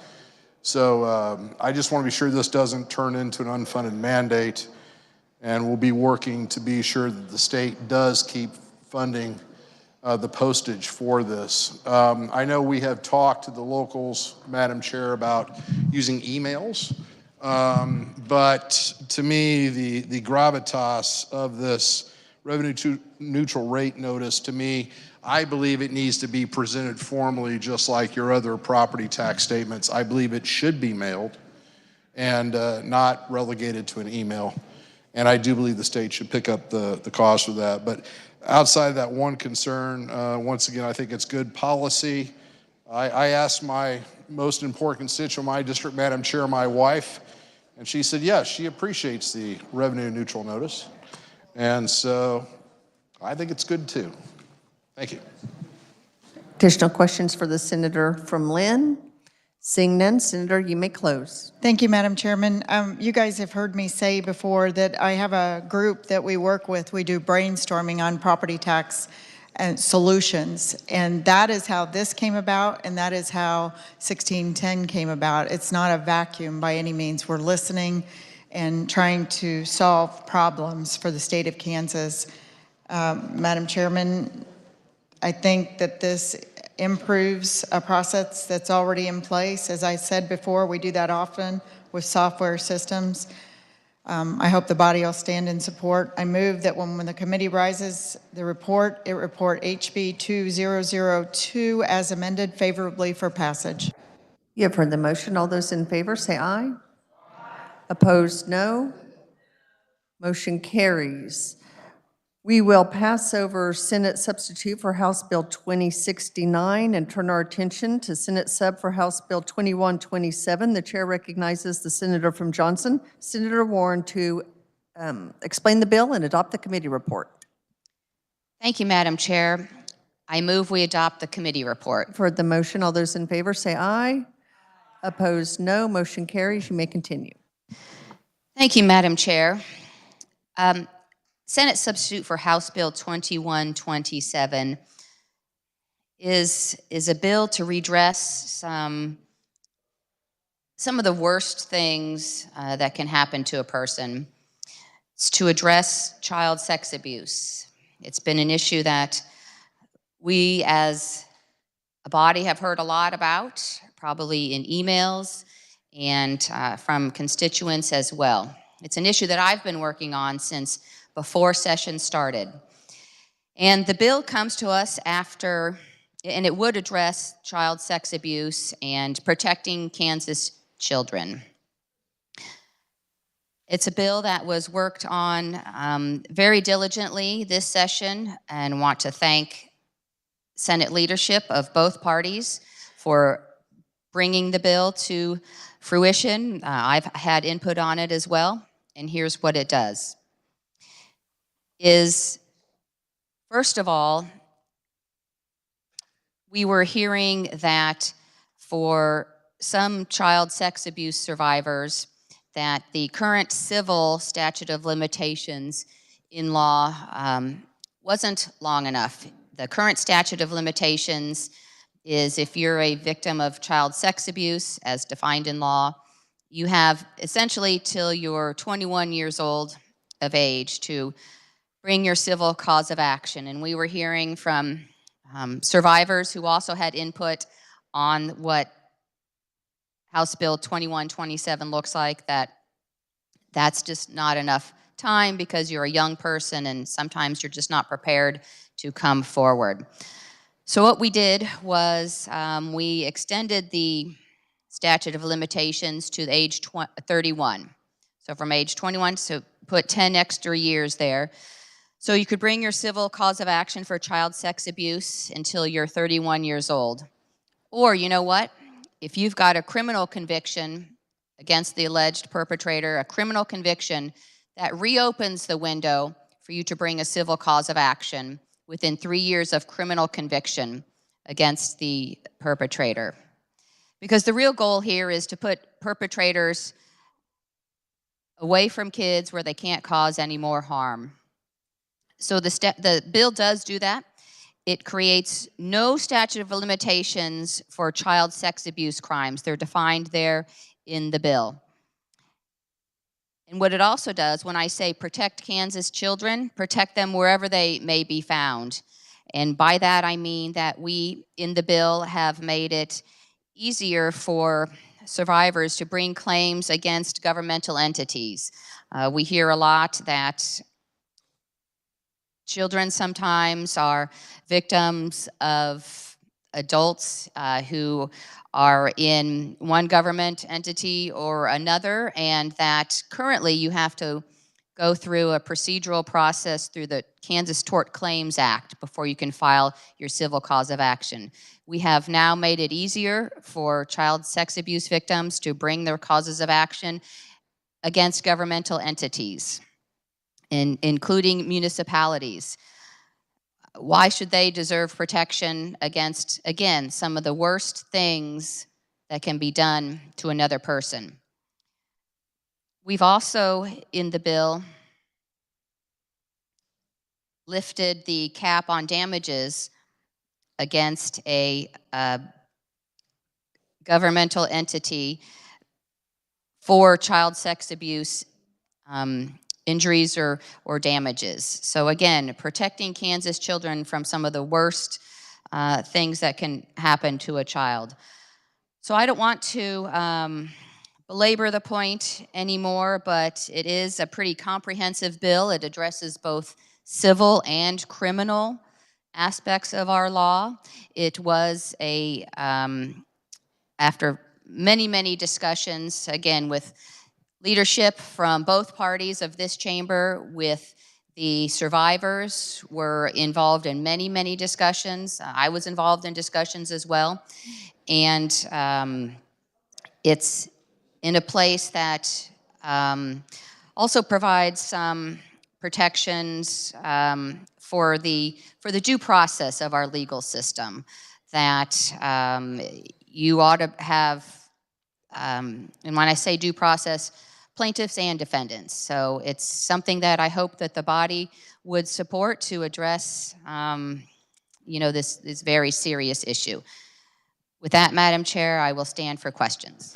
Questions for the Senator from Johnson, Senator from Sedgwick, Senator Falscadeau. Thank you, Madam Chair. A question for the Senator from Johnson.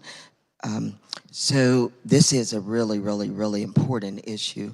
And we talk a lot on this floor about children that are in foster care.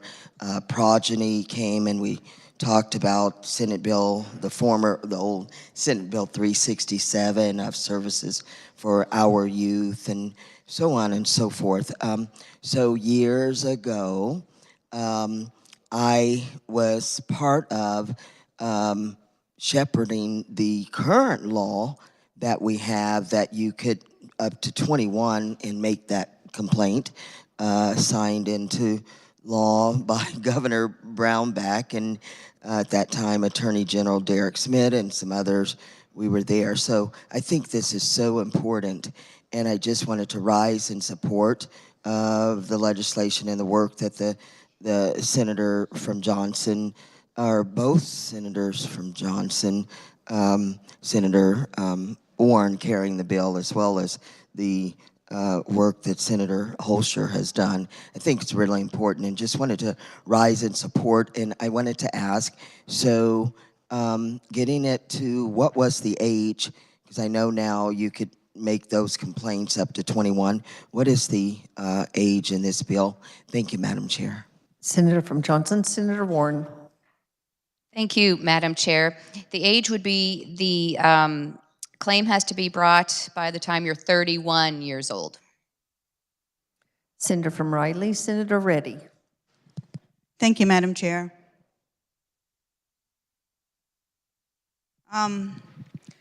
This is an extremely important issue for me, and as our survivors that are sitting up there that have been in our Capitol almost on a daily basis, they've worked with senators, They worked with the House of Representatives and were able to negotiate a compromise. And I am so proud of the way everybody worked so hard on this. Senate President Masterson has been very open and thoughtful during this process. Senator Warren has been very thoughtful during this process, as well as the Judiciary Committee. I have never been more proud to be a part of this Senate. And this is extremely important because I met Senator Holscher about 3 or 4 years ago, and she was working on this bill even then. And in 2020, she was rallying the troops to see who can come for a hearing. I was one of the people that testified at that time, and then it didn't go anywhere, and COVID happened, and everything else happened.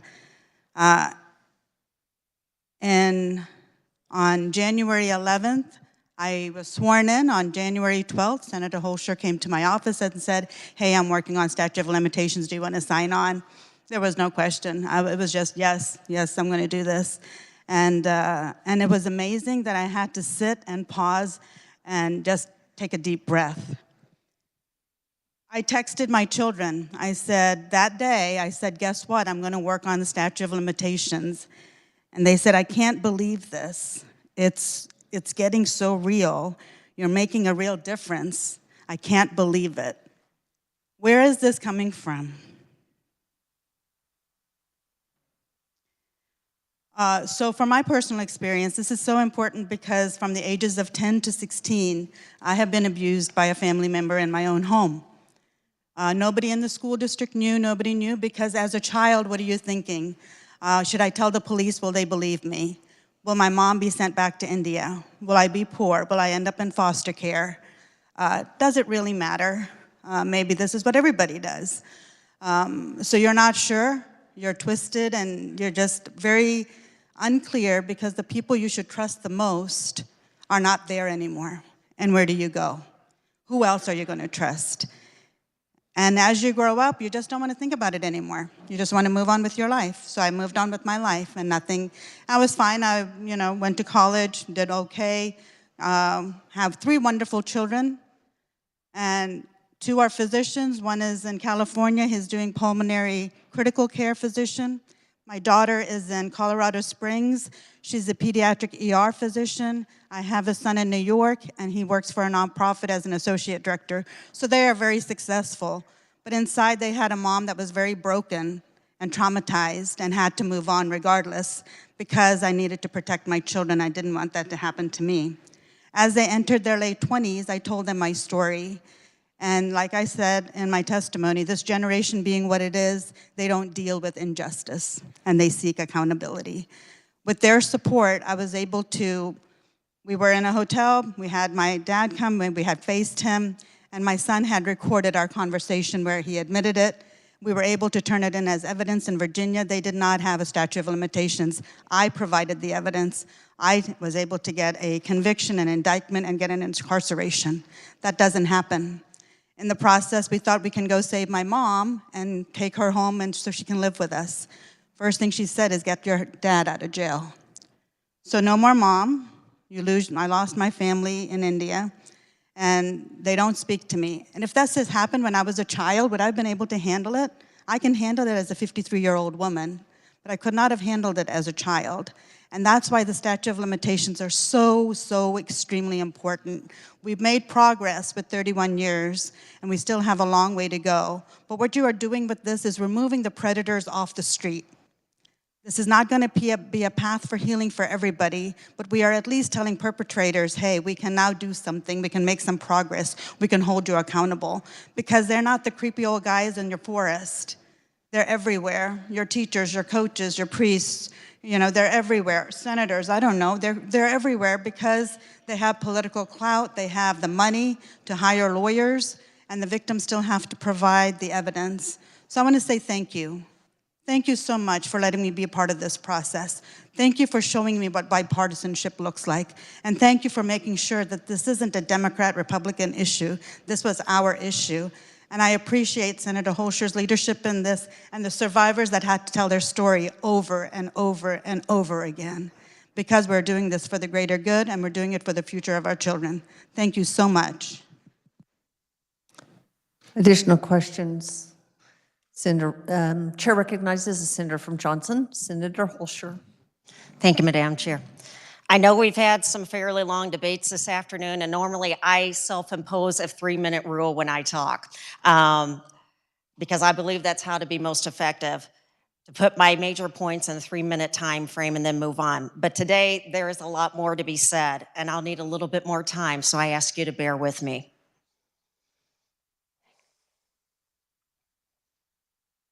I loved summers as a kid. And why wouldn't I? I lived on the farm where we had all kinds of animals. Pigs, sheep, raccoons, and the occasional possum. And we had this big rustic barn, almost gray in color.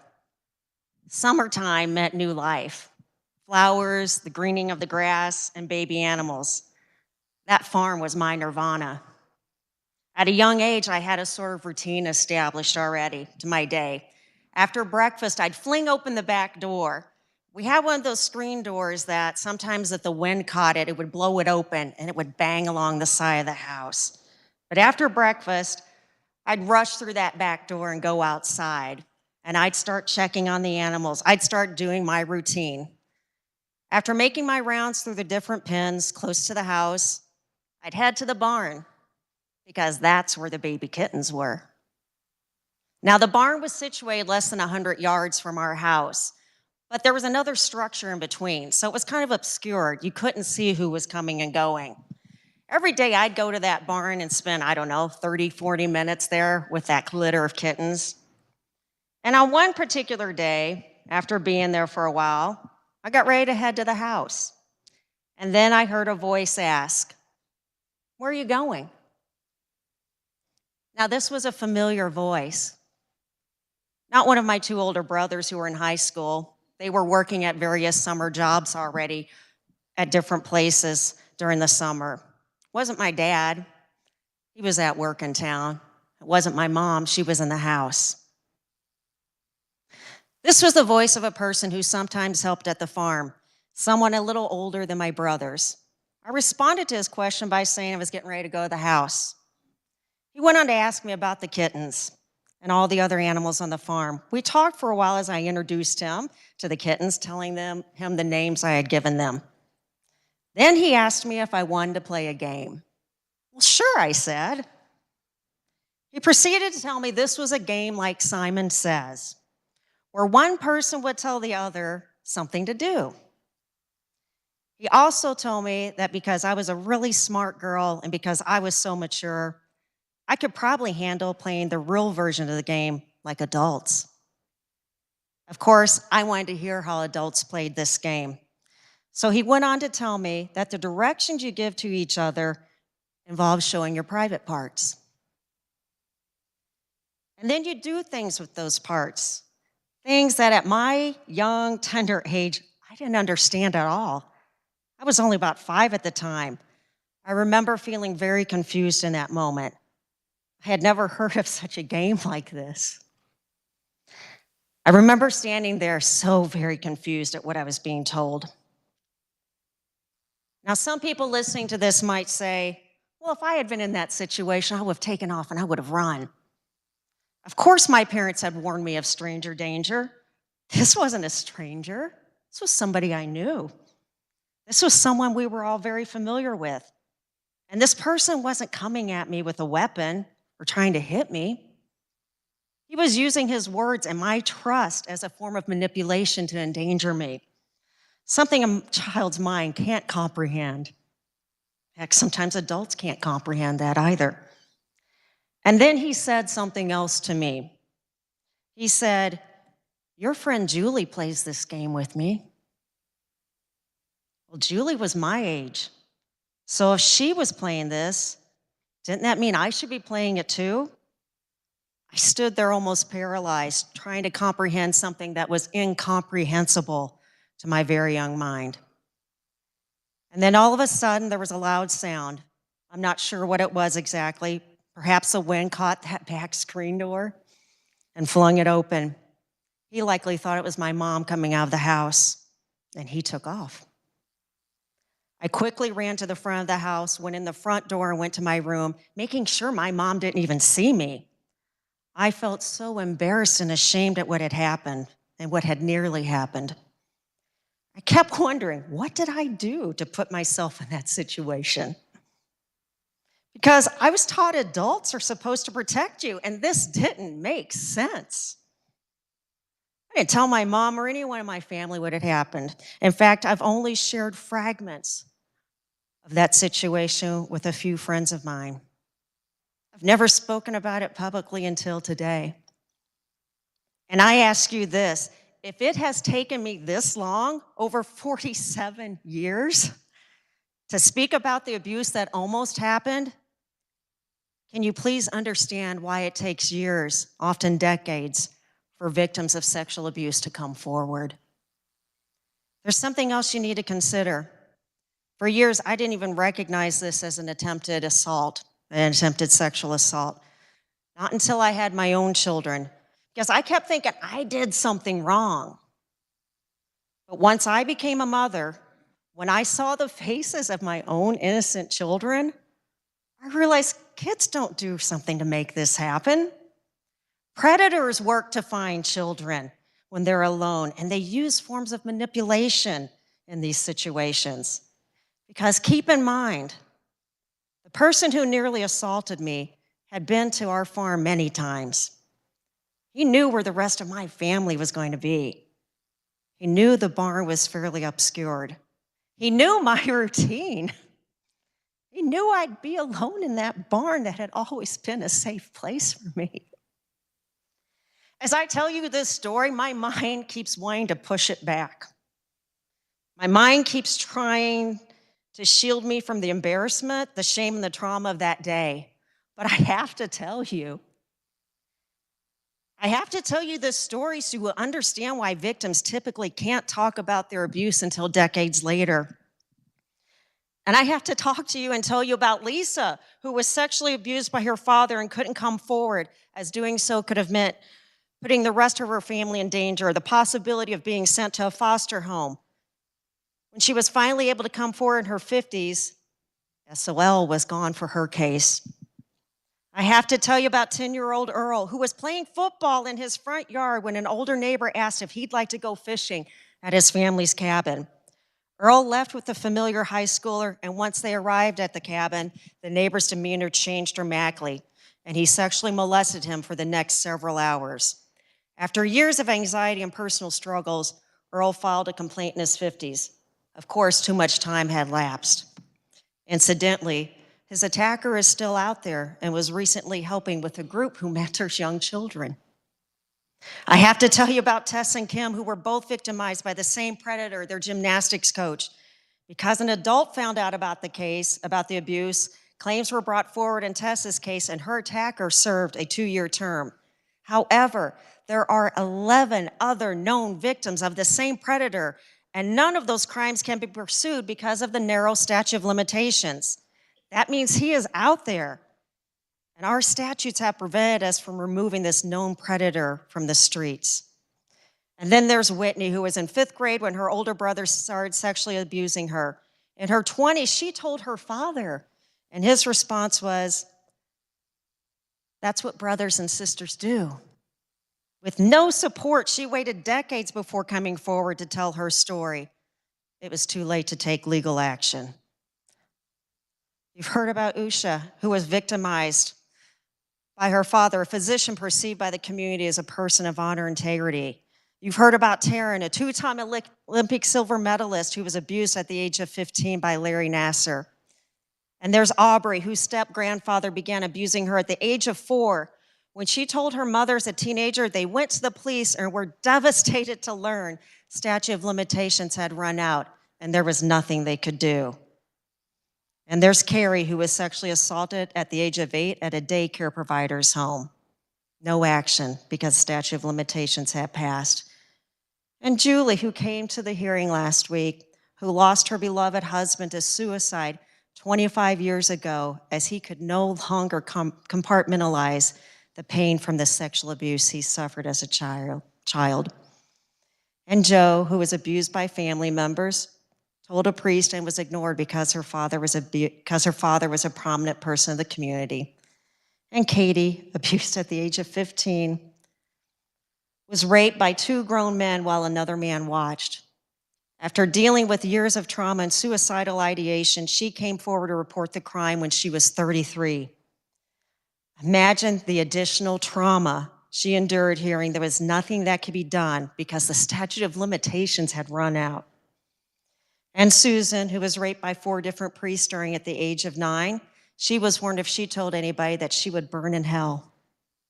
And Cece, whose adopted mother was affiliated with a group home and groomed her for sexual abuse starting at the age of 9, where she was raped, tortured, threatened, and physically abused by older male juvenile delinquents. Our antiquated statute of limitations failed her when she came forward in her 40s. And I have to tell you about Giselle, whose son Daniel was victimized by his scoutmaster at the age of 12.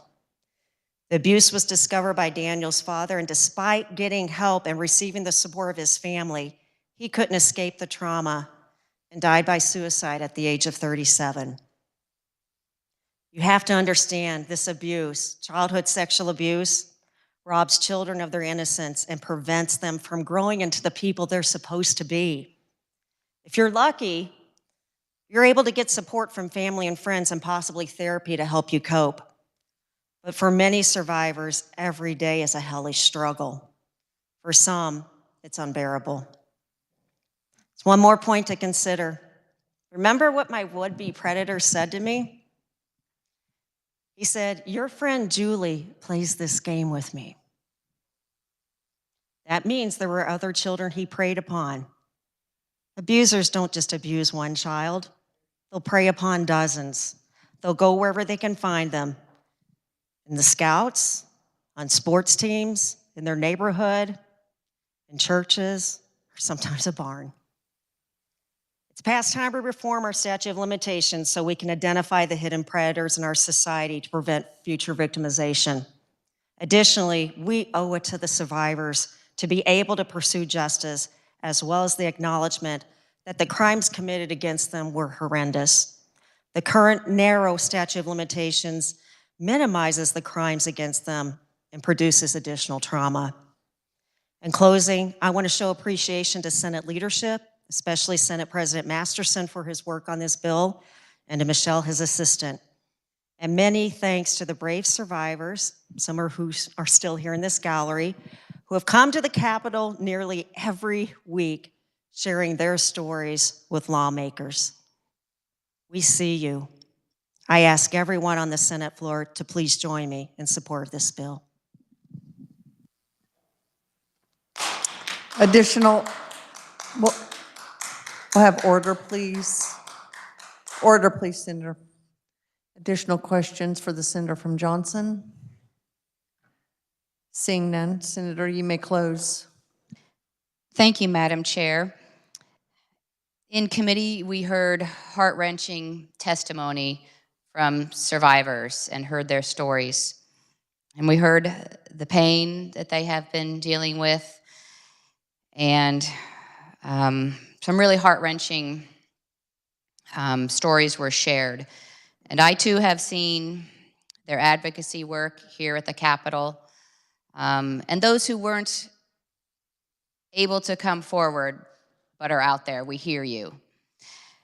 And I want to share again that what this bill would do is it would eliminate the statute of limitations on crime, on the crime that could be prosecuted criminally to, with a conviction, could possibly put these perpetrators behind bars.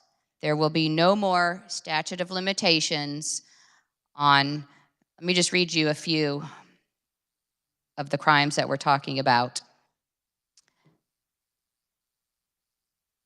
Rape, indecent liberties with a child, aggravated indecent liberties with a child, criminal sodomy, aggravated criminal sodomy, enticement of a child, indecent solicitation of a child, aggravated indecent solicitation of a child, sexual exploitation of a child, aggravated sexual battery, aggravated incest, aggravated human trafficking, internet trading and child pornography, aggravated internet trading and child pornography, commercial sexual exploitation of a child.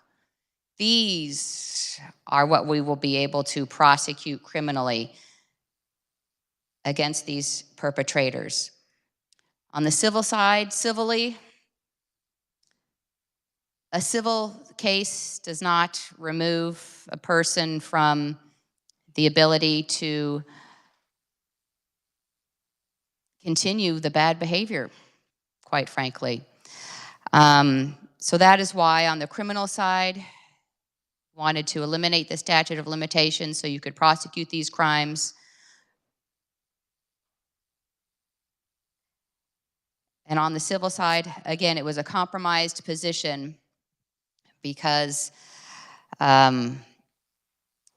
civilly you're not putting someone behind bars, but criminally you are. So want to thank those who did come forward in committee and want to thank them for sharing and for having the courage to come forward. And for those who don't have the courage, again, want to tell you that we hear you. So, Madam Chair, it's been an honor to work on this piece of legislation, and it's been taken a lot of folks coming together to get this done, and the bill as proposed is in a good place to take care of this very sensitive but important issue that needs to be addressed. So, Madam Chair, I move that when the committee rises and reports, it reports House Bill 2127 favorably for passage. You have heard the motion. All those in favor say aye. Opposed, no. Motion carries. We will turn our attention to House Bill 2323. The chair recognizes the senator from Sedgwick, Senator McGinn, to explain the bill and adopt the committee report. Thank you, Madam Chairman. I move we adopt the committee report. You have heard the motion. All those in favor say aye.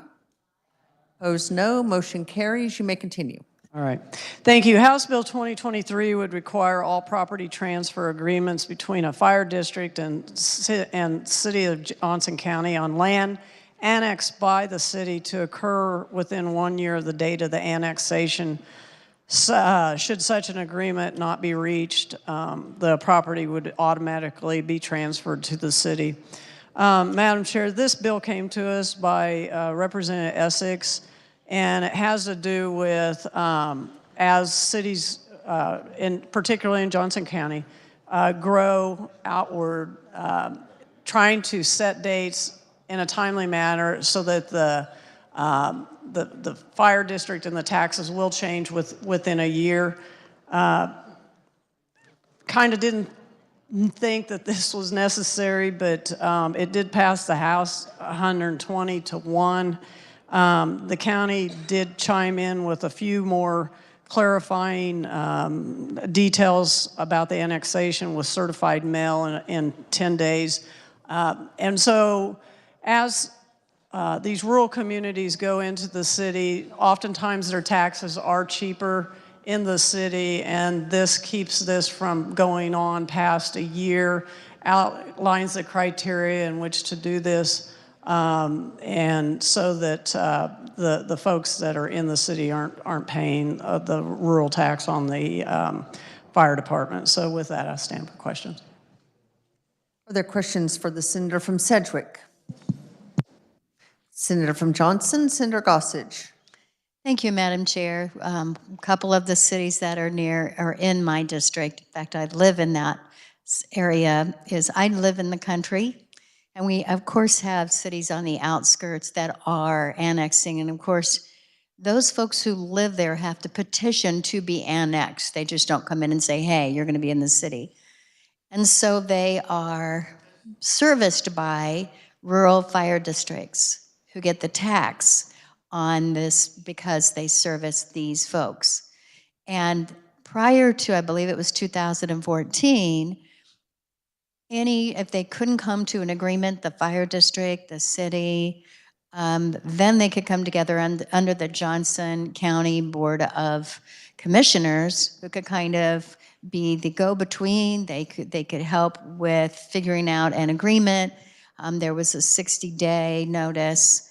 However, that was changed by state law, so this is fixing back how this was before, because there have been situations where Olathe, in particular, has said they have been annexed, and the fire district has said that's fine, but we're going to still be the ones to charge for the tax. And then the city has said, well, we don't want to tax them twice, but that tax should actually be coming to the city because we would be servicing them for their fire needs. So it's just been this bill just tries to get the two parties back together. It does give 1 full year instead of the 60 days before. It gives a little longer time to try to get both parties together. So I stand in support of this bill. Thank you, Madam Chair. Additional questions for the senator from Sedgwick? Seeing none, Senator, you may close. Thank you, Madam Chair, and I do want to thank the senator from Johnson for giving a little bit more detail. I did leave that out. In 2017, the law was changed, and that did make it more difficult for them to do that. So I move that when the committee rises to report House Bill 2323 favorably for passage. You have heard the motion. All those in favor say aye. Opposed, no. Motion carries. We will turn our attention to House Bill 2264. The chair recognizes the senator from Johnson, Senator Gossage, to explain the bill and adopt the committee report. Thank you, Madam Chair. I move we adopt the committee report. You've heard the motion. All those in favor say aye. Opposed, no. Motion carries. You may Thank continue. you. I have little bees that have whispered in my ear, make them quick. I think we all thought we were going to be out of here by 5 o'clock. So I will do that. These are pretty quick bills. Senate Bill 2264 was brought to us by Dr. and Representative Epley and Representative Ressman. It's called the No Patient Left Alone Act. I was fortunate to be with my husband in the hospital, but many people weren't as fortunate, and they had loved ones who died, and some of them just from loneliness and depression for having to be alone. So this bill that was brought to us by the House would establish and made that a patient may have someone visit them in a facility.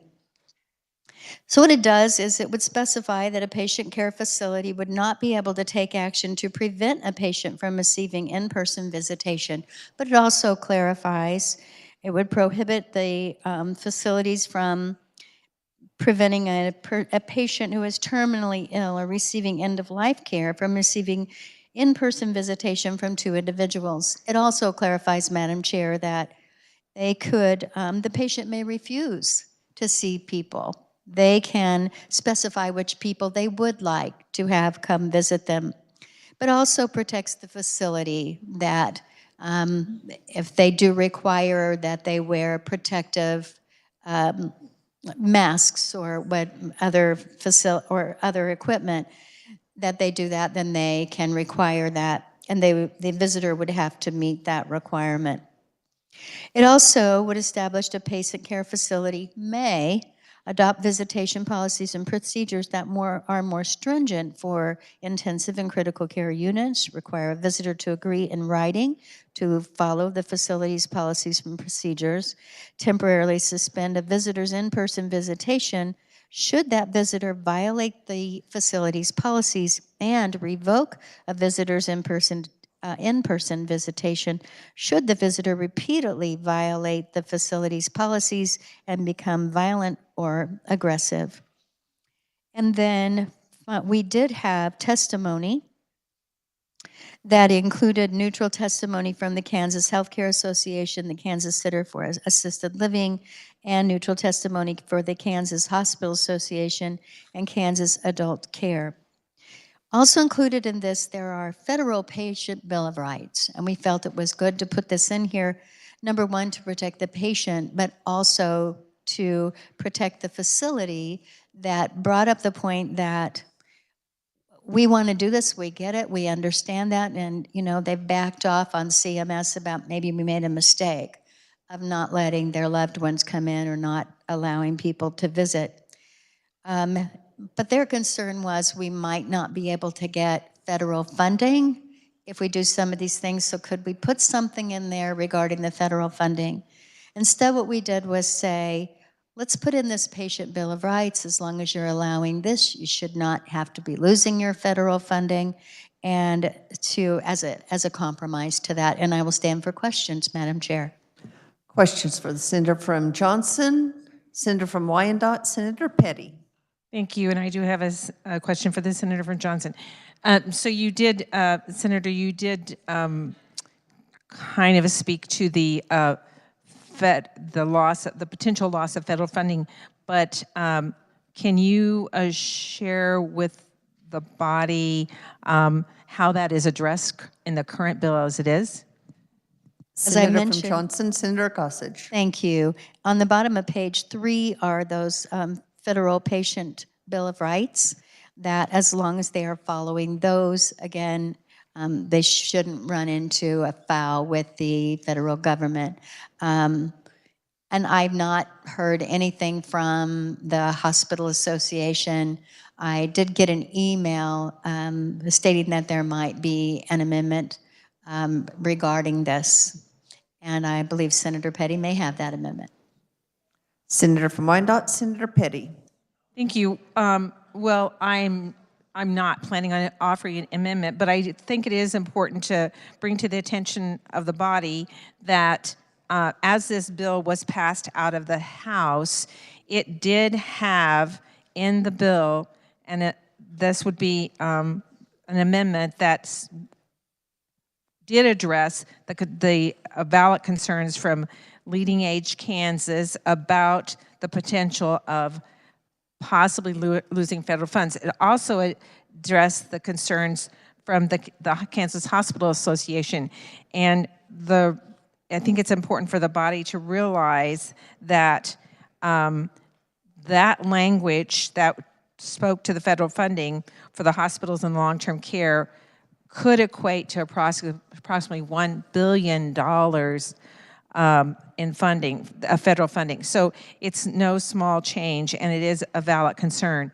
I'm not bringing the amendment forward because I think that this could be potentially addressed in conference committee, but I do think it's important for us to realize that sometimes good intention legislation, if we're not careful and make changes, can actually create some very troublesome problems. And we know that our long-term care nursing homes have faced a lot of issues that they did not create because of the necessity that was brought on them, that was imposed on them by CMS guidelines. So it would be detrimental to think that they were also been losing federal funds. So I did want to bring that to attention of the body. Additional questions for the Senator from Johnson? Seeing none, Senator, you may close. Thank you, Madam Chair. And I move that when the committee rises and it reports House Bill 2264 favorably for passage. You've heard the motion. All those in favor say aye. Opposed, no. Motion carries. We will turn our attention to House Bill 2216. The chair recognizes the Senator from Johnson, Senator Warren, to explain the bill and adopt the committee report. Thank you, Madam Chair. I move we adopt the committee report. You have heard the motion. All those in favor say aye. Opposed, no. Motion carries. You may continue. Thank you, Madam Chair. House Bill 2216 comes to us over from the House with a unanimous vote supporting it. And it was introduced in the House by a representative from the city of Topeka.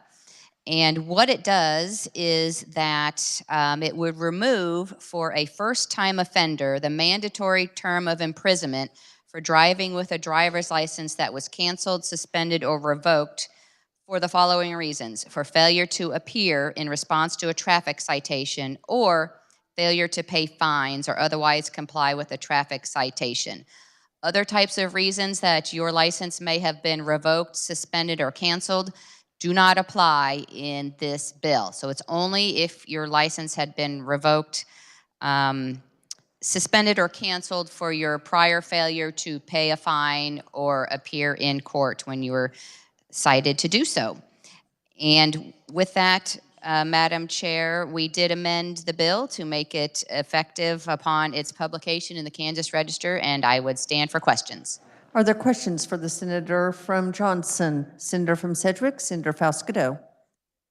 Thank you, Madam Chair. I certainly support House Bill 2216, working with the best sheriff in town, my sheriff, Jeff Easter, in Sedgwick County and others, county commissioners, that we should not imprison people for failure to pay just a simple traffic violation. So I support the legislation 100%. And to make the bill better, Madam Chair, I have an amendment. Have you turned it in? I have. And the number, please? It is 2017. Give us a moment to get that distributed. Thank you.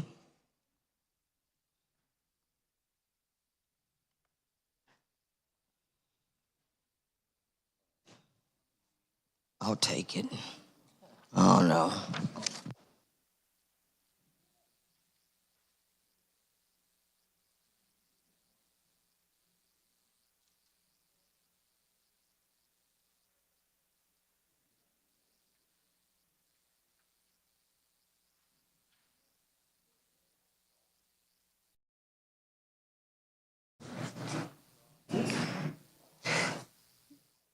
Senator, would you like to explain your amendment or have it read? Madam Chair, I'll just briefly explain it. This amendment going into this bill would authorize individuals with revoked driver's licenses due to failure to pay for restricted driving privileges. This bill is specifically for those who got their driver's licenses revoked due to failure to pay fines or fees due to driving infractions. It is a sister bill, Madam Chair, to a bill passed in 2021, Senate Bill 127, that allowed people with suspended licenses to apply for a restrictive driving privileges. But the bill left a lot of people out with that revoked status from participating in the program that already exists within the Department of Revenue and on your desk.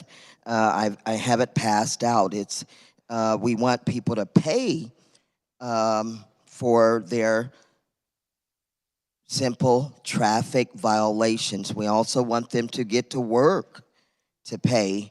The transit systems don't always run at night, and we want people to be able to drive legally, have insurance, and be responsible and make payments on their fines. And Madam Chair, if you'll see in this application with the Department of Revenue, it lays out everything that they'll have to do. So this would just allow those individuals to submit that application and participate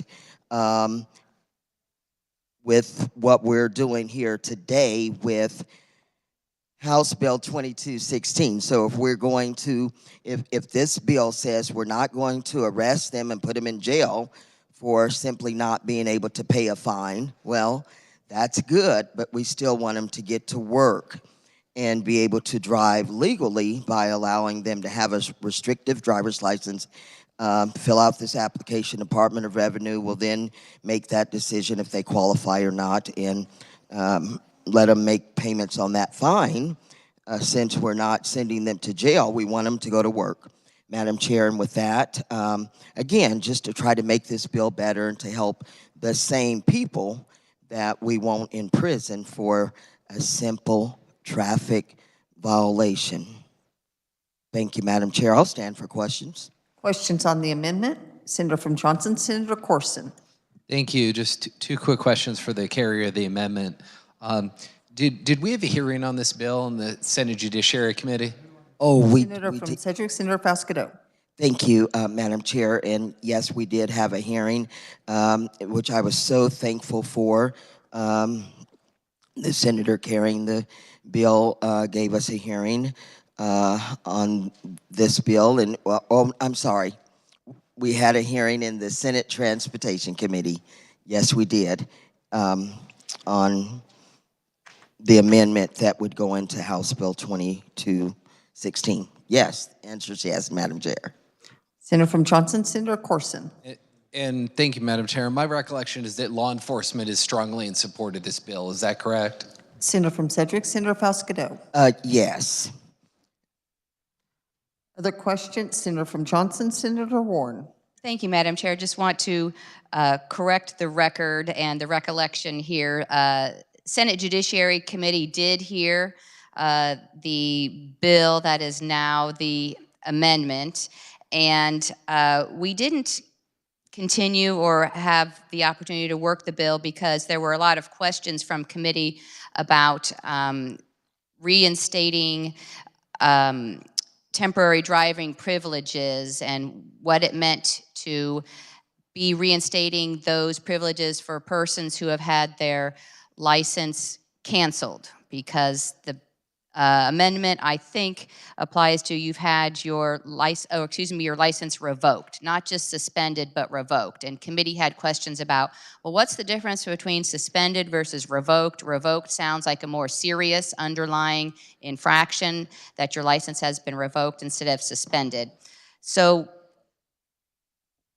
those questions had not been answered. And also there were some questions about in the bill, and that's in the amendment, that if you were caught driving while you were driving on a canceled, suspended, or revoked license 3 times, you could still be eligible to have your temporary driving privileges reinstated. And committee didn't have, had some concerns with the 3 times. You know, maybe 1 time, maybe 2 times. This was 3 times. So there was a hearing on it, though, and we did not have the opportunity to fully answer those questions before working the bill.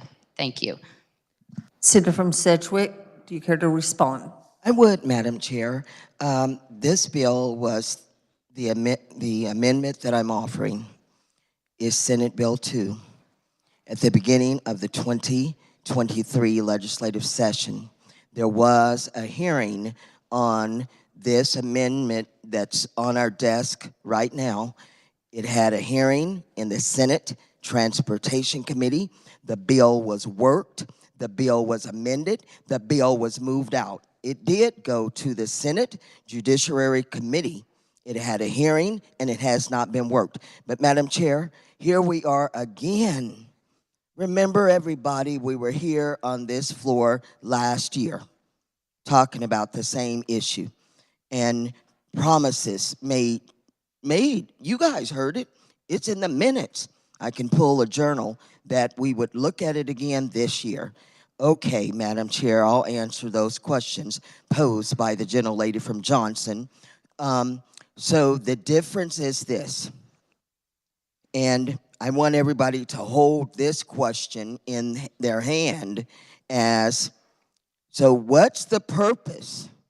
What good will House Bill 2216 do if we're just going to allow them, bless you, Madam Chair, if we're just going to say, okay, again, here's how it happens.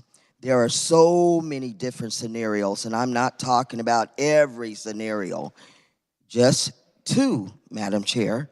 So, again, you're driving down the street, you haven't paid your car insurance, but then you run the stop sign. You get stopped. The police officer looks at your driver's license and your insurance and your registration, and they say your driver's license is suspended. But you don't know, because we have in the law some insurance companies, if you don't pay your insurance on time, your driver's license, and they give you that grace period, and if you don't get that payment in, the insurance company automatically reports to the Department of Revenue, and your driver's license are suspended, and you didn't know. So, okay, that's your first time, okay? But now, you know, that's maybe in the evening. You go home and go to sleep. You still have to get up and go to work.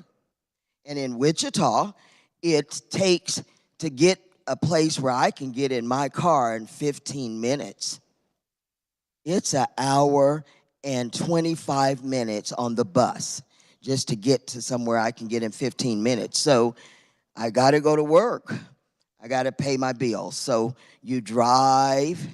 Now, by law, you're driving on a suspended license.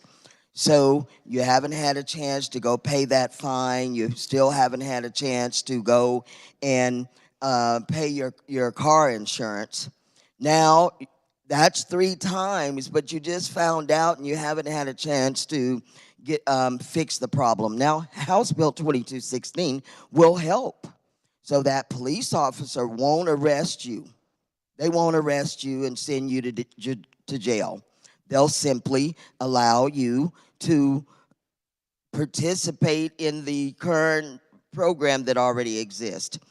But, Madam Chair, as we do any other bills, any other laws we pass, I tracked this for years and have workshops, and what happens is now that person in that scenario that I gave you, they're now in a revoked status, meaning they've got to, even if they pay off all their fines, they meet the obligations of the court, they still have to wait another year to get their driver's license reinstated. And I'm just saying, even in that year's time, and I have real people with real situations, and I'm in contact with the Department of Revenue all the time on these issues. And Madam Chair, I did tell the chairwoman of the Judiciary Committee that I was going to get her, and I've been so busy here on this floor, I did get a breakdown from the Department of Revenue of how many revoked drivers have submitted this application and been denied because of the revoked status. And so all I'm saying is, for drunk drivers, Madam Chair, we give them help. We allow them to have that anti-lock brake system on their vehicle. All I'm saying is to help these people, not habitual criminals, not saying they don't have to be accountable and pay, but just allow them to participate in this program and do everything it says on here, get a restrictive driver's license, and make payments on their fines so that they can drive legally and get to work. And I'm just saying, I'll end with answering this with a question to the carrier of this bill. If she would then explain House Bill 2216, if we're gonna, that person, give me the scenario, that person gets stopped because they ran the stop sign, so we don't arrest them, but then what do we do with them? How do they pay their fine? How do they continue to drive? Because they're in the same situation I just described. Senator from McPherson, Senator Wilborn. Thank you, Madam Chair. I do know the good senator from Sedgwick County is passionate about this. I understand it is a problem. There were some concerns in committee. The insurance industry is very much concerned about the intricacies of working with the system when you carte blanche make this into law. Secondly, the Department of Motor Vehicles is not certain of how they would handle this as it relates to reporting when a trooper would pull over, the responsiveness to their system. There still needs to be many things that need to be worked out before we go this far.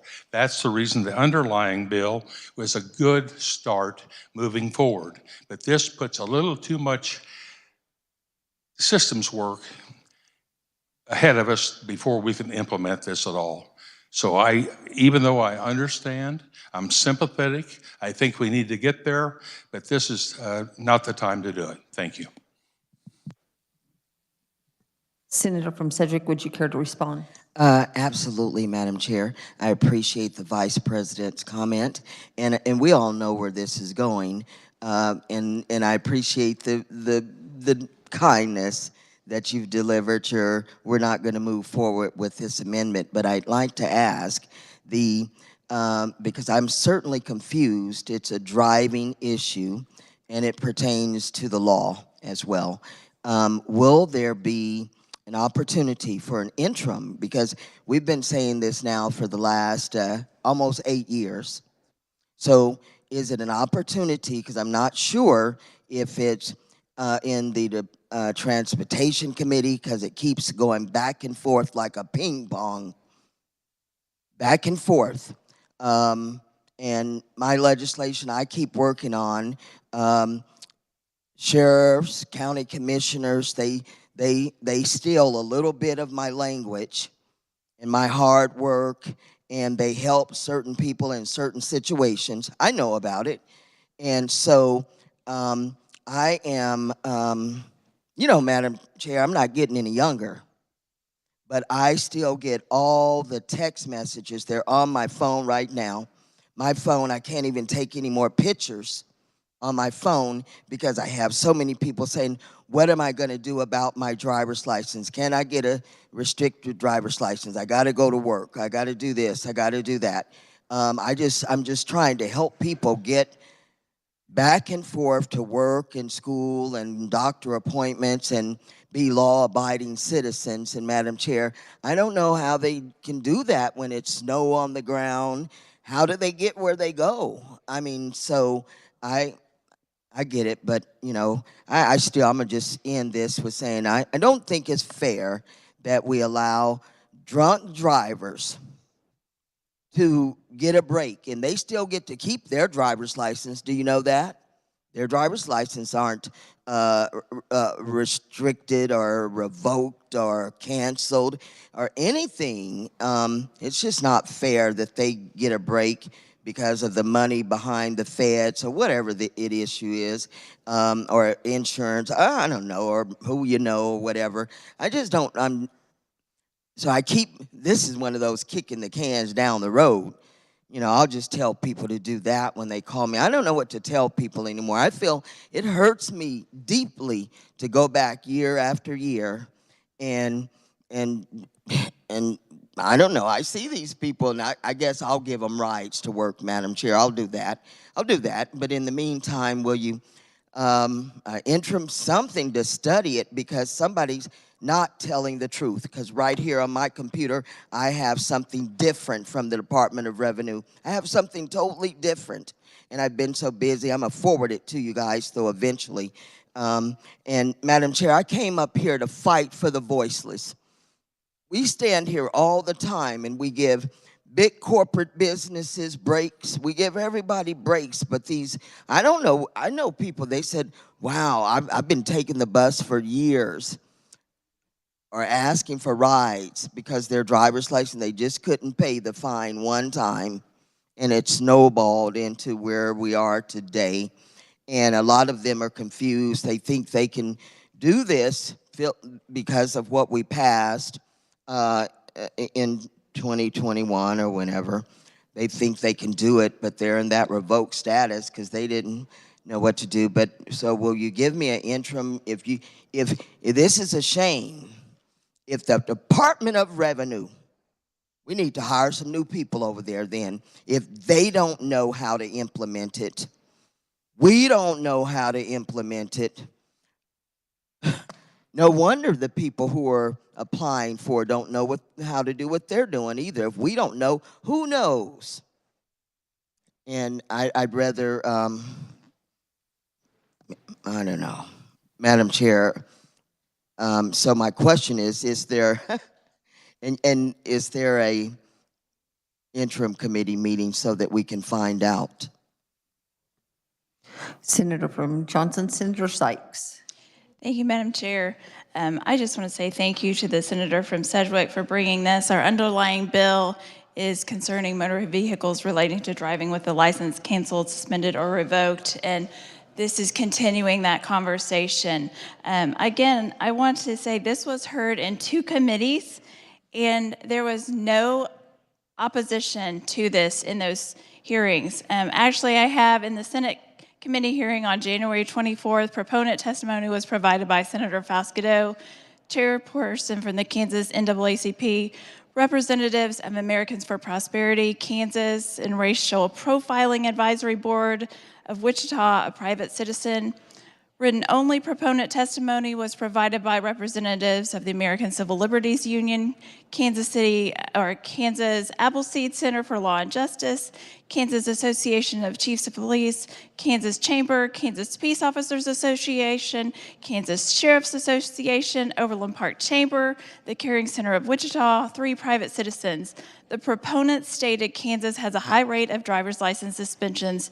Failure to comply with traffic citation is not directly related to highway safety, and the driver's license enable employment. We have a workforce issue in this state, and by not adopting this amendment, we are telling these people they don't matter, that they do not need to be in the workplace. So we're putting them up for failure. So I applaud the senator for bringing this amendment.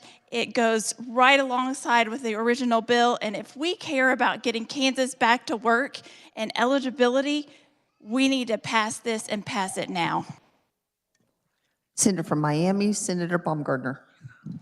Thank you, Madam Chair. I do have a quick question for the carrier of the amendment. You did share with us the form.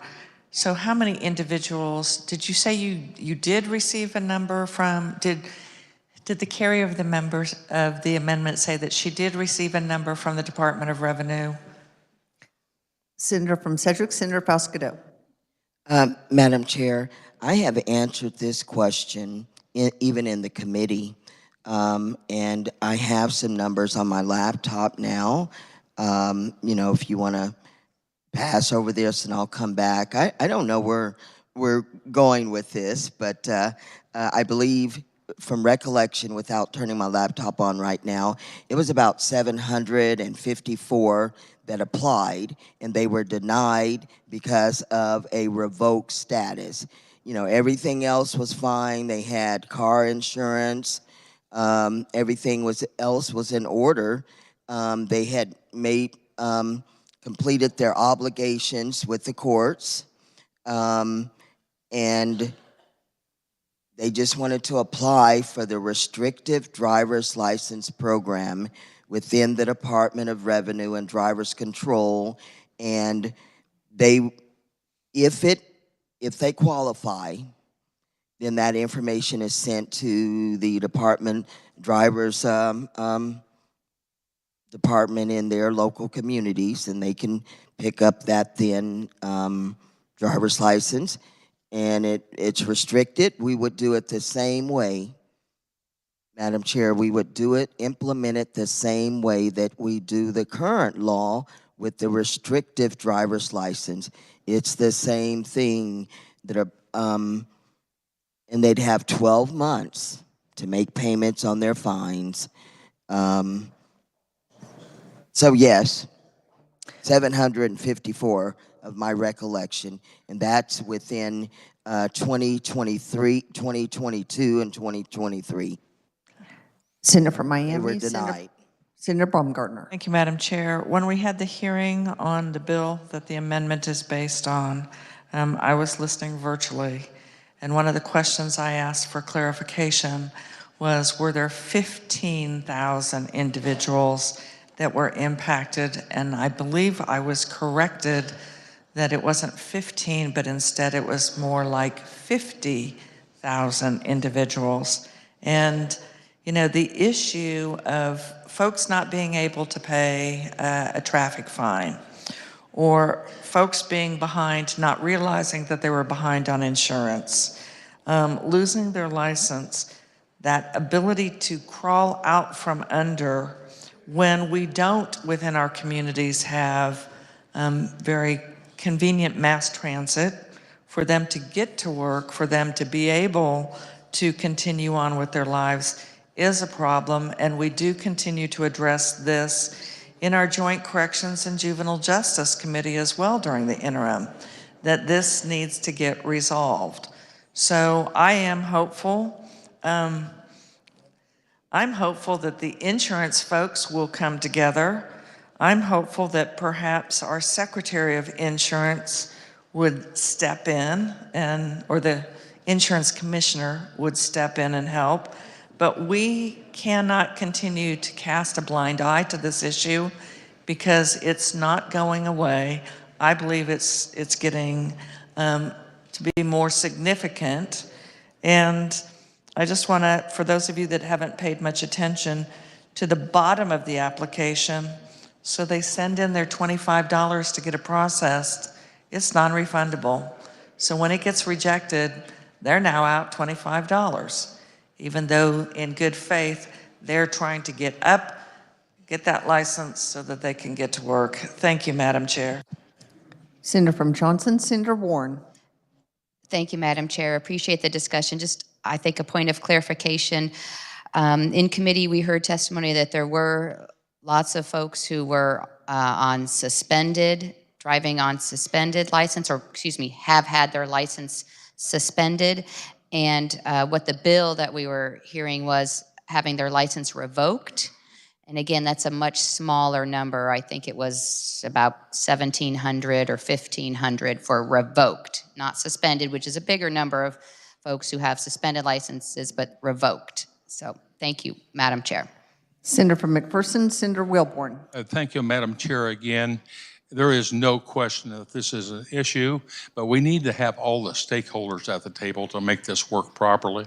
I can assure you, as Vice President of Senate, we will have a summer interim, but we need to have people there that are impacted, such as DMV, the forms, the non-revocable funds, the insurance industry, because they are key players. There's SR22 insurance writers that cover this kind of a loss. They need to be at the table so that we can work this together as a system. I can tell you in judiciary, the testimony was compelling. However, there are a lot of questions when it gets to judiciary. It's a little different than transportation. Their issues are a little different. In judiciary, we look at the statutes, we look at the impact, the sections of the law, the regulatory agencies that it impacts, and that's why we need to have everybody at the table and to do this right. Thank you. Senator from Johnson, Senator Sykes. Thank you, Madam Chair. I appreciate those comments from the good senator from McPherson. But again, we had 2 hearings. There's a lot of bills that get passed out of this bill where, honestly, we don't have a lot of time and we pass it right along. But there were 2 opportunities this year alone for people to testify on this. We need to get this over the finish line. Seeing no other questions, Senator, you may move your amendment. Madam Chair, I'd like to respond to the Vice President. Proceed. If I may. Madam Chair, I want to say this. This situation in this bill, this legislation, this measure, it's not new. It's not new. We know how to do it, and we can do whatever we want to do. We can. I'm not going to mention names, but the particular bill that we're working on, I know the person who pushed it forward. I know the person who was incarcerated because of the situation that we are moving this legislation forward to help that one individual not to have to go to jail because of the same situation I'm speaking on. We didn't have all the stakeholders to put together on this bill.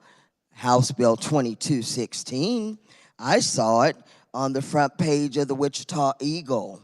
And everybody starts saying, well, wait a minute, isn't this Senator Faust-Coudeau's bill? And talking about the individuals aren't going to go to jail if they're stopped on a suspended driver's license. I do have a question for the carrier of this amendment. Or of the bill here in this same conversation. So I asked, if that person is stopped the police doesn't take them to jail, what happens? What is the procedure if they're driving on a suspended? They didn't pay their fine. Now they're not going to jail. I want to know, how does that work? Senator, we're on the amendment. I will ask if the senator from Johnson cares to answer or not. Thank you, Madam Chair. I think procedurally it's probably easier to stay on the amendment. I'll go with that. I'll go with that, Madam Chair. So back to responding to the Vice President of the Senate. Again, this has already been vetted. All of us in here voted on Senate Bill 127, allowing a person with a suspended driver's license to participate in the restrictive driver's license program in the Department of Revenue. It just baffles me that we knew how to do it then for that issue, but we don't know how to do it now. And we do know that you get in a revoked driver's license status if there's time has passed, you haven't paid your fine, and now you're driving while suspended. Then you're in a revoked status. You've got stopped that first time, you drove again, now you're driving while suspended, and then you're legally put in a revoked status, meaning you drove on a suspended driver's license, but you didn't kill anybody. You didn't kill anybody. You just didn't have the money to pay the fine in the first place, and you drove again to go to work or to go to the doctor or go wherever you had to go. So I believe you should simply be able to get another chance, get a second chance to continue driving. You didn't kill anybody. You did break the law. You drove on a suspended driver's license, and then you were put into the revoked status. And it's not that many. That's all. A simple, in the bill, it's a misdemeanor. It's a traffic violation. You didn't commit a crime. You simply drove and couldn't pay the fine, and then you drove again, and you got another ticket, and you got on the third time, you're driving while suspended, and you're automatically put in a revoked status. Now, somebody is lying to the people that have sent me emails and letters and text messages. That's what they say, how the process works.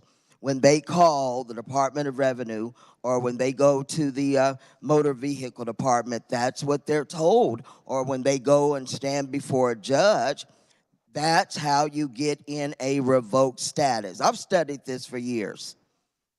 And I'll forward the emails and the information to you. I don't know where others are getting their information, Madam Chair, but that's how you get in that status. You get that first traffic violation, you don't pay it, you drive again, you're suspended. The third time, you are in a revoked status. But what crime did you commit? I want to know what you didn't commit. Well, I'm not asking. Nobody really cares. But you didn't commit a crime. You didn't drive drunk. You didn't kill anybody.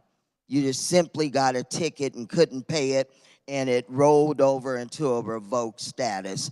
I don't care what any of the lobbyists out there say.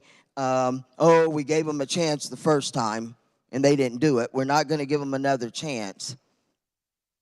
And Madam Chair, with that, it would have been remiss of me not to offer this amendment on a bill that was my idea in the first place, that got a hearing.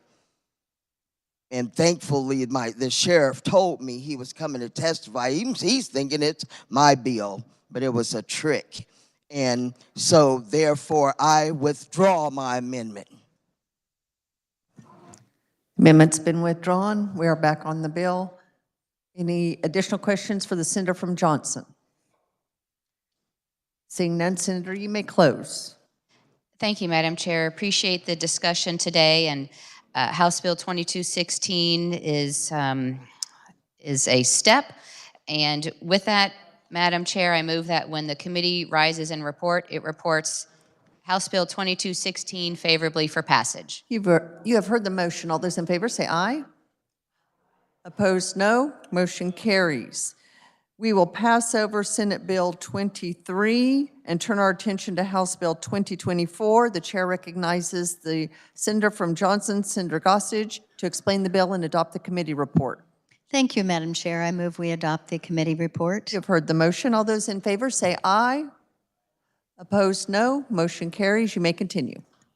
Thank you, Madam Chair. This bill was introduced by the Joint Committee on Child Welfare System and Oversight. I'm the chair of that committee this year. I have served on that committee. We had a presentation from the Safe Haven baby boxes regarding another way to provide an alternate means to legally surrender an infant. This is pursuant to the Act, which would be the Newborn Infant Protection Act. What we're discussing is a newborn safety device. This device allows a mother, a father, to surrender a child. Under current law, they have to go to a fire department or a police department or a hospital and surrender it to a person. Some people find that very difficult to do, and making this decision is difficult as it is. This allows think of it as a bassinet, kind of like in a way that a box would come out when you go to your bank, and then it pulls back in for protection. It's very specific as to how it has to be, and this box would come out, this bassinet. It has 2 or 3 alarms on it. There's an alarm once the baby's body is placed in so that the laser can tell. Then there's also an alarm that the box was opened. It's alerting the fire department or any of the employees there that a baby has been placed in this box, must be under a certain temperature control to protect the infant. Infant must be under 60 days of life for them to be able to surrender the baby in this way. And once the baby is placed in there, the bill explains how it's now under the custody of the employee that picked up the baby. Now they're required to give certain information, leave information in there that the mother can see on counseling on her rights once that she has, and I should say he as well, surrendered the infant. And any information that they would like to leave about the baby. And so they're given all of this that they can fill out, whatever it is that they would like to do. Then the infant is taken to a hospital, a medical facility, to make sure that they look over the infant, make sure that the infant is okay. Then the baby becomes a ward of the state, if you will, and they must announce and let people know that this baby is here, a baby has been turned in case the non-relinquishing parent might like to say, wait a minute, I think that's my baby. And then they can pay to have a DNA test. One of the questions that came up in committee was, is the state paying for this? They are not. This allows the hospital or the fire department to raise funds to pay for this and to add it into their community. We heard proponent testimony from the McPherson Fire Chief, who testified that they would like to do this in this state. And for that, Madam Chair, I will stand for questions. Questions for the senator from Johnson, senator from McPherson, Senator Wilborn. Thank you, Madam Chair. At this time, I would like to introduce and recognize Chief Wissman from McPherson Fire Department and Jenna Fife. They're in the West Gallery here. They are the ones that requested this bill 2 years ago, and it failed to pass, and the House took it up this year, and I'm proud to have him here. It was his idea, his request, and so I'd like to recognize Chief Whiteman.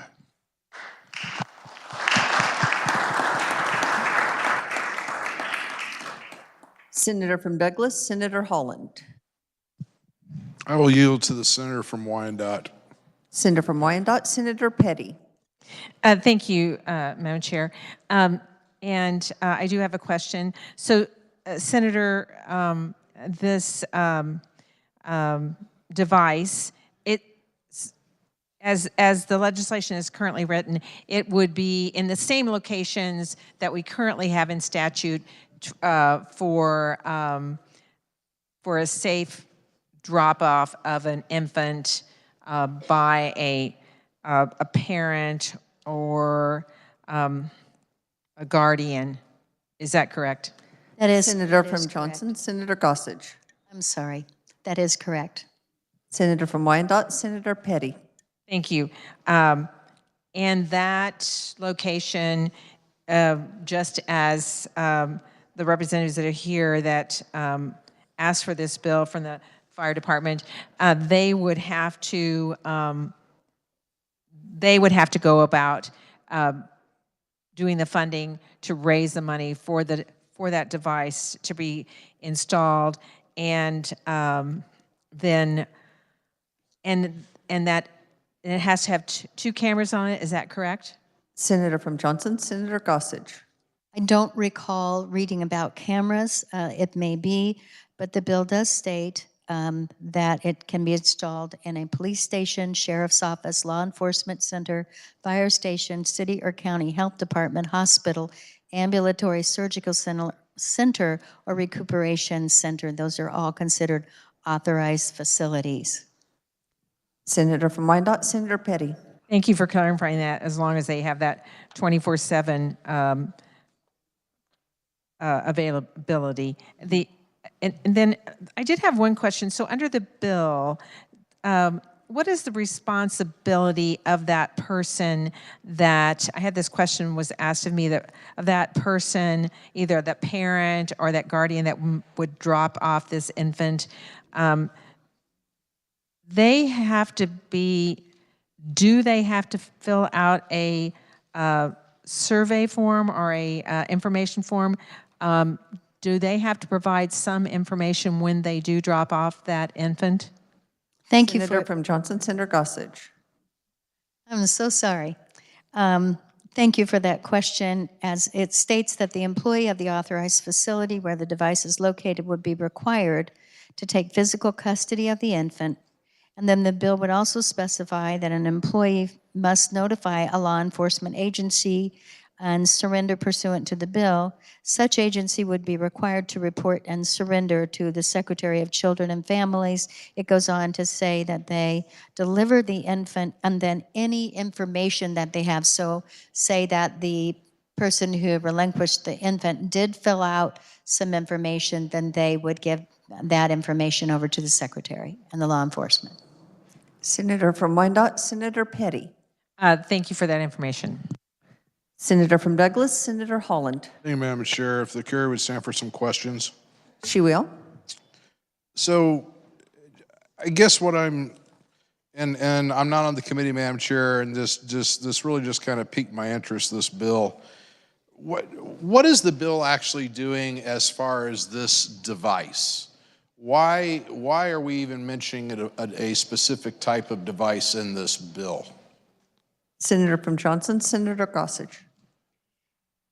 Currently in law, as I stated, that you must relinquish the child to an employee of the fire department, the police department, the hospital, etc. To protect the child. It's not talking about a particular device. Anyone can create this device.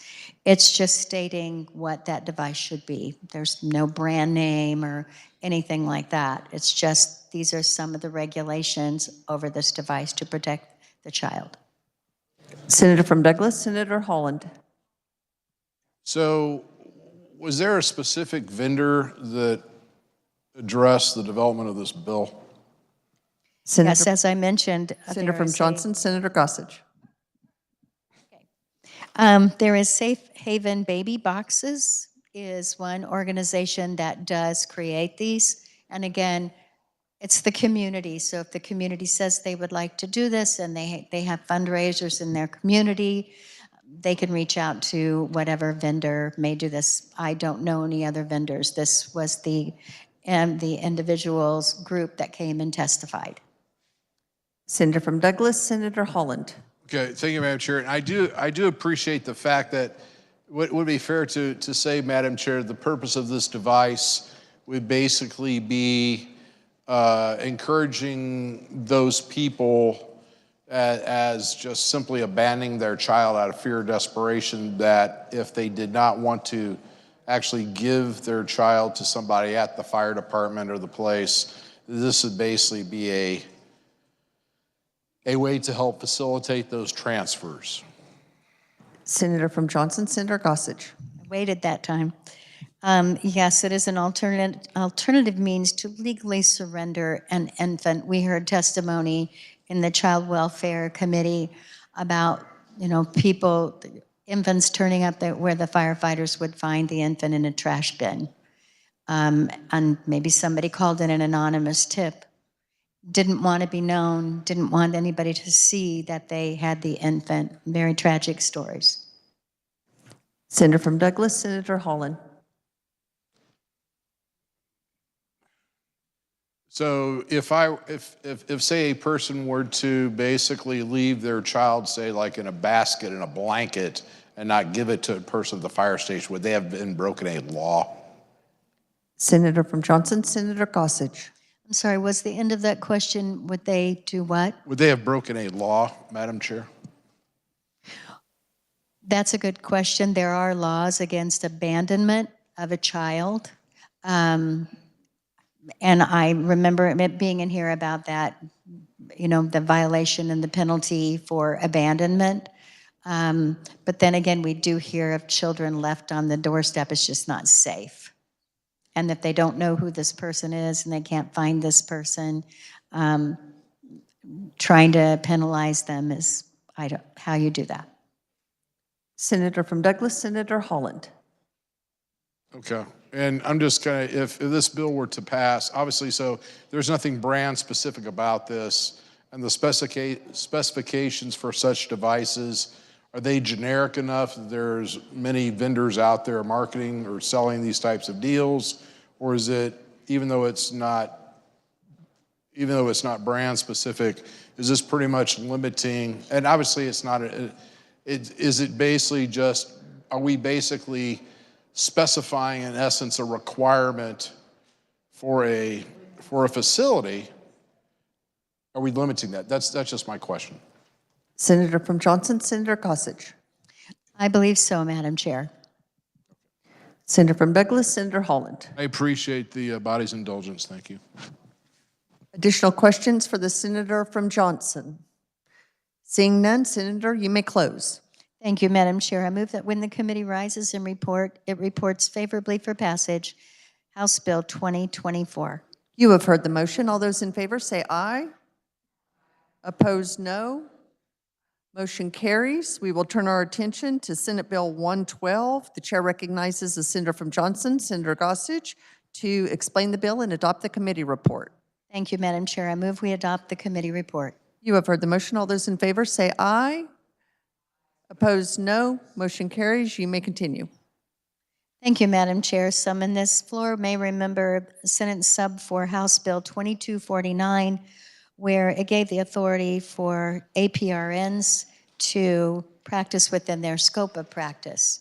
And this bill is similar, though not identical, and we're discussing registered nurses, anesthetists, commonly called CRNAs or certified registered nurse. Anesthetist. I have to look at the word to say anesthetist real fast. To practice as an independent, advanced registered nurse to the full extent of the scope of the licensee's education and qualifications, except for the performance of surgery for the purpose of implantation of medication reservoirs for drug delivery devices. And I believe coming on at your desk, I just want to point out, if this is in color, you can tell it better.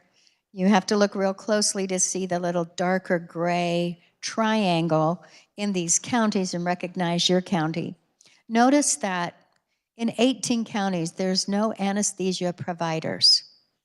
Notice that in 14 counties, we have CRNAs and anesthesiologists. I always say anesthesiologist.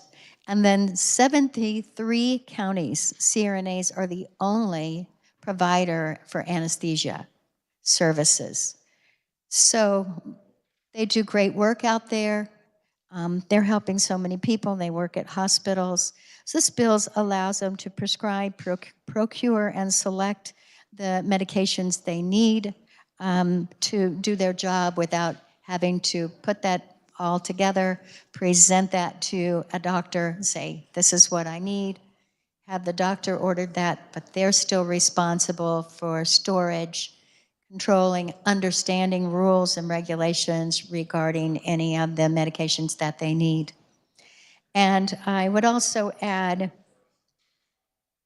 they have their own context. They've been around for 20 years, served as the sole anesthesia provider, as we mentioned, in the majority of the counties. And this 112 would just remove the government-imposed barriers that increase the regulatory burden and restrict the trained healthcare professionals from performing their work to full extent of their training. We had testimony from the Kansas State Board of Nursing, and I know the hour was late. I was actually going to read you all the requirements to become a CRNA. I will not, but I will tell you that the majority of this time, that can take up to 12 years for them to complete all of this, including 36 months of didactic and clinical education, and their degrees, many of whom have a doctorate. Madam Chair, with that, I will ask for questions. Are there questions for the senator from Johnson? Senator from Johnson, Senator Warren. Thank you, Madam Chair. Just a couple of questions that I have just about the logistics of the bill and what it would do. Would the bill provide that CRNAs could prescribe opioids? Senator from Johnson, Senator Gossage. I'm sorry, I do not know if that's within their scope of practice as to what an anesthesiologist, a CRNA, could prescribe. Senator from Johnson, Senator Warren. Thank you. And I imagine a CRNA in an operating room, helping administer anesthesia to a patient in surgery. When a CRNA isn't doing that, is it mostly pain management? Is that kind of the practice that they're involved in? Senator from Johnson, Senator Gossage. Yes, that is one of the things that they do in helping people with pain management, particularly after surgery. Senator from Johnson, Senator Warren. Thank you, Madam Chair. And who would be in charge of defining the scope of practice that CRNAs would have going forward with the bill? Senator from Johnson, Senator Gossage. The School of Nursing oversees the scope of practice for all nurses, and it is based upon their education and what they have been trained to do. Senator from Johnson, Senator Warren. Thank you. So the Board of Nursing could decide, well, I guess they would decide then the scope of practice as they do now and in the future. And finally, with the bill, would CRNAs get their own drug enforcement administration license, if I've said that right? Senator from Johnson, Senator Gossage. Under this bill, I understand that they could apply for that. They would have to be approved. Senator from Johnson, Senator Warren. Thank you, Madam Chair. Thanks for clarifying those questions for me about the bill. Thank you. Additional questions for the senator from Johnson? Seeing none, Senator, you may close. Thank you, Madam Chair. I move that when the committee rises and it reports favorably for passage Senate Bill 112. You have heard the motion. All those in favor say aye. Opposed, no. Motion carries. We will turn our attention to House Bill 2083. The chair recognizes the senator from Sedgwick, Senator McGinn, to explain the bill.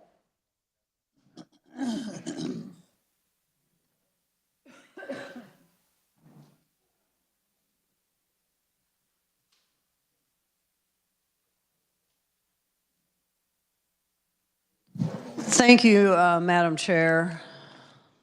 Senate Bill 2083 It's a bill that was brought to us by the Realtors and the Bankers Association.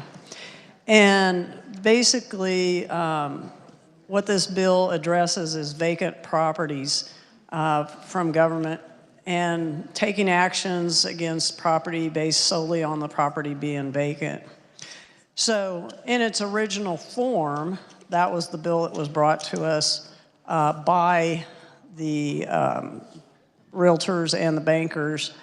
And what this bill does is it changes much of the fees and the fines that occur if you do not register. I do have an amendment for this bill, and the reason is it has to do with the registry is not in here for local units of government, and local governments, sorry, getting too many distractions. But anyway, the local units of government like to know what buildings are in fact vacant or not, and they have a registry. And the bill in the form that came out of committee takes that away. So, of course, local units of government are not happy about that. But in thinking about the bill, which is the purpose of my amendment, has to do with the fact that it does not punish somebody who doesn't register unless they don't register. So I'll just go ahead and let everybody see the amendment. And I have turned it in, yes, and the number is 2025. Thank you. Give us a moment to get that distributed.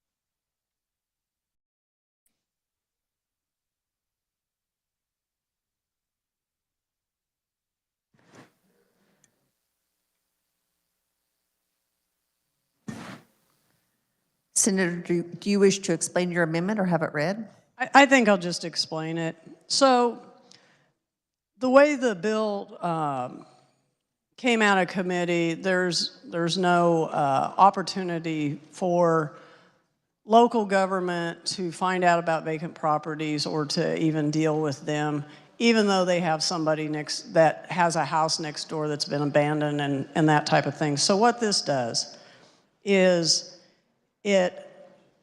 once the property is determined vacant, which occurs after utilities are turned off, and that could be months before utilities are turned off. Then a municipality figures out that the property is vacant, and so they will send a notice to the property owner that they need to register that their property is vacant. If they register, there is no fine, costs them nothing. If you don't register, it's a $100 fee. And then you have 60 days to do that, and then if you still don't do it, then you have another 30 days, and then there's a $300 penalty on that. So what this does is motivates people to register vacant properties, and what we found out also in our deliberations was that municipalities were charging all kinds of different fees all across the state. And what this does is basically just puts a cap on it and pretty much just says, hey, would you please register? And if you register, there's not a problem. I'll stand for questions. Are there questions on the amendment for the senator from Sedgwick? Senator from Wyandotte, Senator Haley. Thank you, Madam Chair, and I thank the chair of local government for bringing the bill and for bringing the amendment for consideration. Madam Chair, we didn't have Madam Chair of the Committee of the Whole, we didn't have an opportunity to discuss the underlying bill. I realize that when we stand and speak, we are to confine our comments to the amendment before us. So we have not had an opportunity to discuss the underlying bill, and theoretically what was passed by the House that came over to the Senate, what has come through the Senator from Sedgwick's committee, which she so ably chairs, and what was originally before us in 2083. I share that in relation to the amendment, Chair Erickson, because this will, if this amendment is adopted, it will change what we had coming from the House that overwhelmingly passed the House, and that's now before us in the Senate, in the underlying bill that we have untouched before us. Let me just say before there's some other questions that the basis here that's under consideration with 2083 is, and I hope that everyone, I'm sure we've had some of us in one form or another an opportunity to discuss it, should a house or a property that is vacant, is empty, should it have a fine or a fee attached by way of registry? That's the basic question. And there are some of us, and I'm one of them, that feels that just because a house is vacant, and by the way, I should share with you, Madam Chair and everyone, this came overwhelmingly out of the Committee on Local Government. I mean, there were very few that did not want to adopt this bill as is, on the theory that a vacant house in and of itself shouldn't be further taxed or listed on a registry that's maintained by the city if there are no other transgressions. If there's not a problem with code enforcement. Why should a registry be maintained? The committee felt, the local government committee, our committee in the Senate, the entire House, some of the proponents of this bill that brought it, and many of the people that are disaffected, why should a vacant house, an empty house, have a further tax? We had a discussion earlier, I think that was today, it's been a while ago, and that's SCR, about the burdens of taxation and the increase in taxation that many of our real properties are experiencing in Kansas. What this bill does, the underlying bill, and what this amendment wants to restore is that one will be additionally taxed or fined, however you want to put it, a tax, a fine, a fee, whatever, that a city can willy-nilly put on that empty building simply because they put up a registry and say you have to come down or you must come down and sign up because the house is empty. You know, there's some other issues that have come up with this. The problem is probably not in Sedgwick or probably not in other counties or cities, but we have some cities, my city, that have abused this. They put together a vacancy registry, and it is onerous. I won't talk about selective enforcement, how they only go to certain places or certain neighborhoods and impugn and harass the property owners there where there's no other problem. Again, the yard is maintained and everything, and I don't want to go on and on and on. Let's stick to the amendment right now. There'll be plenty of time for that. I would hope we could keep this bill clean, that we would reject this amendment because it still puts in place that you got to go downtown or go online or whatever and list a property whose only crime, and it's not a crime, is that it's vacant. Thank you, Madam Chair. Senator from Sedgwick, Senator McGinn. Thank you. First off, the underlying bill not being discussed, I think I've seen a whole lot of bills where people just start talking about their bill and they go right into amendment. So this is not like something that is new that happens in this chamber. Be happy to talk about the underlying bill. And I would also like to share with everybody that the underlying bill was supported by the realtors and the bankers, and I could go through here and read them all off, but you have the background material, as it was drafted. And then it was amended in the House to take out the registry. And, you know, we talk about a lot of bills that pass 120 to 1 and that type of thing. This didn't pass 120 to 1. It did pass with a large majority, but it sure wasn't just unanimous. And so I think it's important to know that the underlying bill had a registry supported by the bankers and the realtors.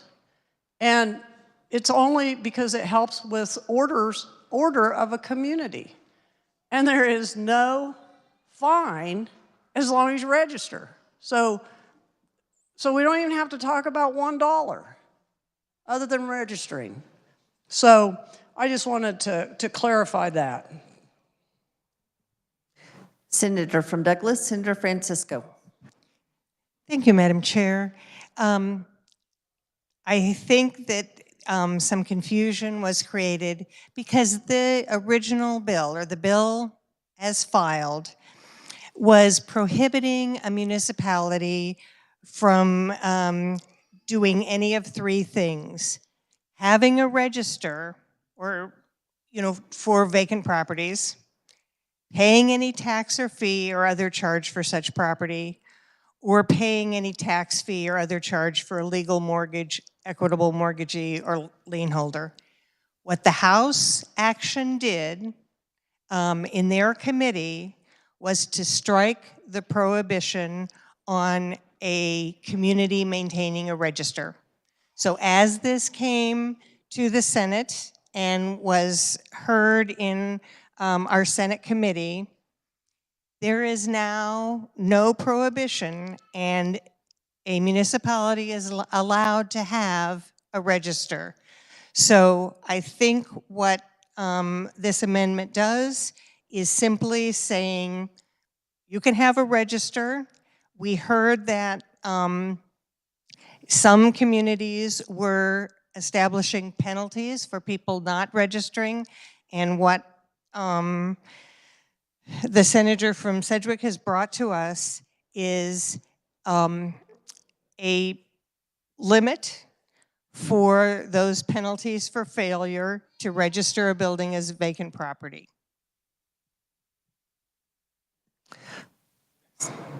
Senator, do you care to respond, Senator from Sedgwick? Senator from Barton, Senator Straub. Thank you, Madam Chair. Just one question for the carrier of the amendment. Are properties not already required to be registered on file in their Register of Deeds office? Senator from Sedgwick, Senator McGinn. I'm sure properties are registered if there's been a bill of sale, but we don't know whether they're vacant or not. Senator from Barton, Senator Straub. Thank you, Madam Chair. That answers my question, and that solves the problem. Properties are all already on file in the County Register of Deeds office, and they can be accessed at any time by law enforcement. There's no need for more expansion of government. Thank you. Other questions on the amendment? Senator from Johnson, Senator Olson. Thank you, Madam Chair. So kind of run me through this, how it works. You have to, if your property's vacant for more than 60 days, so say someone went to the hospital, then the retirement or the rehabilitation center for 65 days, nobody's at their house, it's deemed to be vacant now. They have to put that on the list or they're going to be fined. Is that correct to the carrier? Senator from Sedgwick, Senator McGinn.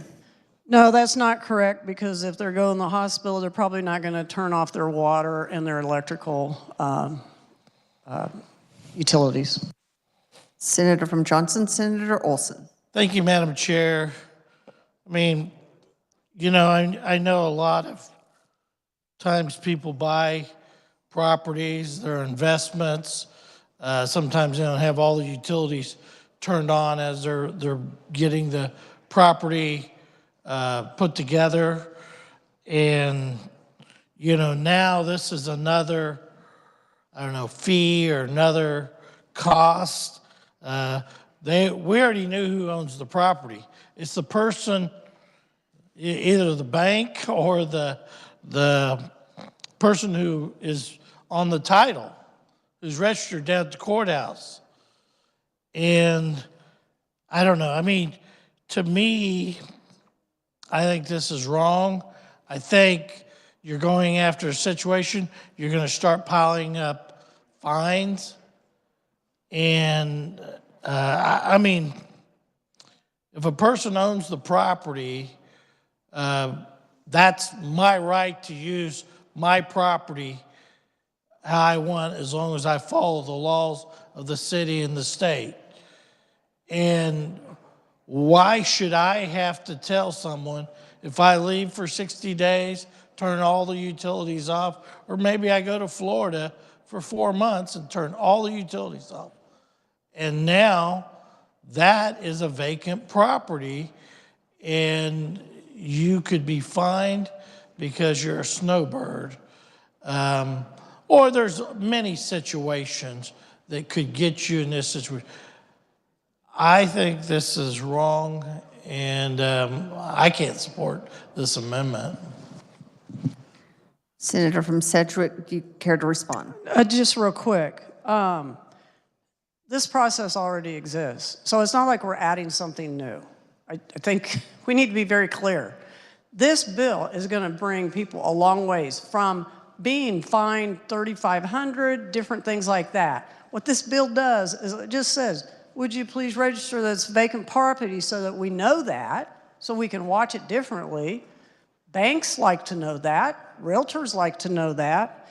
And so, and there is no fine unless you don't register. Senator from Cherokee, Senator Schallenberger. Thank you, Madam Chairman. There's, I think, a misunderstanding about why a city wants a registry. In my hometown, we have a voluntary registry. And it's so the fire department knows that it's vacant. A fireman will approach a house much differently if there's somebody in it or if it's vacant. They will approach the fire differently. It's so the police will know. If a house is on a registry is vacant and they see somebody in there, then they will take action. If it's not registered as vacant, they're just going about their business. So this registry isn't punitive, it's to be helpful. And I guess what happens in some cities is they require a fee and et cetera, et cetera. We don't do that.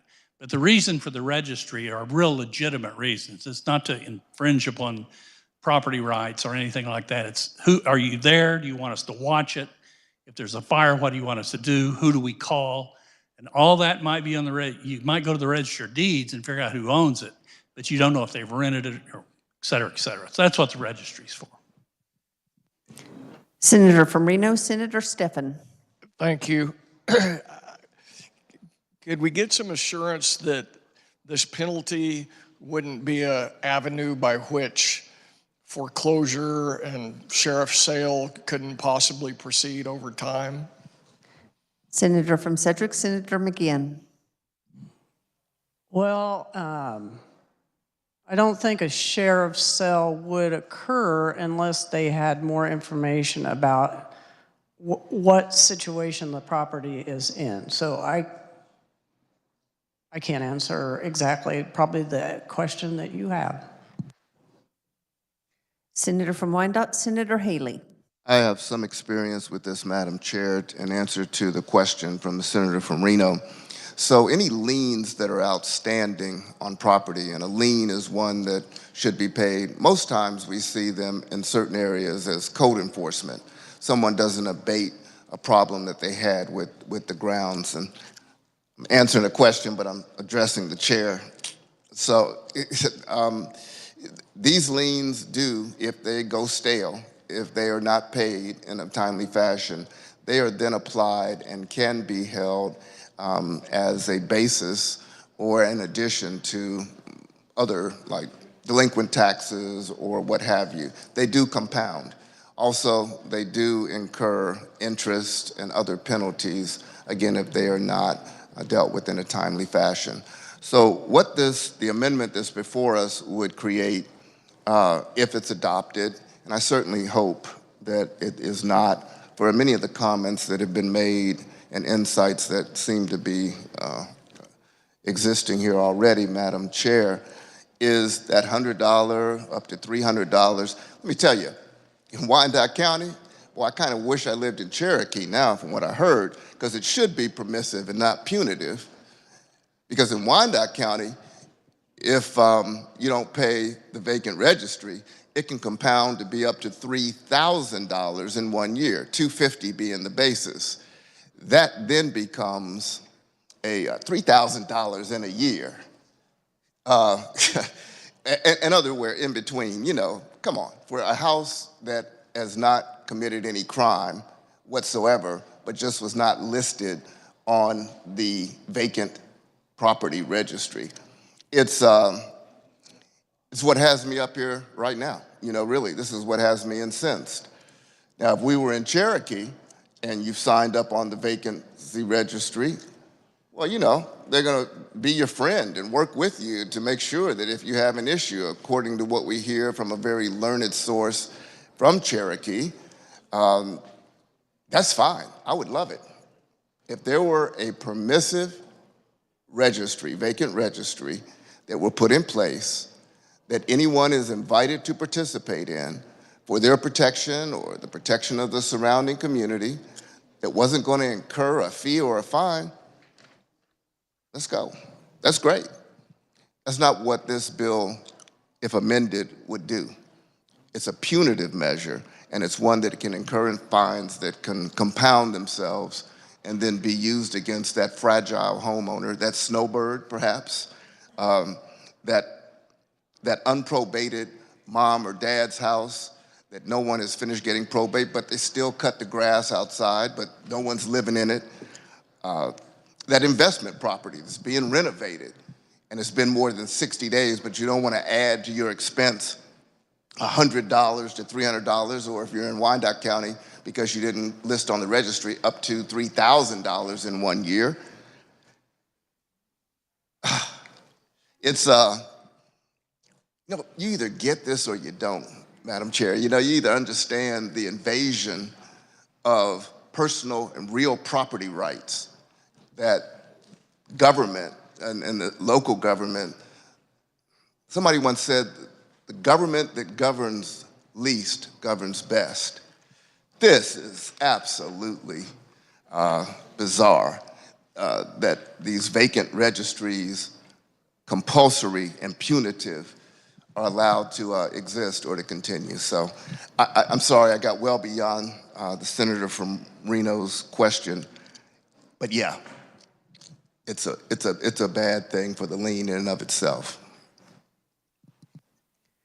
Senator from Johnson, Senator Olson. Thank you, Madam Chair. I'm thinking about this, and I've owned a lot of property. I bought the worst house on the block before and made it the best house, and then realized there was a house next door that wasn't so great.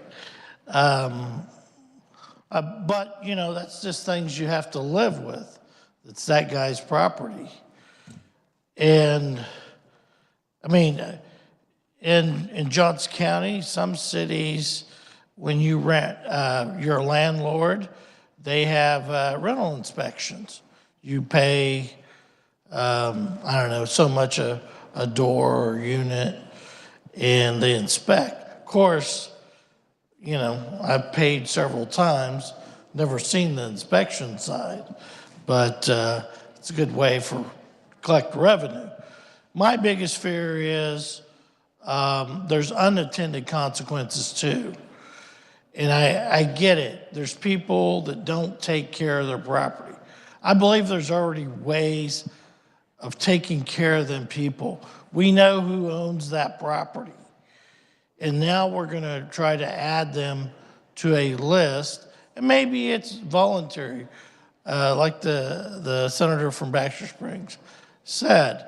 And that sounds good, but I guarantee you, not all the cases, probably the majority of cases, that's going to be the case. And this will be a way to start finding people.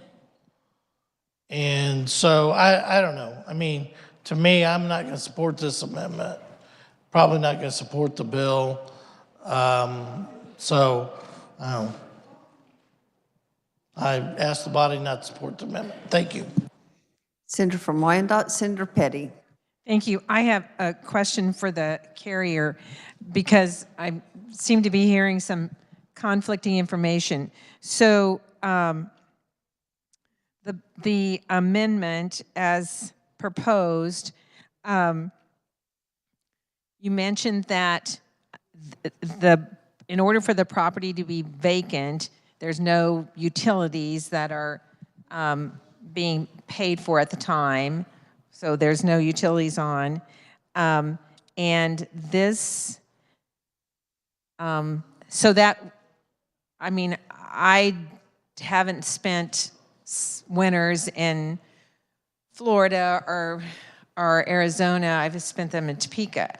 But I have had friends who have, and they do not turn off their utilities. So the likelihood that somebody is going to be gone for a period of time, they're not going to turn off their utilities, at least not in Kansas City, because you might want to don't want your pipes to burst.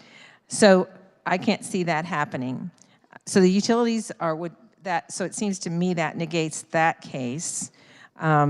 But so the utilities would be turned off. That would be one basis of property being vacant. There is notification in here, and if you register, there's no fee at all. It's, if I'm correct, it's free.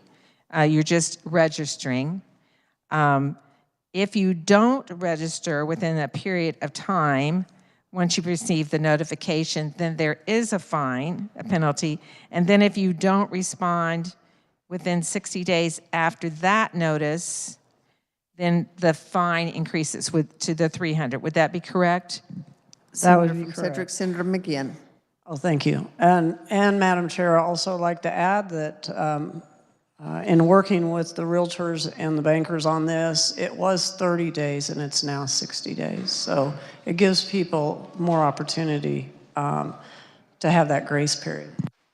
Senator from Wyandotte, Senator Petty. Thank you. And I appreciated the mention of how having a property registered as vacant, how that helps public safety, because it would be unfortunate, I think, that a fire might occur, but in the case that it did, that would be important that they would know that there's no worry that actually that there's anybody there, or the same for the police if there's a call from a neighbor to know that if there is, and that property was vacant and there's not a reason to be there. Would this also, this amendment as proposed, I've heard that in the case that I live in Wyandotte County, that in Wyandotte County, the unified government already has something in place with a fine process, and I understand that other municipalities do as well. But this now would mean that if they had something that was higher, they could not impose it. Would that be correct? Senator from Sedgwick, Senator McGinn.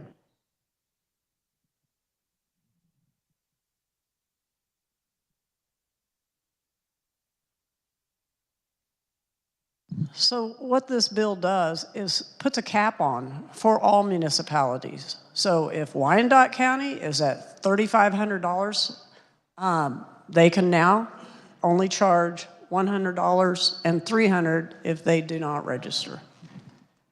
Senator from Wyandotte, Senator Petty. Thank you. And then as a follow-up, so the other part of that would be that I see it says may charge.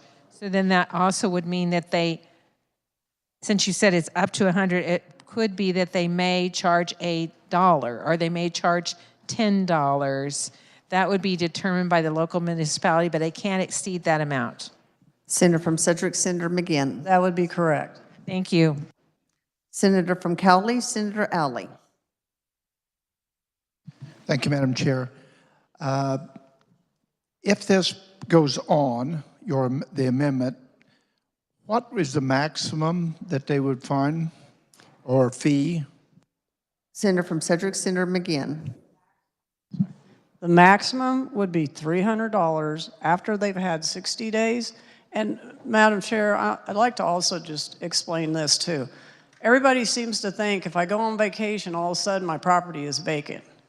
So you need to understand that a lot of times municipalities don't even figure out it's vacant until all of a sudden the utilities start getting shut off and they start getting complaints from other people. That's when they send that to that property owner. And that's when the clock starts.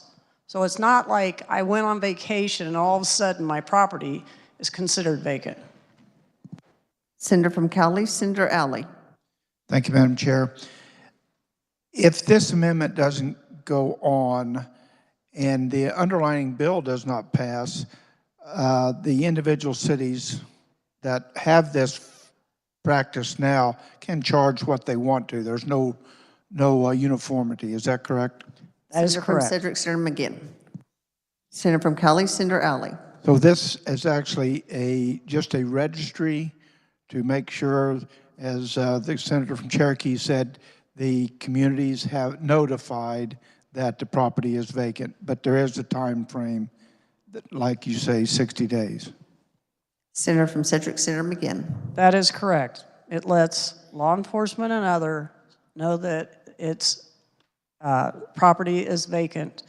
If this doesn't go on and if the bill dies, we're back to current law.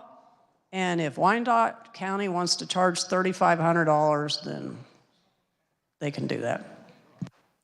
Senator from Cowley, Senator Alley. So if I understand it right, then this is actually a property rights issue that you're trying to control a little bit of what all the communities are trying to charge today. You're trying to unify it and make it uniform.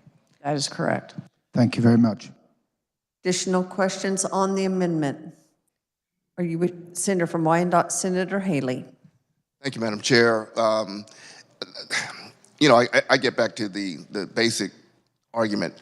Why does anyone have to register a vacant property at all? Why? But just for clarity's sake, this amendment does not need to go on, and I read the amendment different than the maker of it. I have it, I think it says $100 as a penalty, and I'm quoting, for failure to register a building as vacant property within 60 days, and B, $300 as the penalty for failure to register after receiving notice. So cumulatively, I read it or misread this as having a $400 cap for failure to register, the 100 and then the 300. I could misread it. Somebody can correct me if I have. So again, why are we having to pay or register or put the scrutiny on of listing a property as vacant if it's not committing any crime? That to me is what is so offensive about the current policy in Wyandotte County, you know, where perfectly innocent properties, except there's no one living in them, that are committing no crime, suddenly get the scarlet letter of vacancy on them and raise the issue that increases code enforcement. Certainly if they're on that vacancy list, I imagine they'll say, well, here's your list, drive around and check all these properties, these vacant properties, see what problem, if any, you can find to report back to this bureaucracy, a bloated bureaucracy. And again, utilities are not necessary to maintain, certainly in the winter, perhaps, but if you're doing a remodel, people are in there with generators. I mean, we work on houses with generators. There's no utilities on there, and we've worked on them for 3 to 6, 8 months even, and we haven't had utilities on. But then to add another $400 and to get the scarlet letter listed as vacancy while we're going through that, again, I just don't understand it. And let me be clear as I take my seat, Madam Chair. I don't support this amendment. I hope we keep the bill clean. Just like the House sent it over to us, all worked through, and it's really good. I hope we do keep it clean. But I very much support the underlying bill. This is a good bill to pass. We need to pass 2083 to send to those bureaucracies like Wyandotte County that can charge up to $3,500 a year, that we don't think that we have to have the registry and it has to be charged. We need 2083 to pass as it came over from the House. This is a good bill. It's the amendments that water it down and recreate this theory of having to have a registry in the first place, to which I stand opposed. Senator from Douglas, Senator Francisco. Thank you, Madam Chair. I'm hearing that the senator from Wyandotte is opposed to having a registry. The House bill that was passed would have prohibited municipalities from having such a registry. But after it was worked by the House committee and the bill that was passed with support of the House eliminated the prohibition on a registry. So now communities would still be allowed to have that registry, and the amendment simply puts some caps and limits on that. Senator from Finney, Senator Dahl. Thank you, Madam Chair. At home, people I run with a lot are police officers and such. And one of the scary things that they have is these medium-sized, small towns, houses that are empty, because a lot of them become meth houses, crack houses. If these houses were registered, the police, the law enforcement would understand, would know where those houses are located and such.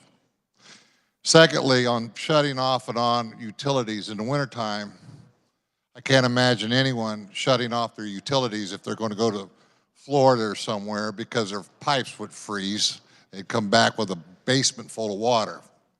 So I would think that registering a house is a safe thing to do for a community, especially a smaller community, just because that's what I see in some of those smaller towns. Thank you. Any other questions on the amendment for the senator from Sedgwick? Seeing none, Senator, you may move your amendment. Thank you, Madam Chair. What this amendment does is helps prevent government from over-fining people, and simply asks for a registry. And I want to thank the senator from Cherokee, who is a mayor. Explain that in a little more detail. It's a public safety issue. And yes, you would approach a vacant building differently than you would a building that is, or a house that is occupied. This amendment was drafted in consultation with the realtors and the bankers, and they are fine with this. So with that, Madam Chair, I move my amendment. You have heard the motion. All those in favor say aye. Aye. Opposed, no. No. Motion carries. We are back on. Division has been called. All of those in favor, please stand.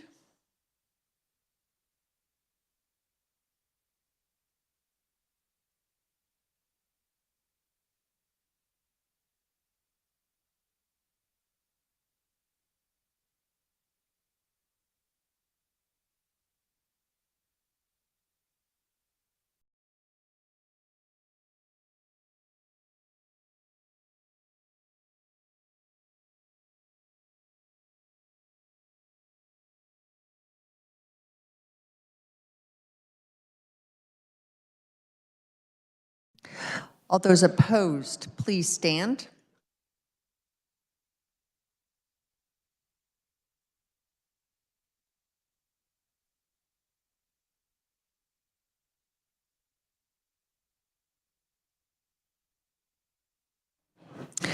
With 22 voting yes and 13 no, the motion carries. We are back on the bill. Questions for the senator from Sedgwick? Senator from Douglas, Senator Francisco. Thank you, Madam Chair. I don't have a question, but I do have an amendment. I've turned it in. It's number 2015. Please give us a moment to get that distributed.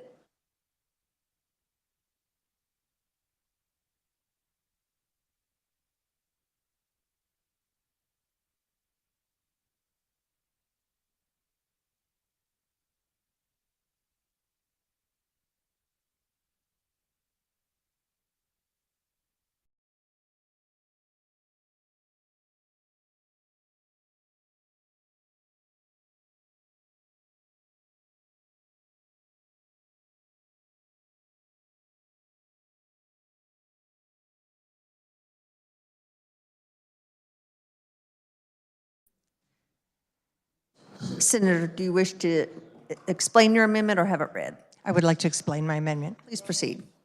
Thank you, Madam Chair. So, as noted, the House bill, when it first was introduced, defined vacant property and set about some things that municipalities could not do. Again, when it passed the House, they eliminated the prohibition on a municipality being able to register properties. So that's what we have. The last amendment put a cap on that.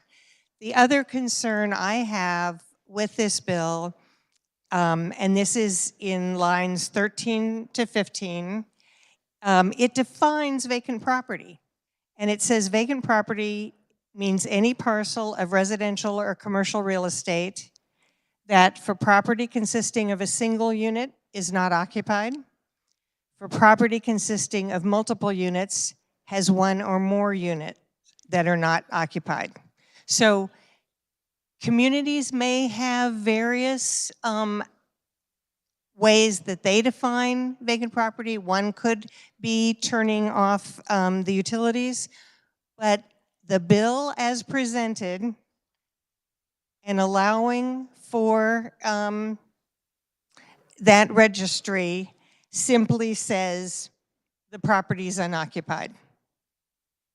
So the amendment that I'm offering says that vacant property means any building designed for residential or commercial purposes that is unoccupied for a period of 90 consecutive days or more, unless such building is publicly offered for sale or rent, or the owner has been issued a valid building permit for such building. So I think what this does is clears up the concern if you have rental property and the renters have moved out and you haven't found someone yet to move in, or if you're offering the property for sale and you would expect that it would be unoccupied, or that you're doing some work and you've been issued a building permit. I would stand for questions. Are there questions on the amendment? Senator from Johnson, Senator Olson. Yeah, Madam Chair, I don't know if this is appropriate time, but I'd like to make a motion to re-refer this back to Judiciary Committee. I think we're going to be here all night if we don't. I've already heard other people saying they're going to run some amendments, and I'm ready to go home.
The motion is in order and is debatable, and it does take priority over a motion to amend. So we are on the motion to refer.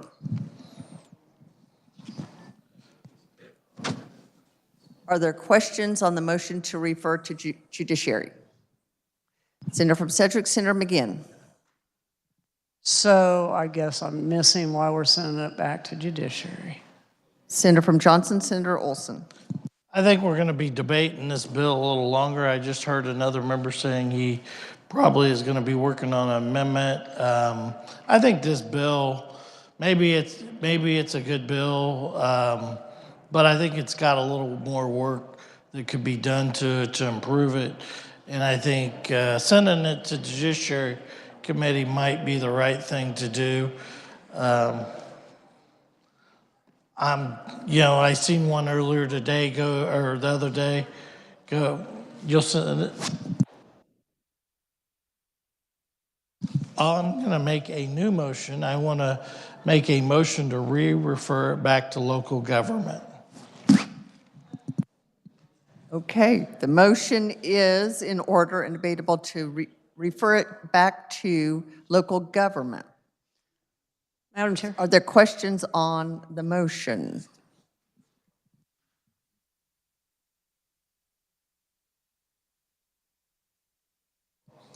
Does the carrier of the motion to refer to judiciary withdraw that motion?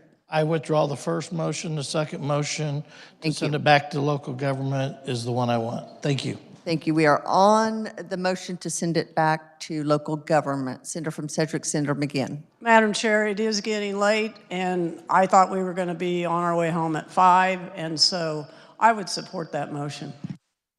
Any other questions? Senator from Shawnee, Senator Cluse. Thank you, Madam Chair.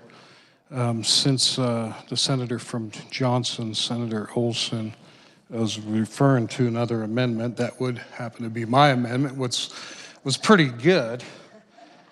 But considering the hour I've held on to this long, I won't be offended, so I'll be in support of go ahead and send it back.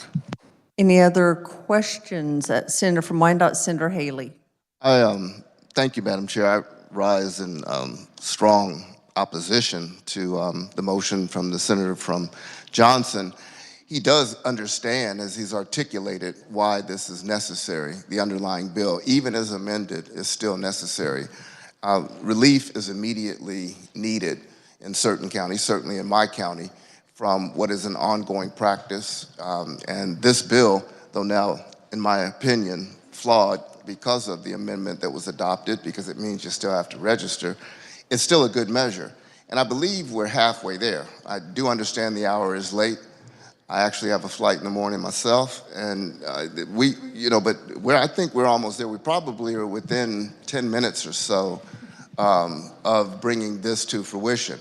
It should be noted, I know the senator from Johnson, the maker of the motion, doesn't know, but this bill came out of committee overwhelmingly, 8 strong votes out of local government committee, but as we know too, we're not going to be meeting again, and so that means the immediate relief needed when this bill would be signed into law for counties like mine would be forestalled for another year, meaning thousands of dollars or more to people whose houses only are vacant. And because of that, I strenuously object. I ask that the committee of the whole move on with the business at hand. Don't kill the bill, sending it back to a committee that's already overwhelmingly spoken with 8 clear votes to pass it out. And let's just continue this, and we'll be done shortly. I don't know if the senator from Shawnee, if we remain, how long his would take, but I don't think there are too many more. I know we have one from the senator from Douglas, but we'll be out of here in 10, 15 minutes. Just hold on. Come on, we've done well. Just hold on just a moment. Let's get this done for the good people of Wyandotte who demand and need relief from this onerous registry. And so I hope we vote this amendment down. I mean, this motion, I'm sorry, down, and then dispense with this bill. Thank you. Other questions for the maker of the motion? Senator from Sedgwick, Senator McGinn. Thank you, Madam Chair. Well, first off, I'm not sure that it passed out with 8 votes and we don't do a roll call vote, but I agree. This bill needs more work, and again, I would support this motion to send it back to committee. Seeing no other questions, Senator from Johnson, you may move your motion. I move my motion. On this, we will take a voice vote. A yes vote means to send it back to local government. A no will continue debate on the bill.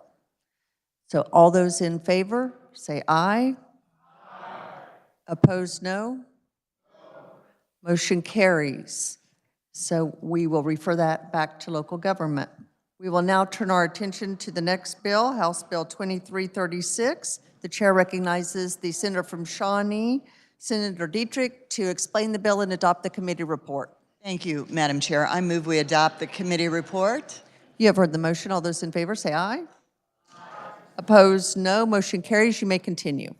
Thank you, Madam Chair. So House Bill 2336 is a bill that's specific to the Topeka Metropolitan Airport Authority, which many of you probably recognize as the airport at Forbes Field, the Topeka Regional Airport, and the Philip Billard Municipal Airport in the southeast area of Topeka. This bill is extremely important to Topeka and our focus on growing our business base and investing in Shawnee County for both the aviation and the non-aviation sides of our airports. This bill would amend current law pertaining to the issuance of general obligation bonds. The bill would authorize increased bonding authority to make improvements and modernize our airports.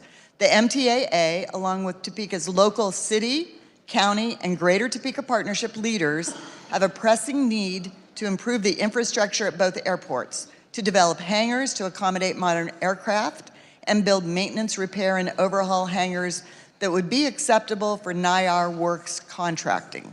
Current bonding authority has been $1 million since 1978. That is wholly inadequate. The Senate Commerce Committee amended this bill when it came over from the House to require increases in excess of $10 million to be approved by the Board of County Commissioners. We felt that was extremely important for accountability.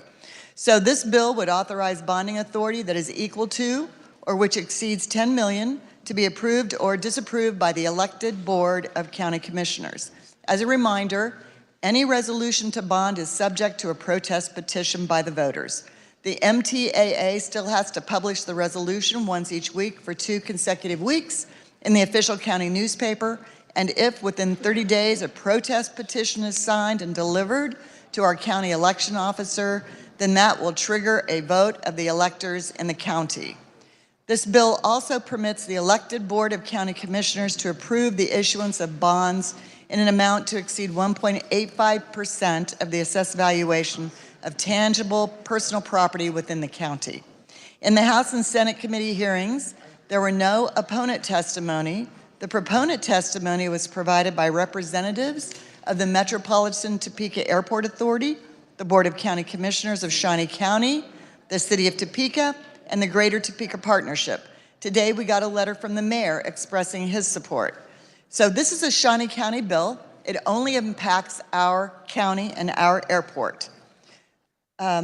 Your support of this bill, which is supported by the Shawnee County delegation in this chamber and our elected leaders at the city and county levels, would be appreciated. And I already mentioned that we had no opponents, and the bill passed the House 91-30. We had a couple questions from caucus that I would like to answer if you have just a second. I know it's late. The MTAA has issued bonds in the past. They were approved by voters at an election. We had one in 1982, $5 million in bonds to improve terminals, and in 1986, we had $2.5 million in bonds for a water distribution system. Those are old bonds, and they've all been retired. Kind of like me, retired. So, is anybody listening? That was a joke. Okay, Forbes Field. Little fun fact, it has the longest runway in Kansas. The MTAA owns approximately 3,300 acres of real property in Shawnee County. From 1979 to now, the MTAA has had the authority to issue up to $1 million in general obligation bonds without an election. This merely raises that issuance to $10 million, and beyond that, it requires the approval of our elected Board of County Commissioners. It doesn't involve any SGF. It's a Shawnee County bill that requires legislative action to change, or we wouldn't be boring you with this. So with that, Madam Chair, I would stand for questions. Questions for Senator from Shawnee.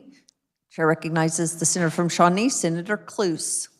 Thank you, Madam Chair. I'm just rising in support of this bill.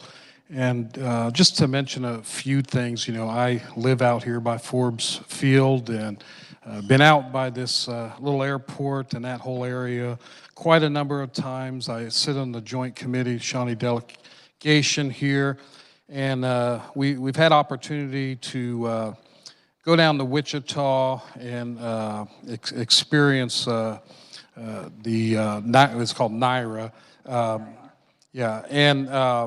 We've just seen the potential of economic development, and I know there's going to be some debate on this, but I just really feel like this is something that we need in our community, and I'll add some more comments a little later here, but I do rise in support. Senator from Johnson, Senator Warren. Thank you, Madam Chair. Just a question for clarification. As the bill passed out of the House, it would require that the electors of the county vote on it. And then I think if I'm following the amendments correctly, the Senate committee decided to put it to a vote of the Board of County Commissioners rather than the qualified electors of the county. Do I have that correct? Senator from Shawnee, Senator Dietrich. Thank you, Madam Chair. I'd be happy to answer that.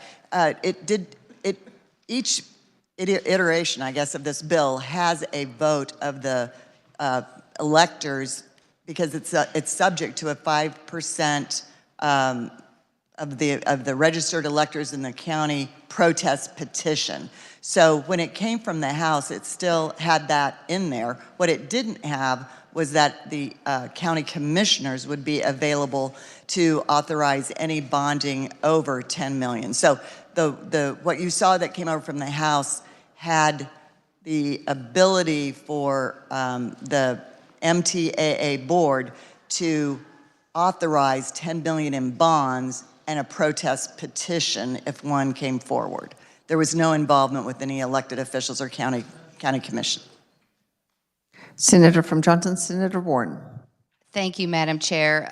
So I guess my question would be, do the qualified electors of the county have to vote to approve a general obligation bond that exceeds $10 million? If there is a protest petition beyond $10 million, it's the Board of County Commissioners, and that's what we added in our Senate Commerce Committee. Senator from Johnson, Senator Warren. Thank you. So 5% of the qualified electors of the county within 30 days of when the resolution is put out there by the county commissioners, they would have to get 5% of the qualified electors to sign a protest petition, but it wouldn't be voted on by the county electors. Do I have it right, or it's a bit confusing? Senator from Shawnee, Senator Dietrich. Thank you, Madam Chair. I will try to clarify that. So over $10 million, it has to be approved or disapproved by the Board of County Commissioners. Then the MTAA has to publish the resolution in the official paper, and there are 30 days for individuals to determine whether or not they want to file a protest petition, and that would then be the 5% of the registered electorate. Senator from Johnson, Senator Warren. Thank you, Madam Chair. And so it's the county commissioners. Okay, so it's not up to a vote of the electors unless they have, unless they get their protest petition together and properly filed with the proper 5% of signatures that are going to be certified in that process, rather than just a vote of the qualified electors of the county. Thank you. Other questions for the Senator from Shawnee, Senator from Montgomery, Senator Peck. Thank you, Madam Chairman. I do have a couple questions. The Senator from Johnson did ask some of the questions that I was thinking of, so I appreciate her doing some of the heavy lifting. But the first question, or before I ask a question, to clarify, and I think it's probably fairly clear in everyone's mind, but the first $10 million of bonding that's not run by any elected official, no county commissioner, and the voters do not have an opportunity to vote unless, after first publication, they can garner 5% of the qualified electors within 30 days, which seems rather quick to me. A question would be, what is 5%? What is the number that 5% would equal of the qualified electors? Senator from Shawnee, Senator Dietrich. That is a great question, and I don't have that number with me. This is a city population of about 125,000, so, you know, of course that includes everybody of all ages. I really don't have that number at my fingertips. I can tell you 5% of the elected voters in the Silver Lake School District, it's 120. Senator from Montgomery, Senator Peck. Thank you, Madam Chairman. So we don't have an answer to that question because we don't know how many signatures are required, and we know that when a petition is circulated, you need to get a whole lot more than the number required because several will be thrown out. Particularly if you have several people circulating a petition, there will be duplicates and so forth. Now, the next question, so this bond that is issued by the authority is repaid how? So, Senator from Shawnee, Senator Dietrich. Thank you, Madam Chair. I'm so sorry. So most normally or usually you bond for 20 or 30 years. And so those bonds that I mentioned earlier that were passed in, what was that? What were those dates? 1982 and 1986 were retired early, and they have no outstanding bonds at this point in time. So it would be a 20 to 30, I would think, year bond. It just depends on their bonding company and the dollar amount of those bonds and who their bond attorney, what their bond attorney recommends, which is pretty typical. Senator from Montgomery, Senator Peck. Thank you, Madam Chairman. I'm going to restate the question. Where does the money come from to repay the bonds? Is it from the county residents' property tax or all taxes within the county? Senator from Shawnee, Senator Dietrich. Thank you, Madam Chair. Well, it's definitely not SGF. This is strictly dollars that would be allowed to be bonded from county taxes. Senator from Montgomery, Senator Peck. Okay. Thank you, Madam Chairman. So this is a property tax obligation. The property tax payers don't have any opportunity other than a protest petition to weigh in. It was mentioned that there was bonds in 82 and 86. I heard, and so I'm going to ask the question because I heard incorrectly. I want to know that I heard incorrectly. I heard that the 82 and 86 bonds were voted on by the citizens. Is that correct? Senator from Shawnee, Senator Dietrich. Yes, that is correct, because that was the statute bonding authority that's been in place since 1978 that we're trying to increase. So the first 1 million, the MTAA had the bonding authority for that first million. Anything beyond that, so you heard 5 million in 82 and 2.5 million in 86, had to go to the electorate because it was more than that $1 million amount that was in statute. Senator from Montgomery, Senator Peck. Thank you, Madam Chairman. So we're moving that 1 million up to 10, but there still is no vote of the citizens who will be paying the bill unless they do manage to circulate a protest petition within 30 days of first note publication, and then they're certified that they have the sufficient votes. Madam Chairman, I had an amendment drafted, and I have been arguing within myself if I should offer this amendment because I realize this is specific to Shawnee County. But Madam Chairman, I see we're setting a precedence here, and I certainly would not want the airports in Senate District 15 to issue bonds that myself and my neighbors are going to have to pay through property taxes without me having an opportunity to weigh in without the cumbersome process of a protest petition. And I realize it's already been stated by some members of this body that they're tired and they're ready to go home. There's a lot I could say about that, but I will refrain. But having visited with a few members around the chamber about this issue and realizing that we're setting a precedence and we're bypassing the citizens, the vote of the citizens without the protest petition, and I haven't found anyone who in their area, if this was happening in their area, would be satisfied with just an authority issuing bonds up to a certain amount with no accountability. And then if it's from $10,001 up to whatever amount, it looks like it's about 36, 37 million, it would be subject only to the county commissioners. Still, no vote of the people unless they're able to circulate a protest petition.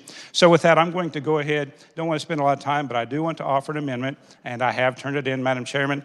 The amendment is 2022. It's not a holdover from last year. Give us a moment to get it distributed, please. Madam Chair, while they're picking up, may I give you a number? You may. Thank you. So I do have the number of the 5% of the electorate in Shawnee County. We have 5% would be 5,882 voters. 5,882 voters.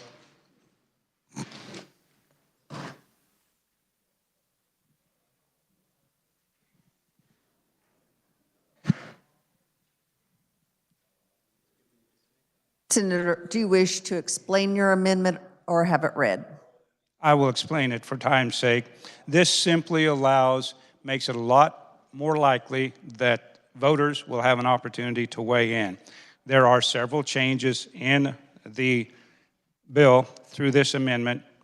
One is, no matter what size the bond is, up to $10 million, the county commissioners have to approve it.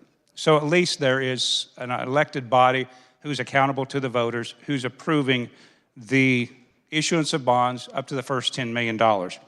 And I also made a change to where the protest petition, give a little more time to the citizens to circulate their protest petition rather than it be on first publication in the newspaper, which a lot of people don't read in today's world. It's on second publication, and they have 90 days to get the petition circulated, get the adequate 5,000 plus voters to sign on and have it certified.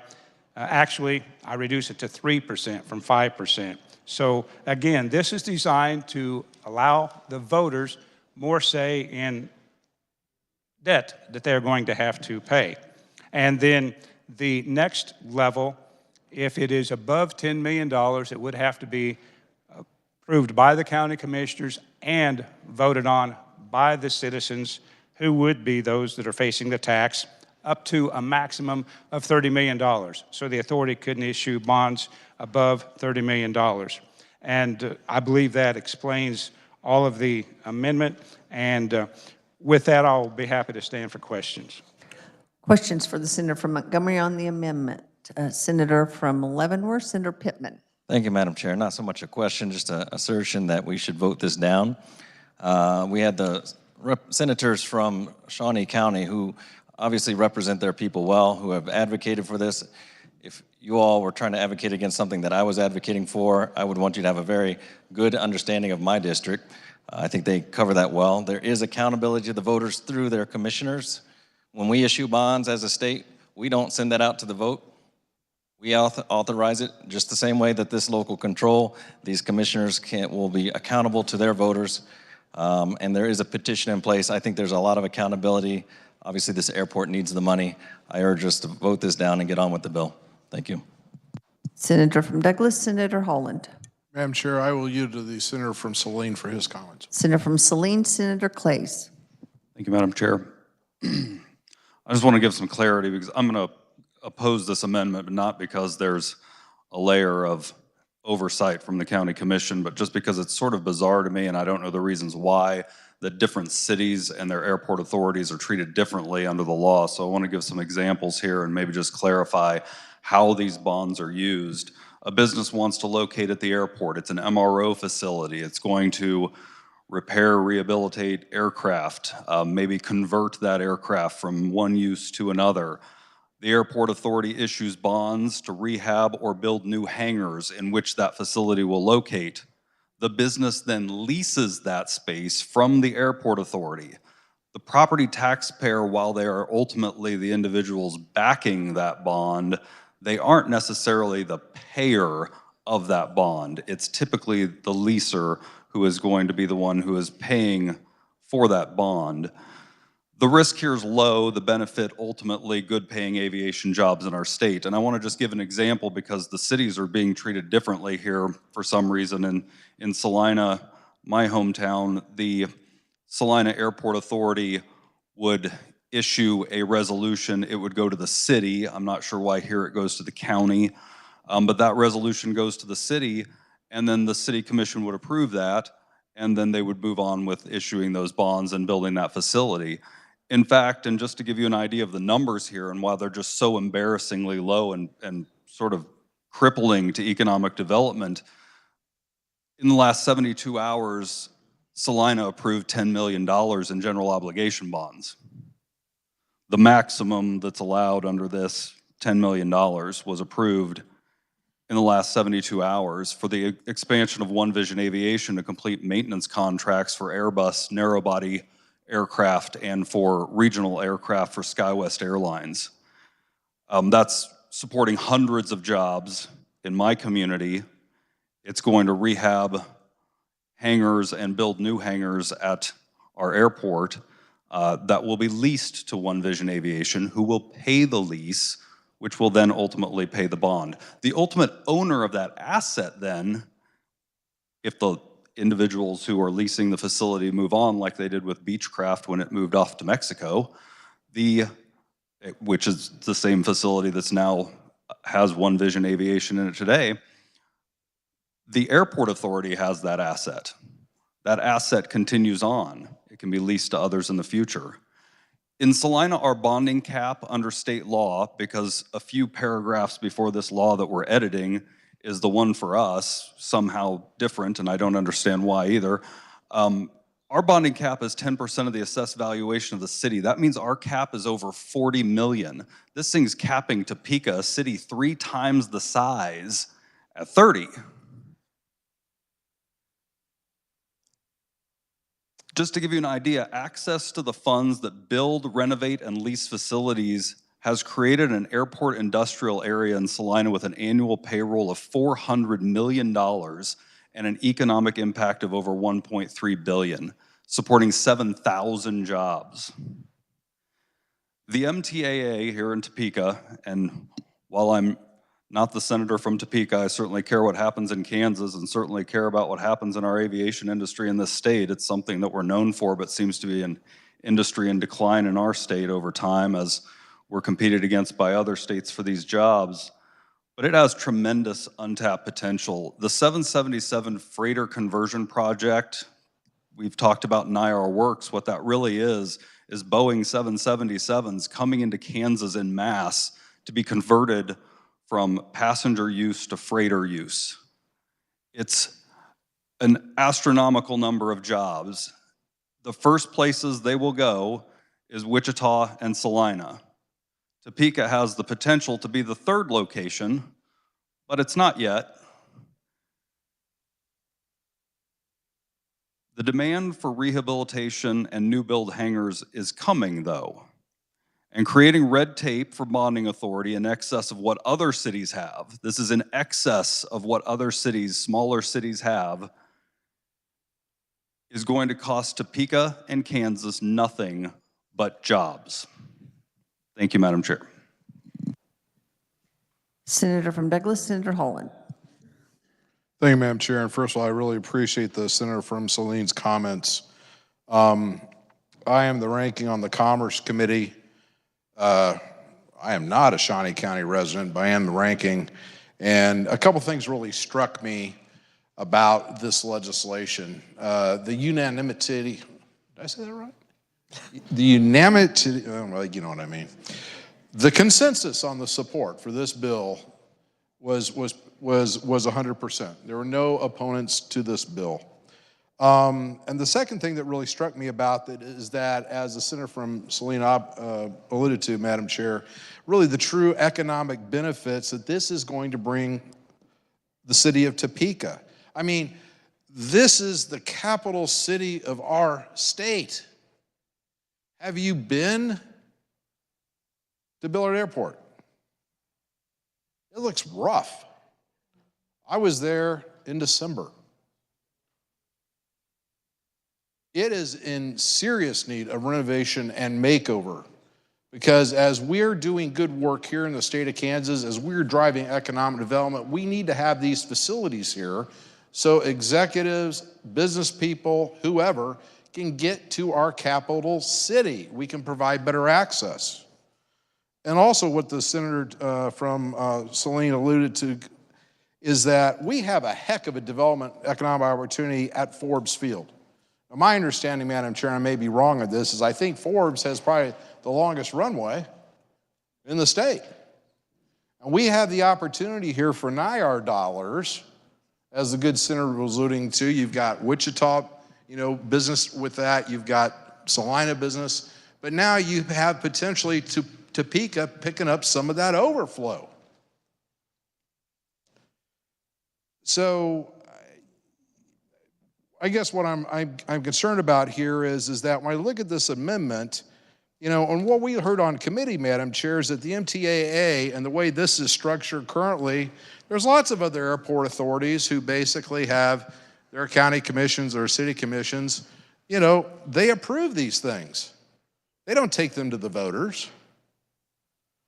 And the other thing which I thought the senator from Saline talked about, really pointed out as well too, is that, this bonding authority, okay, where they can issue bonds up to $10 million. It has been $1 million since like 1974, 78. How pathetic is that? Let's keep in mind here what's going on is the MTAA, they've got to put together proposals, okay, about what the new airports are going to look like, what they're going to be doing. And my understanding is at least for the work out at Forbes, okay, for some of this NIAR stuff, it has to go maybe even to the FAA. They need some dollars just to put together the project plans so they know what they're doing. And the $1 million, which was the old ceiling operated under, what would that be now, coming up on 50 years ago? That doesn't cut the mustard. So I do not understand at all the last minute reluctance of why all of a sudden these roadblocks are popping up. Once again, the MTAA with the Board of County Commissioners approving their work, that happens with other airport authorities all across the state and I'm sure across the country. And when you talk about changing protest petitions from 5% down to 3%, and then they basically want to unhook from the 1.85 mil, to we're just going to make it $30 million. I don't understand the purpose of this amendment. It's almost like the amendment is meaning to almost blow up the economic opportunity that Shawnee County has. And once again, as both the carrier of the bill and the good senator from Saline talked about, this is a Shawnee County project. There's not one dime of state money into this. This is all Shawnee County. And when you have the Topeka mayor, you've got the county commission, you've got the MTAA authority, everybody wants this thing. The Shawnee County delegation, Senate and House, everybody wants this. So why we're here at the last days of the legislature all of a sudden, blowing this up, these concerns were not raised during the hearing that we had, nor were they raised during the process of working the bill. So quite honestly, Madam Chair, I don't know what has transpired between the week ago where we had this and now all of a sudden this has popped up. But make no mistake, Topeka needs this, Shawnee County needs this. Let's get this over the hump and get this done. These airport facilities are in dire need of repair and enhancement. It is going to bring thousands of jobs when you look at basically how this stuff turns through the economy. We need these improvements. Let's not slow the process down. Let's get these guys going. They're behind the 8 ball as far as I'm concerned. Thank you, Madam Chair. Senator from Montgomery, do you wish to respond? Senator from Shawnee, Senator O'Shea. Thank you, Madam Chair. Just want to speak against the amendment and in favor of the bill. Shawnee County's been working on this for quite a while. Different stakeholders have come together. Also, this amendment could have been brought up in committee and it wasn't brought up in committee. Finally, since we've loved talking about how long the runway is, some people might know, but it's one of the fewest runways that you can actually land the space shuttle because it's so long. So again, against the amendment, for the bill. Thank you. Senator from Reno, Senator Stephan. Thank you. I do want to stand up for the good senator from Montgomery. At this point, I almost feel sorry for him. And with that, I do want to leave you all, hopefully, for several days with a thought. Enthusiasm for an opportunity and sound fiscal policy are not mutually exclusive. Thank you. Other questions on the amendment? Senator from Johnson, Senator Thompson. Thank you, Madam Chair. I'll just make one little short point. I would really like to have the voters have a voice in this situation. Trusting county commissioners with this kind of stuff, well, let's just put it this way. In my county, Johnson County, they spent money on pronoun pins. And while it might sound like good judgment to some, we're going to turn bonding authority over to people like that? I have real problems with it. Thank you, Madam Chair. Seeing no other questions, Senator, you may move your amendment. Thank you, Madam Chairman. This amendment is not designed to stop any economic development in any place. It's designed to make certain that those who are paying the bill have a voice in the process. We've heard that this $1 million cap has been in place for 40, 50 years. I got that. Why was it not asked to be increased previously? I served on the committee. I didn't like the bill from the get-go. I told some proponents, I said, I'm not going to stop it in committee, but on the floor, I've got a lot of heartburn. And the more I've thought about it, the more I have felt like if I lived in Shawnee County, I would want someone standing up for me, a taxpayer, on such legislation as that. And there's no dispute about the potential economic benefits that the authority could bring to the area by bonding a bunch of money, $10 million, $30 million. We've heard that this is in excess of what other cities have. Well, my understanding is one other city. I wasn't around the legislature when that one other city got their benefits, and I don't begrudge them having that benefit. Again, my whole thing, Madam Chairman, is I would not want someplace in Senate District 15, the district I have the privilege of currently representing, to pass an obligation onto taxpayers without the taxpayers having an opportunity to weigh in and decide if it was the right thing to do. And I see this as setting a precedence for the state, because then is there going to be an airport from Coffeyville, Independence, some other airport down in southeast Kansas is going to say, well, we'd like to have the same thing that Shawnee County has. Well, believe me, I would not be supportive of that because, again, I want taxpayers to weigh in. And I realize this is a Shawnee County deal. I'm not running for governor. I'm not announcing I'm running for governor. I'm not announcing I'm running for insurance commissioner tonight. That would be for a future day. But there will be some who will say, get out of the way. There will be others who will say, hey, thanks for standing up for us, the taxpayer. Madam Chairman, I could talk on and on ad nauseum. My wife could tell you that, but I'm not going to belabor the point. I just believe this is the right thing to do for taxpayers to protect their interests. Give them a voice. Putting taxpayers first has always been my motto. It will always be my motto. Putting taxpayers first, tax consumers second, or somewhere down the line. So with that, I would ask for, Madam Chairman, the body's support. Let's let the voters of Shawnee County weigh in on economic benefits. And again, this is not designed in any way to stifle or stymie any type of economic development. It's just let those who are paying the bill weigh in. So with that, Madam Chairman, I would move my amendment. You have heard the motion. All those in favor say aye. Opposed, no? Motion fails. We are back on the bill. Additional questions for the senator from Shawnee? Senator from Shawnee, Senator Cluse.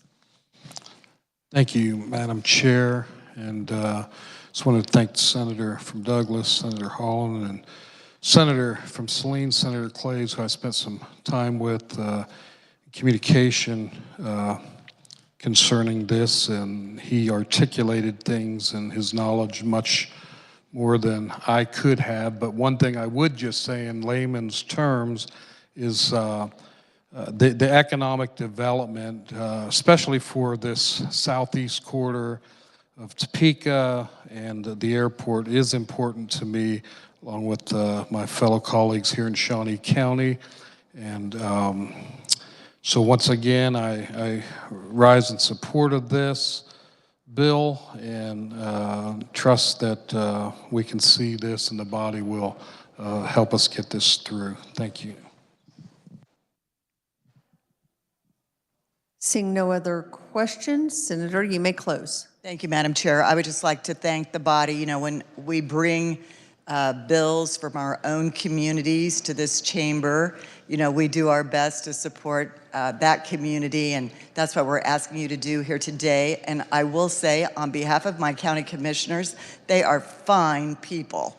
I appreciate every single one of them. So we've been very fortunate that way. So, Madam Chair, I would just like to thank the body for this robust conversation, and I move that when the committee rises and report, it report House Bill 2336 favorably for passage. You have heard the motion. All those in favor say aye. Aye. Opposed, no. Motion carries. The chair recognizes the majority leader from Cali, Senator Alley.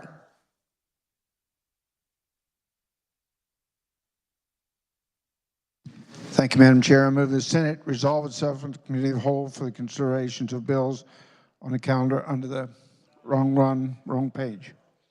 There we go. There we go. Okay. Pardon me, Madam Chair. I move the committee rise and report.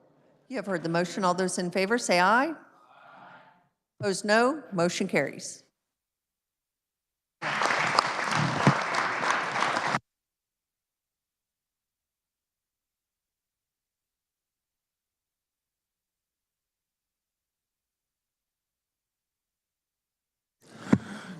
Clerk will read the committee report. On motion of Senator Alley, the Senate resolved itself into the Committee of the Whole for consideration of bills on the calendar under the heading of General Orders with Senator Erickson in the chair.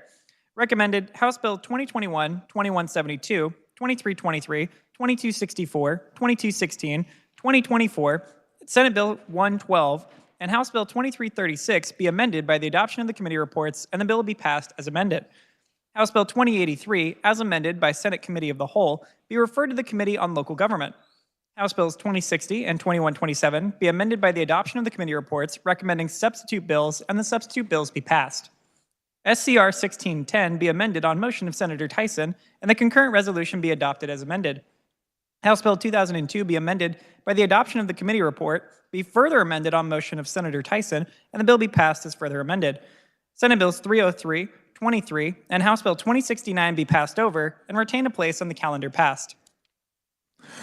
Chair recognizes the Senator from Sedgwick, Senator Erickson, for adoption of the report. Thank you, Mr. President. I move we adopt the committee report. For the motion, all those in favor say aye. Opposed, no. Report's adopted. Chair recognizes the majority leader from Cali, Senator Alley. Thank you, Mr. President. Move an emergency be declared, the rules suspended, and the following bills be advanced to final action and roll call. HB 2021, SCR 1610, Senate substitute for House Bill 2060, House Bill 2172, House Bill 2002, Senate substitute for House Bill 2127, House Bill 2323, House Bill 2264, House Bill 2216, House Bill 2024, Senate Bill 112, and House Bill 2336.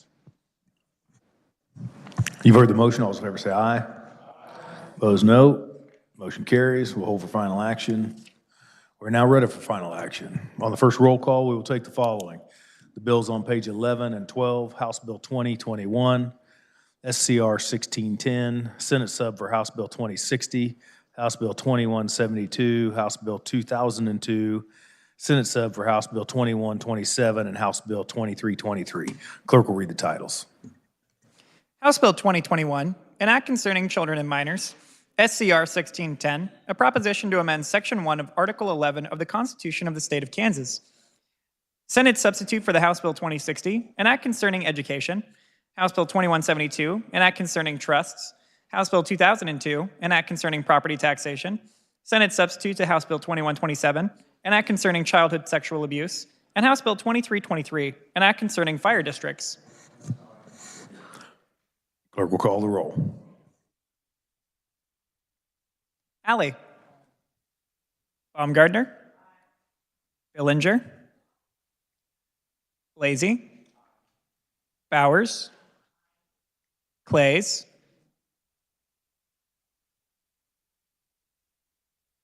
Corson.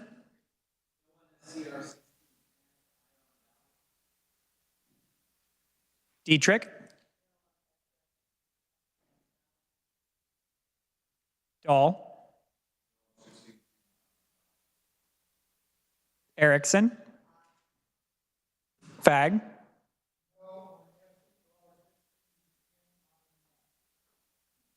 Faust Goudot.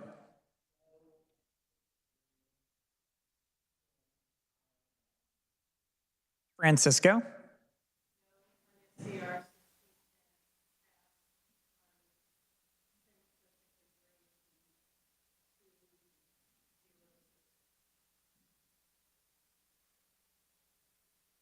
Gossage. Haley. Holland.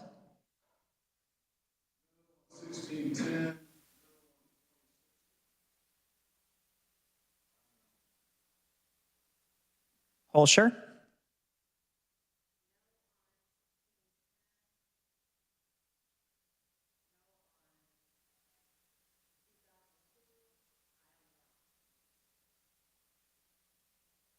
Kirshen.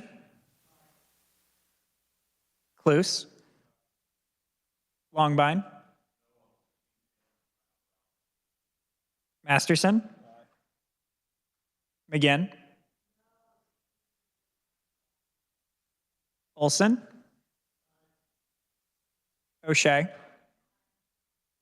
Peck. Peterson. Petty.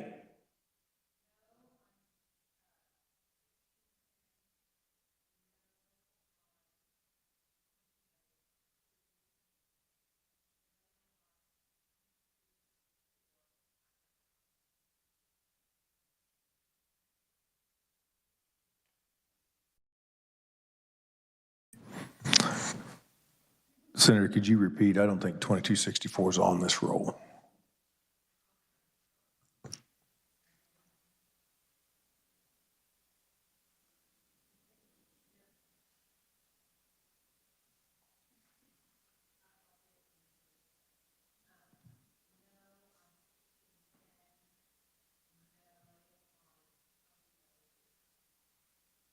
Aye on the balance. Thank you.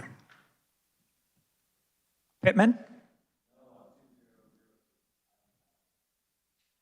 Pyle. Ready.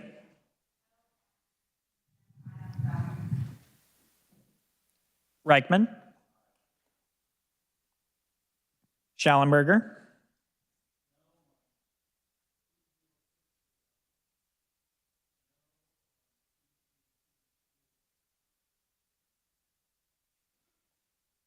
Stefan.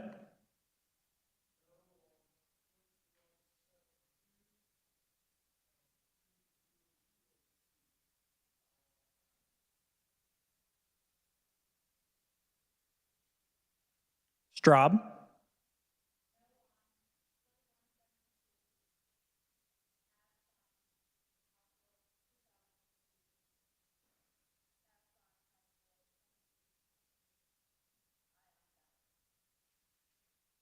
Sykes.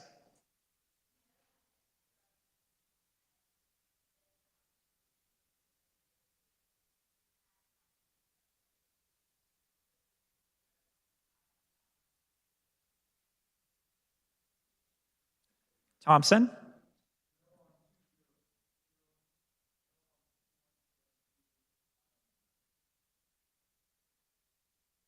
Tyson.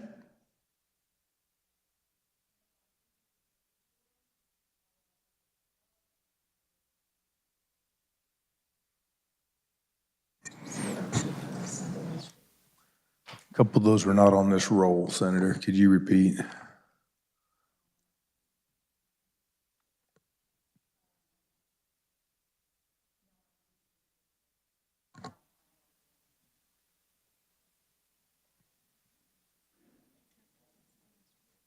Yeah, that is also not on the roll.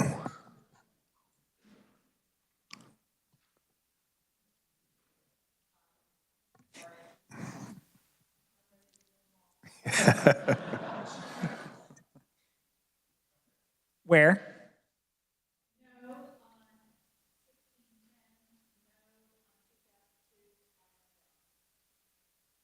Warren. Wilborn.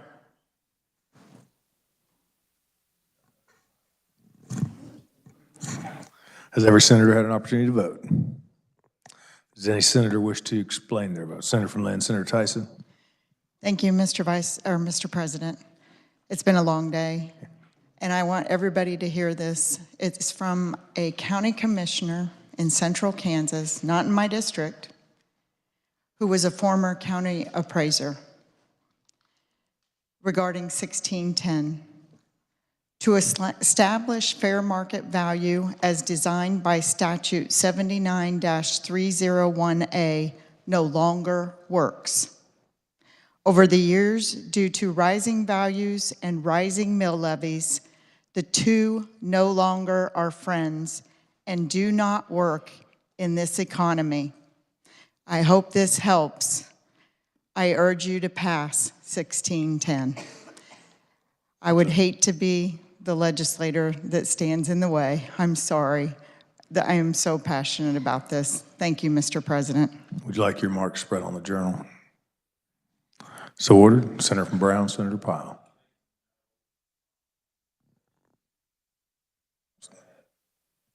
So ordered. Senator from Johnson, Senator Holscher. Thank you, Mr. President. I was going to offer explanation of vote at the appropriate time. Yeah, please do. In regard to S-sub for HB 2127, with this bill, we are doing our part to help survivors of childhood sexual abuse seek justice while acknowledging the crimes against them were horrendous and inexcusable. Our current narrow statute of limitations minimizes sexually violent crimes, producing additional trauma. Over 30 other states have broadened their criminal and civil laws regarding such crimes. It is imperative Kansas statutes are updated this session to prevent our state from becoming a predator pedophile-friendly state. I proudly support this bill that is the result of bipartisan efforts. Thank you. I assume you would like your remarks on the journal. So ordered. Senator from Riley, Senator Reddy. Thank you, Mr. Chair. Mr. President, I do have an explanation of vote for House Bill 2127. Please proceed. Thank you. This is a huge moment for the Senate and for me, as I stated earlier. We are making a difference in the state of Kansas, and this time we are also leading other states, hopefully, to follow us in this manner. You're discussing something that's very sensitive, something horrific and terrifying and heinous crime. We are now giving victims and survivors a possibility for other options for accountability, but also for healing. And that speaks volumes for the bipartisan support we've had. And thank you, President Masterson, Senate President Masterson, for also being part of the conversation and having that door open for discussions. And I appreciate everybody working on this together. Thank you. Would you like your remarks spread on the journal? So ordered. Further explanations. Senator from Montgomery, Senator Peck. Thank you, Mr. President. I proudly cast an aye vote for SCR 1610, standing up for property taxpayers, but more importantly, allowing taxpayers to determine if they would like to have the opportunity to vote to control property taxes. That's all 1610 does, Mr. President, is allows a vote of the people to control property taxes. Again, I vote aye. Thank you, Mr. President. Would you like your remarks on the journal? Yeah, so ordered. Any changes? Senator from Johnson. No changes, but just with her permission, I would like to join the remarks of Senator from Lynn, Senator Tyson. So ordered. Explanation or changes? Senator from Sedgwick, are you seeking to be recognized? Yes, Mr. President. Can I get a preliminary vote on 1610? Preliminary is 26 in favor, 14 opposed. Since it's an amendment, it's currently lost. Senator from Sedgwick, Senator Ware.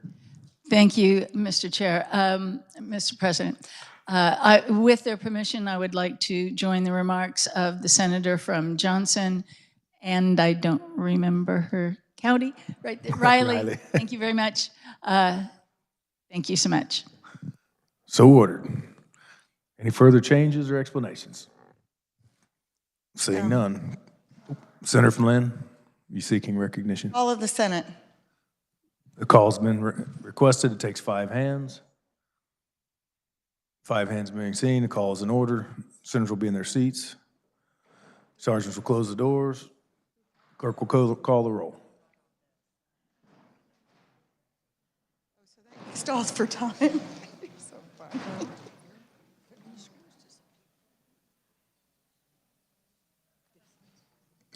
Francisco.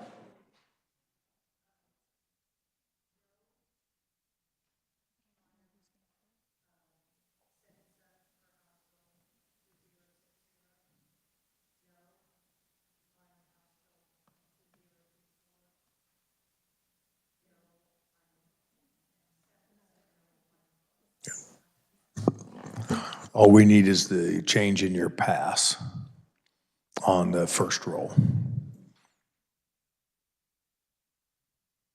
You passed on one on your first roll. We need up or down.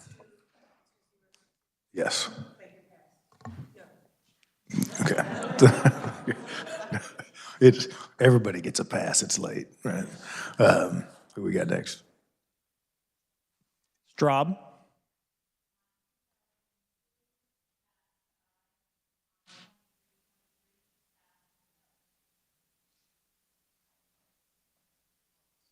Sykes.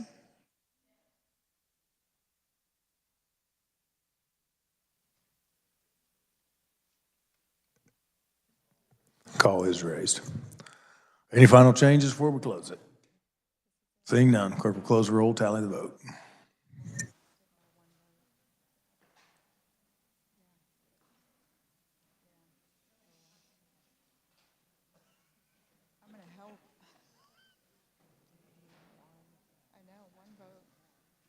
I'd hate to go home to my district, really.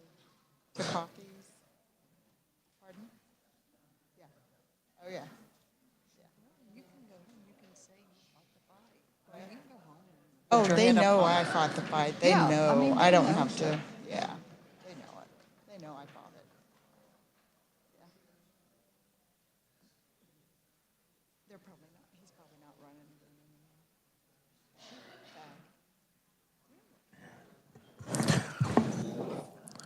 34 having voted in favor and 6 opposed to the passage of House Bill 2002, 40 having voted in favor and none opposed to 2021, 35 in favor and 5 opposed to 2060, 40 in favor and none opposed to House Bill 2127. Somebody trying to get the attention here? Yeah, right. Yep, there's an off switch on the mic. 36 having voted in favor and 4 opposed to 2172, 38 in favor and 2 opposed to 2323. These measures having reached their constitutional majority are hereby declared passed. 26 having voted in favor and 14 opposed to SCR 1610. This measure having not received the 2/3 is hereby declared lost. On this next roll call, we will take the bills on page 13 and 14. House Bill 2264, House Bill 2216, 2024, Senate Bill 112, and House Bill 2336. Clerk will read the titles. House Bill 2264, an act concerning health and health care. House Bill 2216, an act concerning motor vehicles. House Bill 2024, an act concerning children and minors. Senate Bill 112, an act concerning health professions and practices.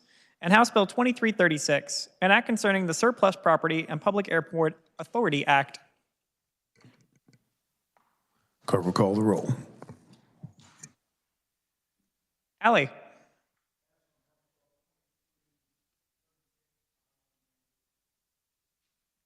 Baumgardner.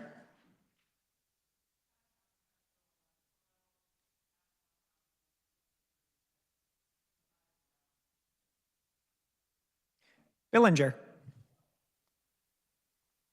Blasey. Bowers. Clays. Corson.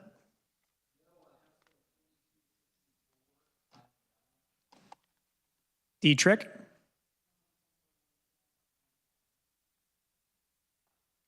Dahl.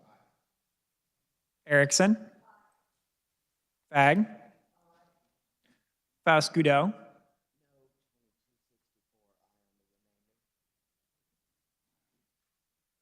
Francisco.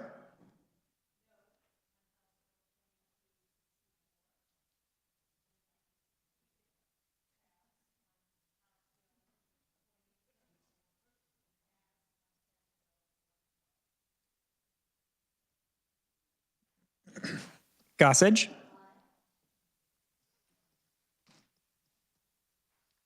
Haley. Holland.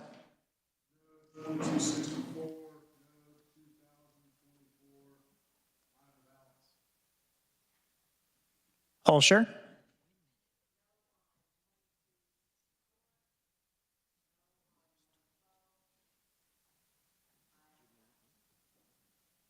Kirshen.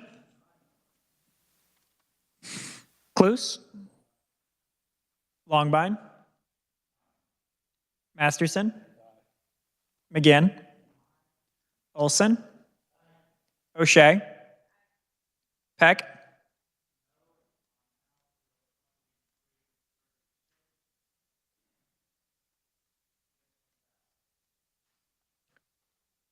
Peterson. Petty.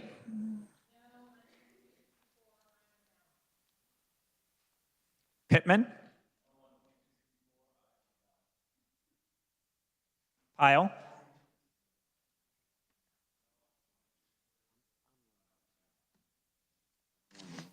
Ready.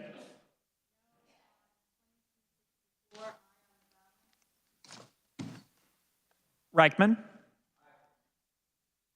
Schallenberger.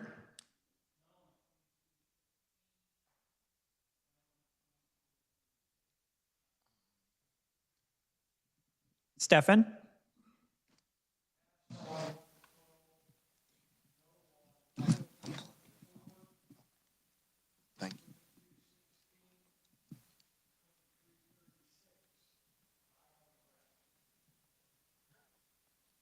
Straub.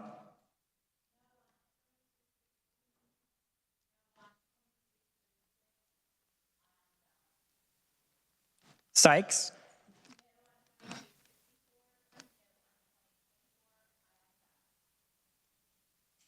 Thompson.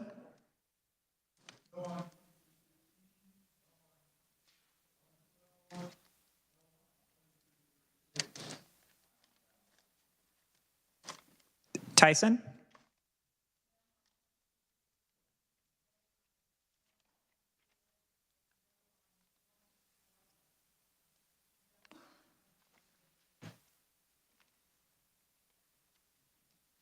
Where?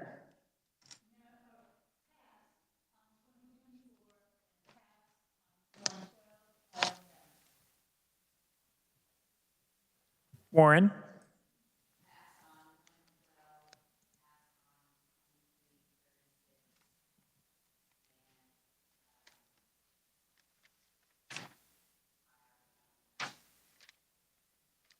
Wilborn.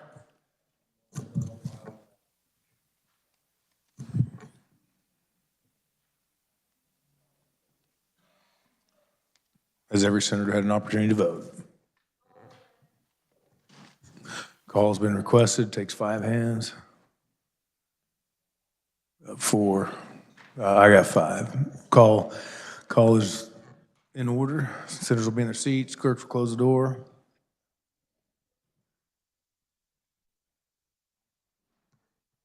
Clerk will call the roll.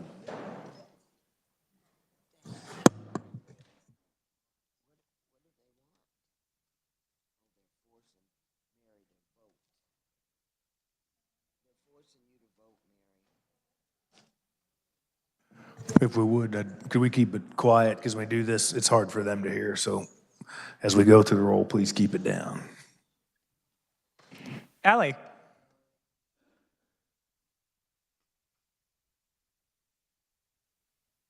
Baumgartner.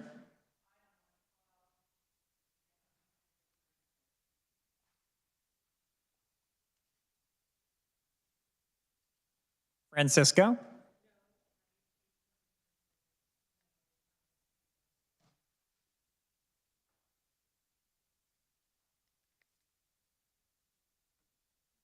Stefan. Senator from Reno, Senator Stefan. Thank you. I passed on 112 because I have a direct conflict.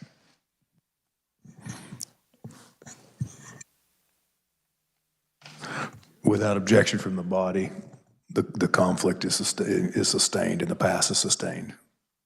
Seeing no objection, the pass is sustained.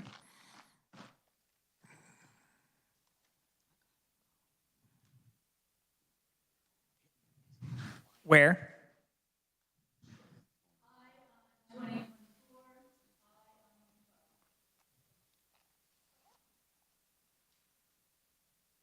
Warren.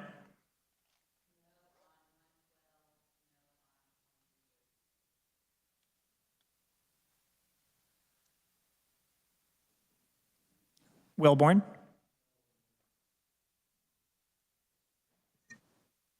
Call is raised. Any further changes of vote? Senator from Brown, Senator Powell.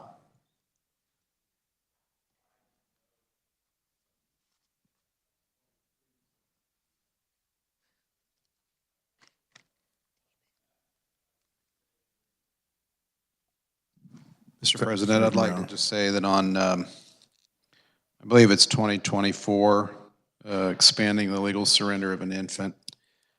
I heard a lot of comments. I listened to that committee meeting, and I know there's some people that have trouble with someone surrendering their child to a box.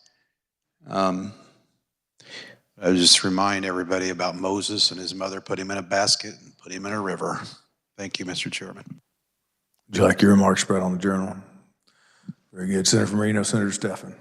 Thank you. Can I have a preliminary count on 2264, please? 2264 has 31 in favor, 9 opposed. Thank you. Any further explanations or changes? Senator from Johnson, Senator Holscher.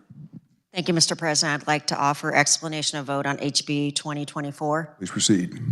While I vote yes on this bill, I feel it presents a moral quandary. Giving up a child is likely the last choice any parent wants to make. And while we want to ensure such an action is done safely, there are likely other steps this legislative body should be taken to help avoid such a tragedy. You have to figure then individual giving up an infant is facing extreme struggles. Yet there are some measures we could implement to help avoid such a situation, including expanding Medicaid, increasing minimum wage, expanding food assistance programs, ensuring access to affordable child care. Those are just a few examples of actions we could take that would be supportive of families and have a positive impact on individuals who are likely in dire circumstances. I vote yes on this bill, but challenge this body to find additional ways to help our fellow Kansans who are struggling. Thank you. Would you like your remarks in the journal? So ordered. Senator from Wyandotte, Senator Petty. With your permission, I'd like to join the remarks to the senator from Johnson. So ordered. Any further explanation? Senator from Johnson, Senator Warren. Thank you, Mr. President. Want to change no to aye on 112. So ordered. Senator from Reno, Senator Stefan.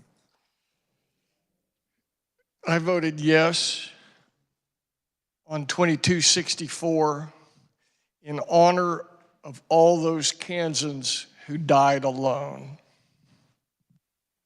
Would you like your remarks spread on the journal? So ordered. Senator from Sedgwick, Senator Ware.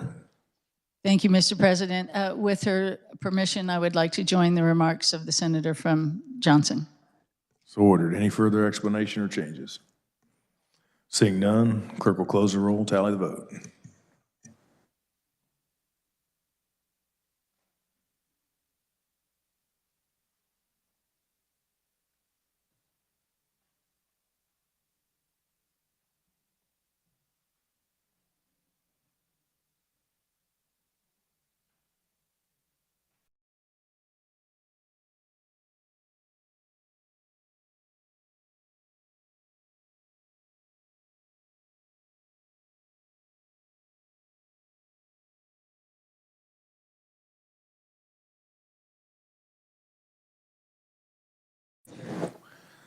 $33 having voted in favor and 6 opposed to the passage of Senate Bill 112, 35 in favor and 5 opposed to House Bill 2024, 34 in favor and 6 opposed to 2216, 31 in favor, 9 opposed to 2264, 30 in favor and 10 opposed to 2336. These measures having reached a constitutional majority are hereby declared passed.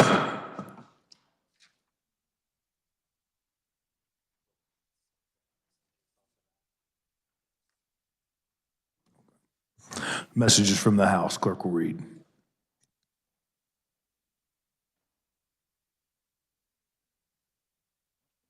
Announcing adoption of HCR 5013, announcing passage of SB 144, announcing passage of Senate Bill 132 as amended, House Concurrent Resolution number 5013, a concurrent resolution commemorating May 2023 as Jewish American Heritage Month and honoring the contributions of the Jewish people to the United States of America and the state of Kansas. Announcing passage of Senate Bill 49, announcing passage of Senate Bill 8 as amended, Senate Bill 174 as amended, Senate Bill 180 as amended, Senate Bill 209 as amended, and Senate Bill 221 as amended. Announcing passage of Senate Bill 42 as amended by House substitute for Senate Bill 42, Senate Bill 73 as amended by House substitute for Senate Bill 73, and Senate Bill 169 as amended by House substitute for Senate Bill 169. Announcing adoption of Senate Concurrent Resolution 1603 as amended, announcing passage of House Bill 2232, 2412, 2439, and 2465. House Bill 2232 is an act concerning county appraisers. House Bill 2412 is an act concerning the Personal and Family Protection Act. House Bill 2439, an act concerning health and healthcare. House Bill 2465, an act concerning income taxation. Announcing adoption of House Concurrent Resolution number 5015. House Concurrent Resolution number 5015, a concurrent resolution relating to the adjournment of the House of Representatives for a period of time during the 2023 regular session of the Legislature.